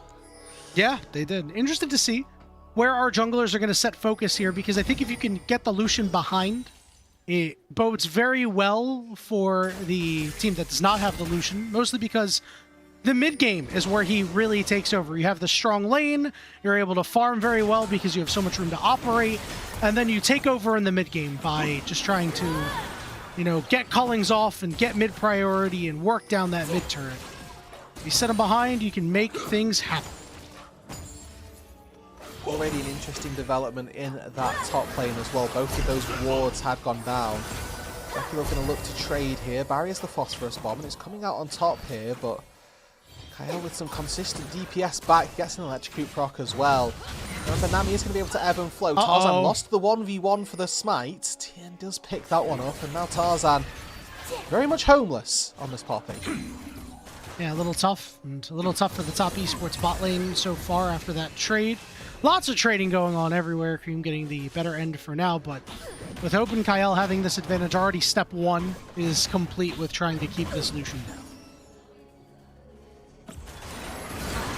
I do wonder if we get to see an early gank down toward this bot side now. Obviously, anyone's legend are going to know that the Vi is down here, but there's no wards even available here. If you were to skip camps as Tien, try and make a little bit of a play down on this bot side, likelihood is that you'll be able to yield some pretty good fruit there, as they are going to hold the wave as well. You can see them posturing like they're going to go and ward it, but yeah, a little bit of game of chicken there. Did they ward? Did they not? Did they see Hope put his first ward down? If they did, then they should know there's no vision there. And Tien instead works his way into the mid lane. I like this. Cream's creeping up here too. Lots of damage coming down on the Shanks. Let's see if we can get the predict off here. He dies! What a play by Tien! And it's first blood for Cream! Oh, and that is gorgeous. Like, that is like a book he's been read there. I mean, the timing on it wasn't really that great from Tien. He flashes first and sort of cues forward, and then Shanks just flashes straight into it. Like, it was the best of timelines for Tien there. Makes an absolute Hail Mary play and comes out with everything that he needed. Yeah, you'll see it again on the replay. It's about the very last frame that you can get while still knocking him up. Yeah, and actually, I didn't realize this. Cream failed his E-flash, so he didn't even connect on the charm, which he should have done. But the auto-attack, fortunately enough, to take down Shanks. And Cream did get the first kill there, so first blood for the Ahri. Definitely feels quite nice. He's able to go back and pick up an extra one of the many components that he's taken here. Dark Seal, Boots, or Sapphire Crystal. Not sure which one he would have dropped, but fortunately doesn't have to make that choice. And that's just a consequence of what happened with Tarzan early on. Losing out on Tien's chickens means that Tien had first move, had the tempo to go and make a play. Now we're going to fight over the second set of chickens here. Tarzan going to move all the way and doing some good damage to Tien here. Damn, that's a lot. Looks like his chickens are now forfeit. So I'm going to struggle on this top side. Flandre traps him in the cage, but the minions fortunately prove to be just enough to warn Flandre away from this position. Tarzan does secure the second round of chickens here, as Tien already on that top side working on his Gromp. Good to see that Feng is just making his life a little bit more difficult though, like just stalling out the Poppy more so than anything, and may even get to see Tien try and utilize that stall as he gets a recall in and makes his way back out onto the map that little bit faster. Gonna have a tunneler, owing to the assist that he got from that first blood as well. While down in CS, Cream has certainly taken it to Shanks here. Both sides will get a recall off after a big chunk, and Lane will head it back to the middle here to an even state. Zoyan gonna get his recall off as Flandre did teleport. Now we're just waiting to see Cream hit level 6 and try to go make some plays, as Tien will continue farming up to try to hit 6 himself. Might be able to do it successfully. We'll have to wait and see. But as we look at this game though, Yanni, again, want to highlight that as much as our ideas of the scaling from game number 1 just barely came home to roost, as the big Seraphine Encore did make it work, similarly for this game, one team is largely on the clock here, and the difference this time round though is that it's top esports. They've got a very real window where they need to be ahead. 1k gold lead to begin with is nice and easy. Big double bubble there. Meanwhile, we're still fighting here. Tien is down a level. Flandre's going to be the first one to move. This is trouble as Tien is caught up and cannot escape. Although Tarzan gets traded out here. Nice play there by Cream. Should be able to escape without too many troubles here. We'll get rooted up one more time. A 1-for-1 in the end. And both junglers going to fall there. Tien feeling the ramifications of not getting his second spawn of chickens there as Tarzan level 5 well into it before that play started, and Tien actually just level 4. Did ding level 5 from the fight, but meant he was much more squishy and the much easier focus there. Still finds himself up in gold, as do everybody on top esports.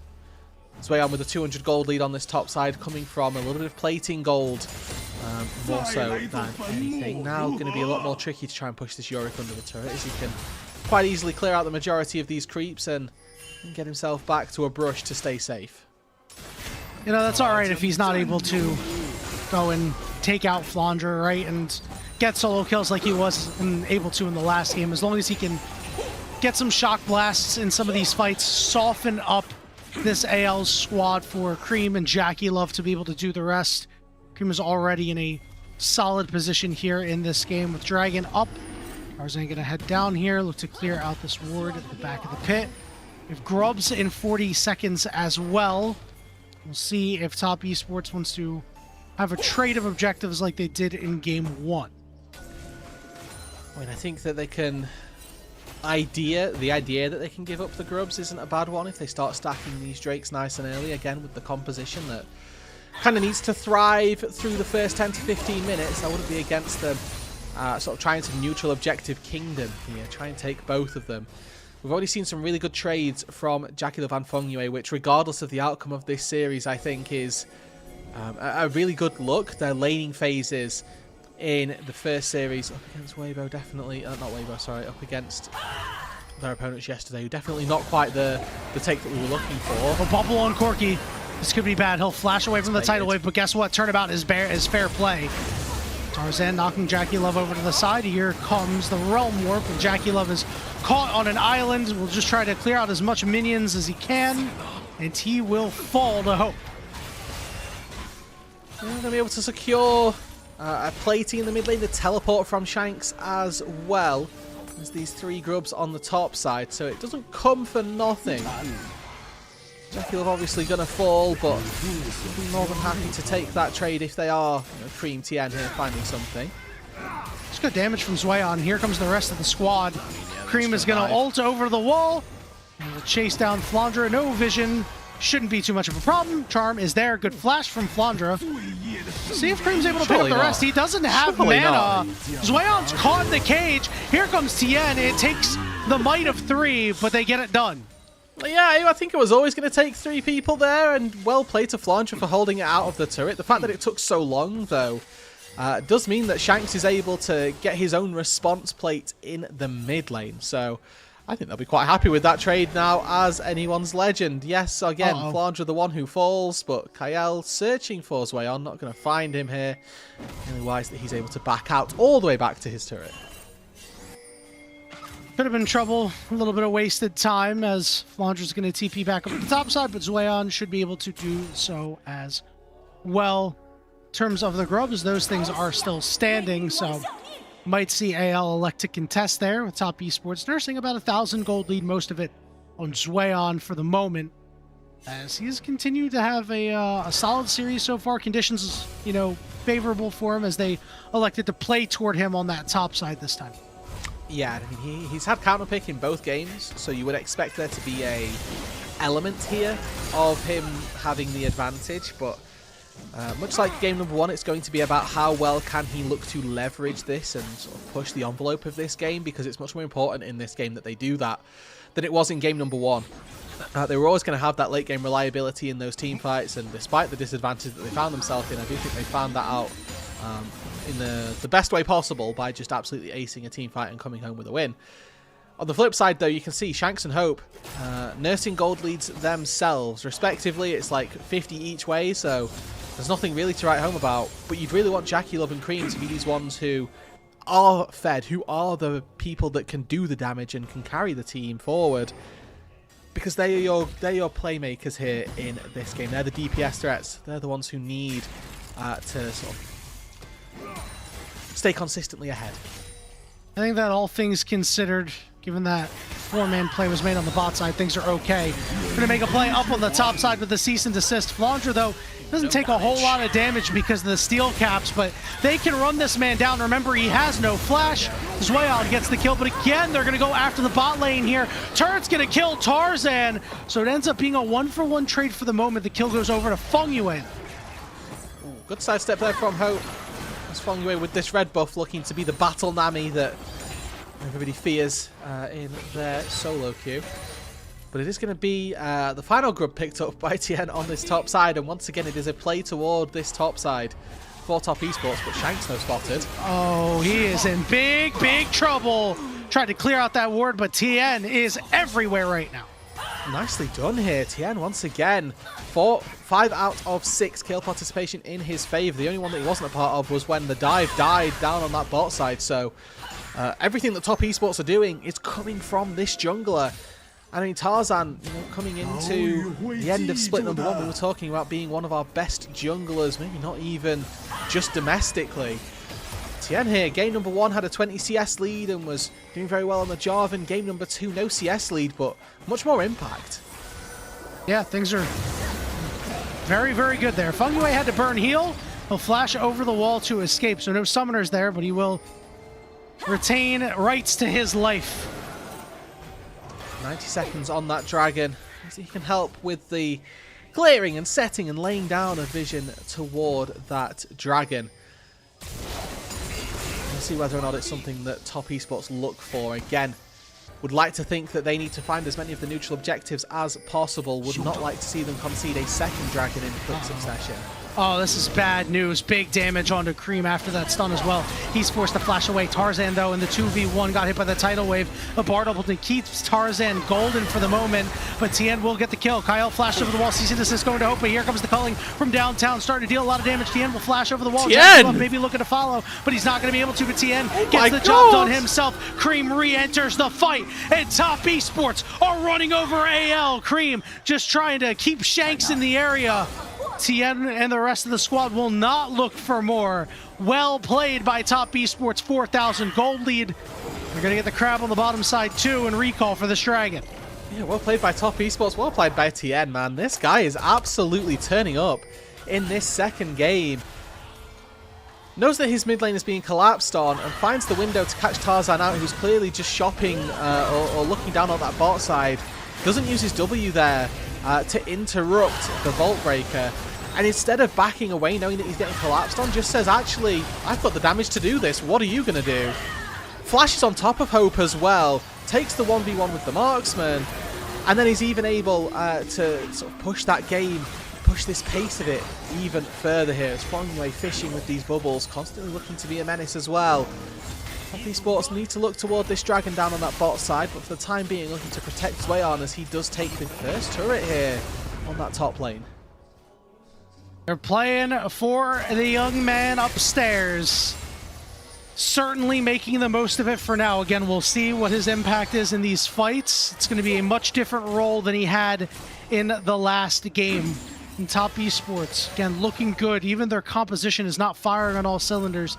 We're still really waiting for Jackie Love to get off the ground and do Lucian Nami things here in the mid game, but for the moment he's able to keep control of that mid wave. Kyle going to put a portal out here for Tarzan as they're going to look for Zweon. Zweon desperately trying to escape. He gets slowed up, and the numbers game is just too much for him to handle. He will fall. It's just a matter of time. He will flash away, desperately trying to get to his jungler. There's the Bard ultimate that's going to lock him up for the moment. Zweon's still alive, but it's Kyle the one getting access to that kill. Cease and desist. Tarzan can't get to the portal. They turn it around. Really good job there by Top Esports to even it up. It's a 1-for-1 here, but I do still think that that favors anyone's legend. That's a big shutdown onto Zweon as well. So I think that they'll still be happy to take that Anyone's Legend. They does come at the cost. They did go on to Bard, you're right, yeah. So it's a big cost that they committed to that. They spent a lot of time going for it, but looking at the waves, they pushed in a wave down on the bot side, so they didn't lose anything down there, and they've even sent Shanks to actually catch the rest of it and push another one under the turret. So they're not losing out on anything in that instance. Obviously, the Rift Herald going down is going to be a pretty big boost for top esports in the way that they can push the pace of the game. You'd like to think they'll try and break open the mid-tier 1 turret. Wayon comes back out onto the map. Lucidity boots picked up, not quite with that Mura mana, and now second dragon started by Anyone's Legend, and I think it's going to be forfeited. Cream with no TP, walking out to that top side, doesn't bode too well for the contest. Yeah, Empowered Recall was there for TN, but he is level 10, just elected to go get level 11 for himself. A full level up on Tarzan, 4, 1, and 5. No surprise, really. Like we said earlier, he has been everywhere. His impact on this game and so far on top esports in this series has been excellent. We will see if he can keep it up. We'll see where this Rift Herald gets dropped as well. Do we want to shovel more gold into Jackie Love, who's gone Stormrazor first? I haven't seen this build yet. I love Stormrazor as an item. I think it's heavily slept on. But I didn't know that it was a Lucian first pick here, not the ones that I would have typically gone for. He's going for the Essence Reaver second, which makes sense. And honestly, you get your Flicker Blades in on 3. I think this item is, or this build is going to do a lot of damage. So not against it, to be honest. I'm never against a Stormrazor. Has crit, has AD, like has move speed as well. This is a really chill item. And I think that if you're going for the sort of skeet shooter Lucian build where you build an Avori and just E every second, you're going to be feeling pretty good about this one with the movement speed from the Stormrazor to synergize with that as well. I am worried that he's actually not going to have enough damage against Flanger, Tarzan, and Shanks. I always feel like as Lucian, if you're not able to get to your Infinity Edge on 3, it's something that's, you know, you're lacking, right? Because then you either have to determine if you're going for penetration on 4 or for full damage on IE on 4. Yeah. That's almost the burden that the majority of marksmen are having to bear at this stage as well. But I think that for Jackie Love and for Lucian in particular, one that he's going to have to toe a very fine line with this. And I think it will largely depend on how much gold he goes back to base with. If he can get the BF sword toward Infinity Edge, then he probably takes it. If he can't and has to go Zeal item, then maybe that's the case as well. Channeling his recall right now, likely to get another component or to finish this in Essence Reaver first off. But Baron spawning in 90 seconds here. Top esports find themselves in a very good position here. 4,700 gold to the good. No neutral objectives that have gone, that they are stacking in their favour though is the main thing. That dragon not being there for them is a real sore spot. Yeah, but if top esports can break this dragon stacking in 2.5 minutes, I think they're going to be a-okay moving forward. And the Rift Herald still in the back pocket. TN is going to get tagged up here. Multiple members here. Tarzan's not going to let him go as they're going to shove him up against the wall. Big damage coming through. As we are teleporting to the top side with our Jace, we are desperately trying to escape if we're top esports. That Realm Warp is coming through as well, and they are running over. Hold on, wait a minute. We actually managed to find a way out for right now. Oh my goodness, Jackie Love. Yeah, I mean, that was a good start for Anyone's Legend, and then they just, again, almost the shades of what we thought was the problem of top esports. They weren't coordinated. 2 people went through the Realm Warp, which split their own engage and made it a little bit easy for top esports to try and turn something back. Now, Tien here, just a little bit too far forward. Feeling like he's got the support of his team, but as soon as Kael rounds that corner, finds a stun into the wall, Tarzan's able to layer that up quite nicely, and really good interrupt. The Fault Breaker. And from here, this should be AL walking out 4-0. Or at the very least, not losing anybody. But Jackie Love's able to do a good amount of return damage with the culling. Only 2 of them make it into the Realm Warp there. I think if Hope gets in, it's a completely different fight. Probably ends up wiping them all. And then really good return damage from Jackie Love onto Shanks. Dashes forward, knows that he can get that. Flashes out to safety as well. Yeah, my bad. I said he didn't have any damage, and I was wrong. Maybe I should be building Stormrazor. Stormrazor has a BF sword. Ergo, it has damage. That's my rule. You know what? You are onto something here.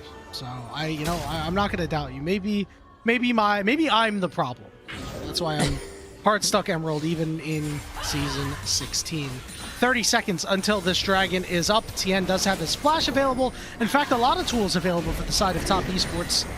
Zweon had to head to the bottom side without TP. Particularly missing are those bot lane summoner spells. Flash is still available on Cream, Tien, and Zweon. Again, this Jace we haven't seen too much from in the team fights just yet, but has bolstered quite a good lead so far. Kyle, good interrupt on the Rift Herald, but they're not going to have a tempered fate for any engages coming through in the bot side. I think they're going to be conceding this dragon. You can see them posturing slightly up towards that top side as well. Flandra's going to get this turret back himself, but Top Esports looking for kills. Uh-oh, Shanks is very dead. Gonna have a channel of Tarzan's ultimate, but he got charmed. Now he's quite low. Zweon on the backside here, dropping the hammer down, and Tarzan dies. It's a double kill for Jackie Love. Here's that teleport. He's coming in the middle of everybody, immediately having to flash out from the bubble. Top Esports are gonna take mid-tier 2, and they're heading toward the Baron. 30 seconds left on Tarzan. They should take this without any contest. Top Esports here coming in firmly the underdogs. Questions of their synergy, questions about how well they'd be able to mesh together after getting 0-2'd just yesterday. Up against Invictus Gaming, they've been absolutely righted here. Shanks gets caught by the Vault Breaker, caught by the Cease and Desist, and he cannot move. A bubble after the fact as well. And look at the damage from Jackie Love coming down. Full channel of the Culling into Hope. He almost falls. And Zweon flashes in. Yes, Tarzan sacrifices himself here to keep the Corki alive, which does net them a dragon. Puts them up to soul point here, Yanni. So they're not without any way back into this game. But for anyone's legends, it's a struggle. Yeah, Top Esports do need to play very carefully the rest of this game. 5 minutes is what AL will be waiting for. If they can minimize their losses, they can farm up some of these minions and not get caught, they can maybe find a way to go take that soul, inject some power back into their composition. We know that some of these souls can turn games. Top Esports, the siege is on here in the middle. Yeah. Flandra has no TP, so he's committing to this. And it's always difficult to try and siege up against enemy champions, especially up against Corki. With these rockets, that poke can start to hurt. They've taken 2 turrets out of the base. Now it's about, can they crack the base open? Flandra finds a tier 2. Zweon taking a lot of damage. Fengyue is here to be able to heal him up if they want. But it looks like he's going to recall and try to meet Flandra. During this time, Flandra will take a recall himself. So we're getting some good damage on these turrets, and we're in fact going to break mid-inhibitor turret. We have a TP coming in from Zweon. It looks like they want a heads up here and just try to maybe end this game or take a big fight here. So that Temper Fate, it's not going to land on anybody. They're just pushing on the top side, looking to continue the siege after they take the middle inhibitor, and that's what Top Esports will do. Good idea from Kyle there. They saw Cream on the top side, thought that they've got a timing to go for a 4 versus 5, but some good dodges, some good dashes out do keep Top Esports alive here. And now Jackie calling big damage too. Kyle, Tarzan, half HP. Flandra, the Maiden, will fall, and the siege is still on. Top Esports really throwing their weight around of that 8,500 gold lead, suppressing, choking the life out of anyone's legend in their base. They're going to go for the end here as well. They've got minions flooding in. Charm just barely dodges out of Shanks. Big one catches onto 3, but they've still got a Baron here. There's this turret. Tarzan says, we gotta go, guys, but he immediately flashes out. They're just trying to buy as much time as possible. Zweon is a little bit low, but he can just fire away from downtown. The first Nexus turret will fall as Jackie Love is dashing in and out. Will we go for the second Nexus turret? Oh my word, they're playing on the very edge. Look to stand their ground, but Hope is down to about half HP. Kyle is too. They found Shanks, he's gone golden, but the rest of the team's not there yet. Knocked away, and Tarzan's the one who goes golden. Cease and desist, and they cease AL's opportunity to play the game. Triple kill for Jackie Love and Top Esports. 2-0 anyone's legend. They were playing on the very edge, Yanni, and they knew exactly what they could do. They just dived them between their Nexus turrets, slowly whittling them down. The defender's advantage meant nothing, and Top Esports absolutely aware of their capabilities. Take down anyone's legend. That was such an excellent siege by Top Esports. They knew from the moment that they were pushing on 2 lanes that, hey, we want to try to end the game here. A lot of damage came through on Dejueon, but then he was able to teleport back in. And anyone's legend never really stood a chance in this game, Rude Dude. I mean, TN just played out of his mind. TN was absolutely ruthless throughout the entirety of this game. He was the reason they were making everything happen, to be completely honest with you. Had pretty much 100% kill participation throughout the majority of the game, was the leading proponent of any sort of advantages that came their way in the early stages of the match, and absolutely handled Tarzan in that one. Yeah, no question about it. That was Tarzan Poppy, which we lauded as having an almost 68% win rate. Well, not anymore, buddy, as TN just really made so many plays happen. There's nothing more to say about it. From that early play where we're able to secure his own chickens, go make that first gank happen in mid lane, you get Cream going. And that was a lane, that's a lane where Ryze is generally a little favored. So the fact that the gold was even there after that early game, exactly what you'd want. I mean, overall, from Top Esports, it just feels like night and day. Their series against IG was a complete wash. They were just absolutely nowhere to be found. We move into a series up against anyone's legend, who in the regular season, typically Demons, having found a good series yesterday. We were expecting this to be a 2-0. I was expecting it to be a 2-0, just in the complete opposite direction. And after game 1 as well, I really thought AL were going to be a little bit more vehement in how they took the game. They just had no chance though, and TN, absolute masterclass, and I think it bodes well based on what we said at the start of the show, where it's like, we highlighted this as the bright spot of Top Esports, and with good reason here, because he's just absolutely destroyed anyone's legend. Yeah, and you know, in fairness to the rest of Top Esports, they played a lot better. Jackie Love and Feng Yue obviously had a lot of vitriol thrown their way in that game in the form of Tarzan coming down and making some plays. But Hung Tough had a nice CS lead. That lane is supposed to go that way, and they were executing on it very nicely. Some favorable lanes for them today, and I think is a large part in why they went 2-0. Yeah, it's crazy. You give yourself a winning position, you win games. Who'd have thought, right? But it was honestly a very big turn up from Top Esports in that bot side. We talked about this as well, saying that we were largely expecting it to be a pretty one-sided affair, and that both of the supports had pretty rough lanes in the past series. But Jackie Love was coming out of a really devastating first opening series, and comes back into now a second series where he does the most damage in the game for game number 2. His jungler is absolutely monstrous, and he was a massive part of how they were able to do the damage through this game. Dude, I've got a big question after this. How strong is IG? Like, yeah. after beating Top Esports 2-0 and the Top Esports beat AL, listen, we're going to get the Circle of Suck real quick in Group Ascend this split, if this is any indication. Yeah, I mean, I think that the way IG sort of handled Top Esports, maybe it was an awakening for them and we didn't get to see the true potential of IG. I mean, this was just the start of the bad things, as, yeah, literally the final frame. And you can see the way that TN actually walks back. He thinks he's biffed it. He's like, oh dear, it's gone poorly. Like, I need to get out. But then no, actually Shanks just walked straight into it. This play was pretty impressive too. I mean, like, you're a level down right now because you couldn't secure those chickens, and you know, Cream playing it well to make sure it's even. It felt like anytime AL went to go make a play, there was something else happening that Top Esports kept it even at the very least. I mean, even just that play down on the bot side, Tarzan missing the angle on his heroic charge there, allowing for Jackie Love to get so much damage back down, does just show you that sometimes there's actually not a lot that you can do, but that sometimes you're mis-executing. And, you know, Tarzan is human much like the rest of us. We'll find these instances where actually not quite able to do everything needed.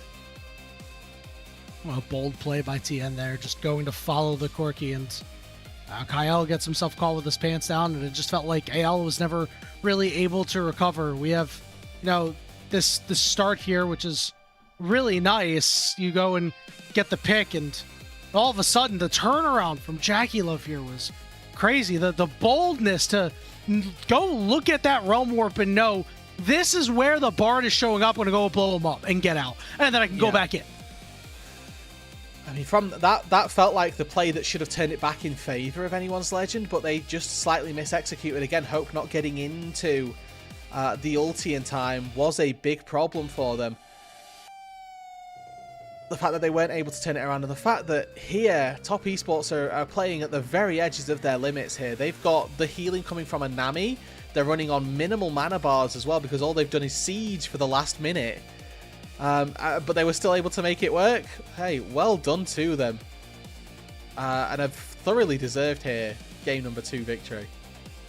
I think the one thing I've really enjoyed about this game, watching TN play, is the amount of trust that he has in his teammates already. I mean, he's played with a lot of these guys like Cream and Jackie Love, but there were so many plays where he's like, I did my job on this target, I am moving to the next target, or I am going to continue this chase here because I know that my team is going to be able to pick up the slack elsewhere. He knows that his team is going to be able to do their part, he's going to do his part, and it's going to work like a well-oiled machine. That's exactly what happened today. And it's one of those things where you think, if everybody's playing optimally, this is what should happen. And it turns out, when TN is on that page, and when the rest of the team are on that page, they are all able to play optimally and find themselves what was a very, very clinical, almost, game number 2, with several instances of fights just being very easy for them. Yeah, that's Top Esports made it look easy. I'm kind of speechless here because really wasn't expecting this to happen.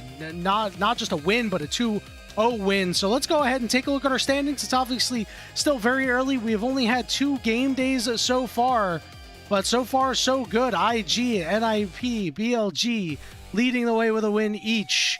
Top Esports and AL sitting in the middle there, and then JDG, Team WE, and Weibo bringing up the rear, as it was a group ascend weekend for opening weekend here. Speaking of opening weekend, one interesting thing to note, Rudude, is that we are not streaming every single day right now. Keep that in mind, everybody.